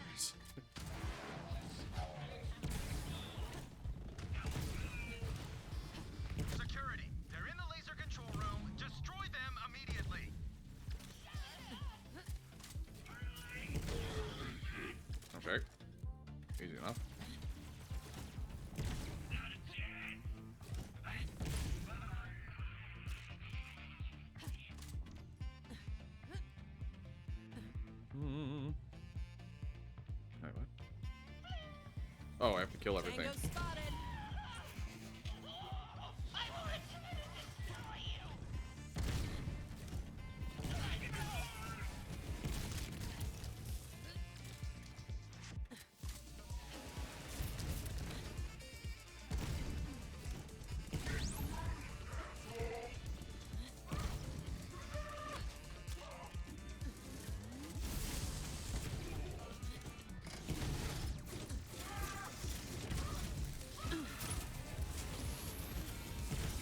Guess they couldn't hack it. Okay, now time for old Respawn to hack the laser.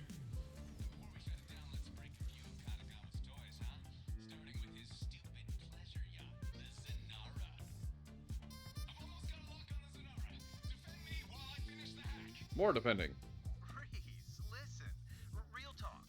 Someone stronger was going to take over Atlas. If it wasn't Malawan, it would have been Jacobs or Vladoff or even Tedior for crying out loud.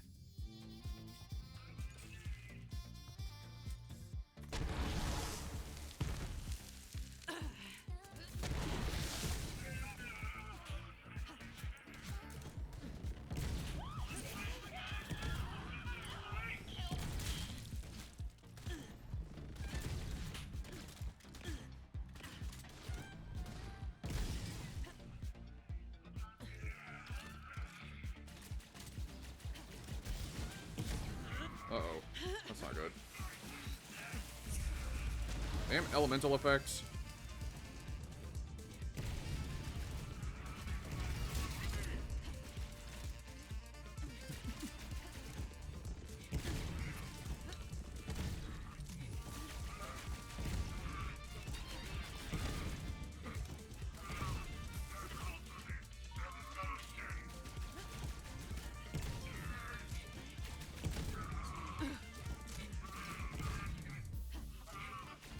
I tried to make this comfortable for you, Reese. True, I killed a lot of your employees. Like, a lot. But that is just how business is done. I'm in! Vault Hunter, fire the laser! Reese, don't do this! Do not do this, Reese! I swear! If you fire... Stop being rude to TDR. Big property damage, yes.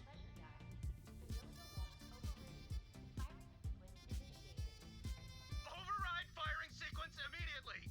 Security! Do something! Sayonara, Zanara!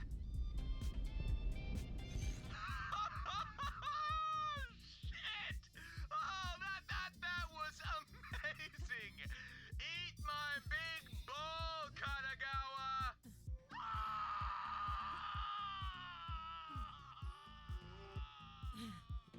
Mm-hmm. Oh, come on! I mean, what's a little destruction of personal property between corporate takeover buddies? Boss time. Okay. Alright, now that fragment's yours for the taking. There it is! The fragment! Not so fast. Freeze ball! No! I'm gonna go ball. Round and hates you. Good to know. I'm gonna enjoy it. What? Okay, that was kind of dumb. That this giant thing can evade like that. Oh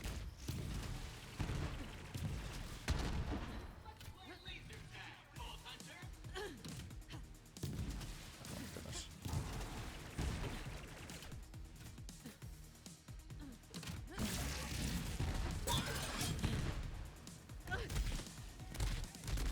Oh my goodness, I can't move fast enough. Jeez Louise. Look, I take like 2 hits and I'm dead.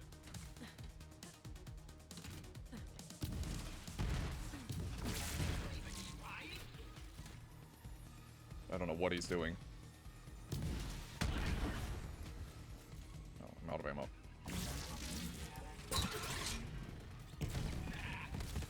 Oh.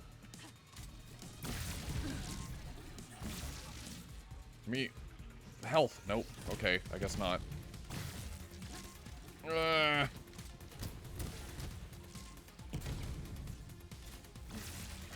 Yes, I don't have any shock weapons. I do have this, though.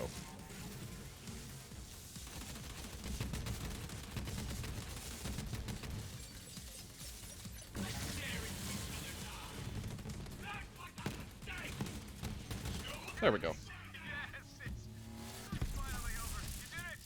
Grab the fragment. Hey! What's this? Hey, a shotgun. Replace my old shotgun with it. Let's put our heads together! I don't know what that does. Damage to project... Okay, so it's... Sure.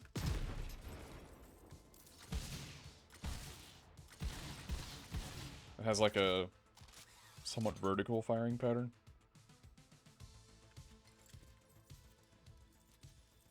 Iridium.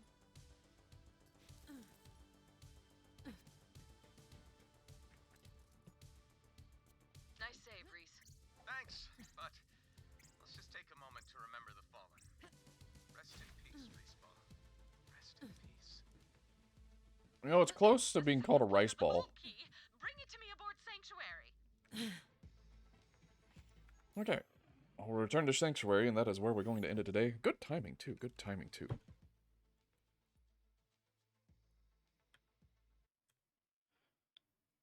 Kinda go, kind of pathetic, yeah. Kind of bad. Alright, and I think this is as far as I ever actually got, because I do vaguely remember fighting that. Bring the key fragment to me And in anything Vault beyond Hunter. this is unknown territory for me. Sheer size of these vault key fragments. Perhaps the Iridians were larger than us, or stronger. I shall examine this new fragment in private. Alright, well, that'll be it for today. Tomorrow, I might start one of the DLCs tomorrow. Take a detour, do something interesting. I want a second or third ally in the game? Sure, I guess. We'll join for a DLC. As long as it's not like running a three-legged race. Like, you know, no, I don't want to like feel like I'm being rushed, and at the same time don't want to feel like I'm rushing other people. Yeah.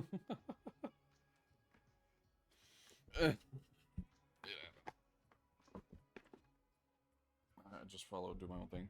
Okay. Maybe. We'll see. But tomorrow we'll worry about that. We'll worry about that tomorrow. But I hope you guys enjoyed the start of book 3 today. That was fun to start. We'll be continuing that next Saturday. Tomorrow we're just gonna be playing this game. Just gonna play through it, do some things. Let's see. What are plans for next week? Well, Thursday slot is open for next week. So I don't know what I'm gonna do on Thursday. We'll have to figure something out. I might poor Soltraza, yes. The thing about Soltraza, like in previous stories, he's not, I guess, quote unquote, humanized as much. He's definitely this more like malicious presence, and then in like book 2 is when he starts to get a bit more humanized, and then book 3 it starts to really get into his character a bit more, into his past.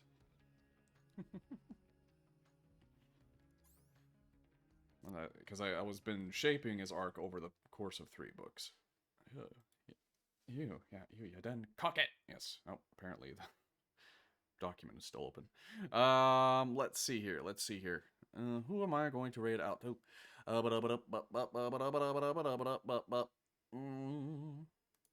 do a refresh of the page.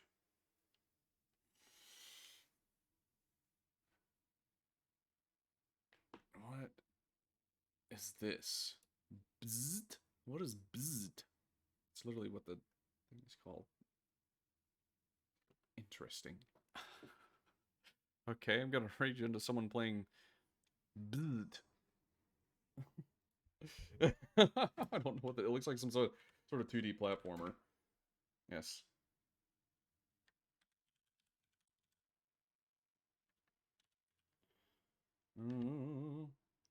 Thank you all for coming. Thank you for hanging out. I really appreciate it. I appreciate all the support. Let's see. Hopefully I'll remember to turn the redeems back on tomorrow. I sometimes forget. But yeah, that said, much love, many hugs, many kisses. Mwah, and well, bye-bye.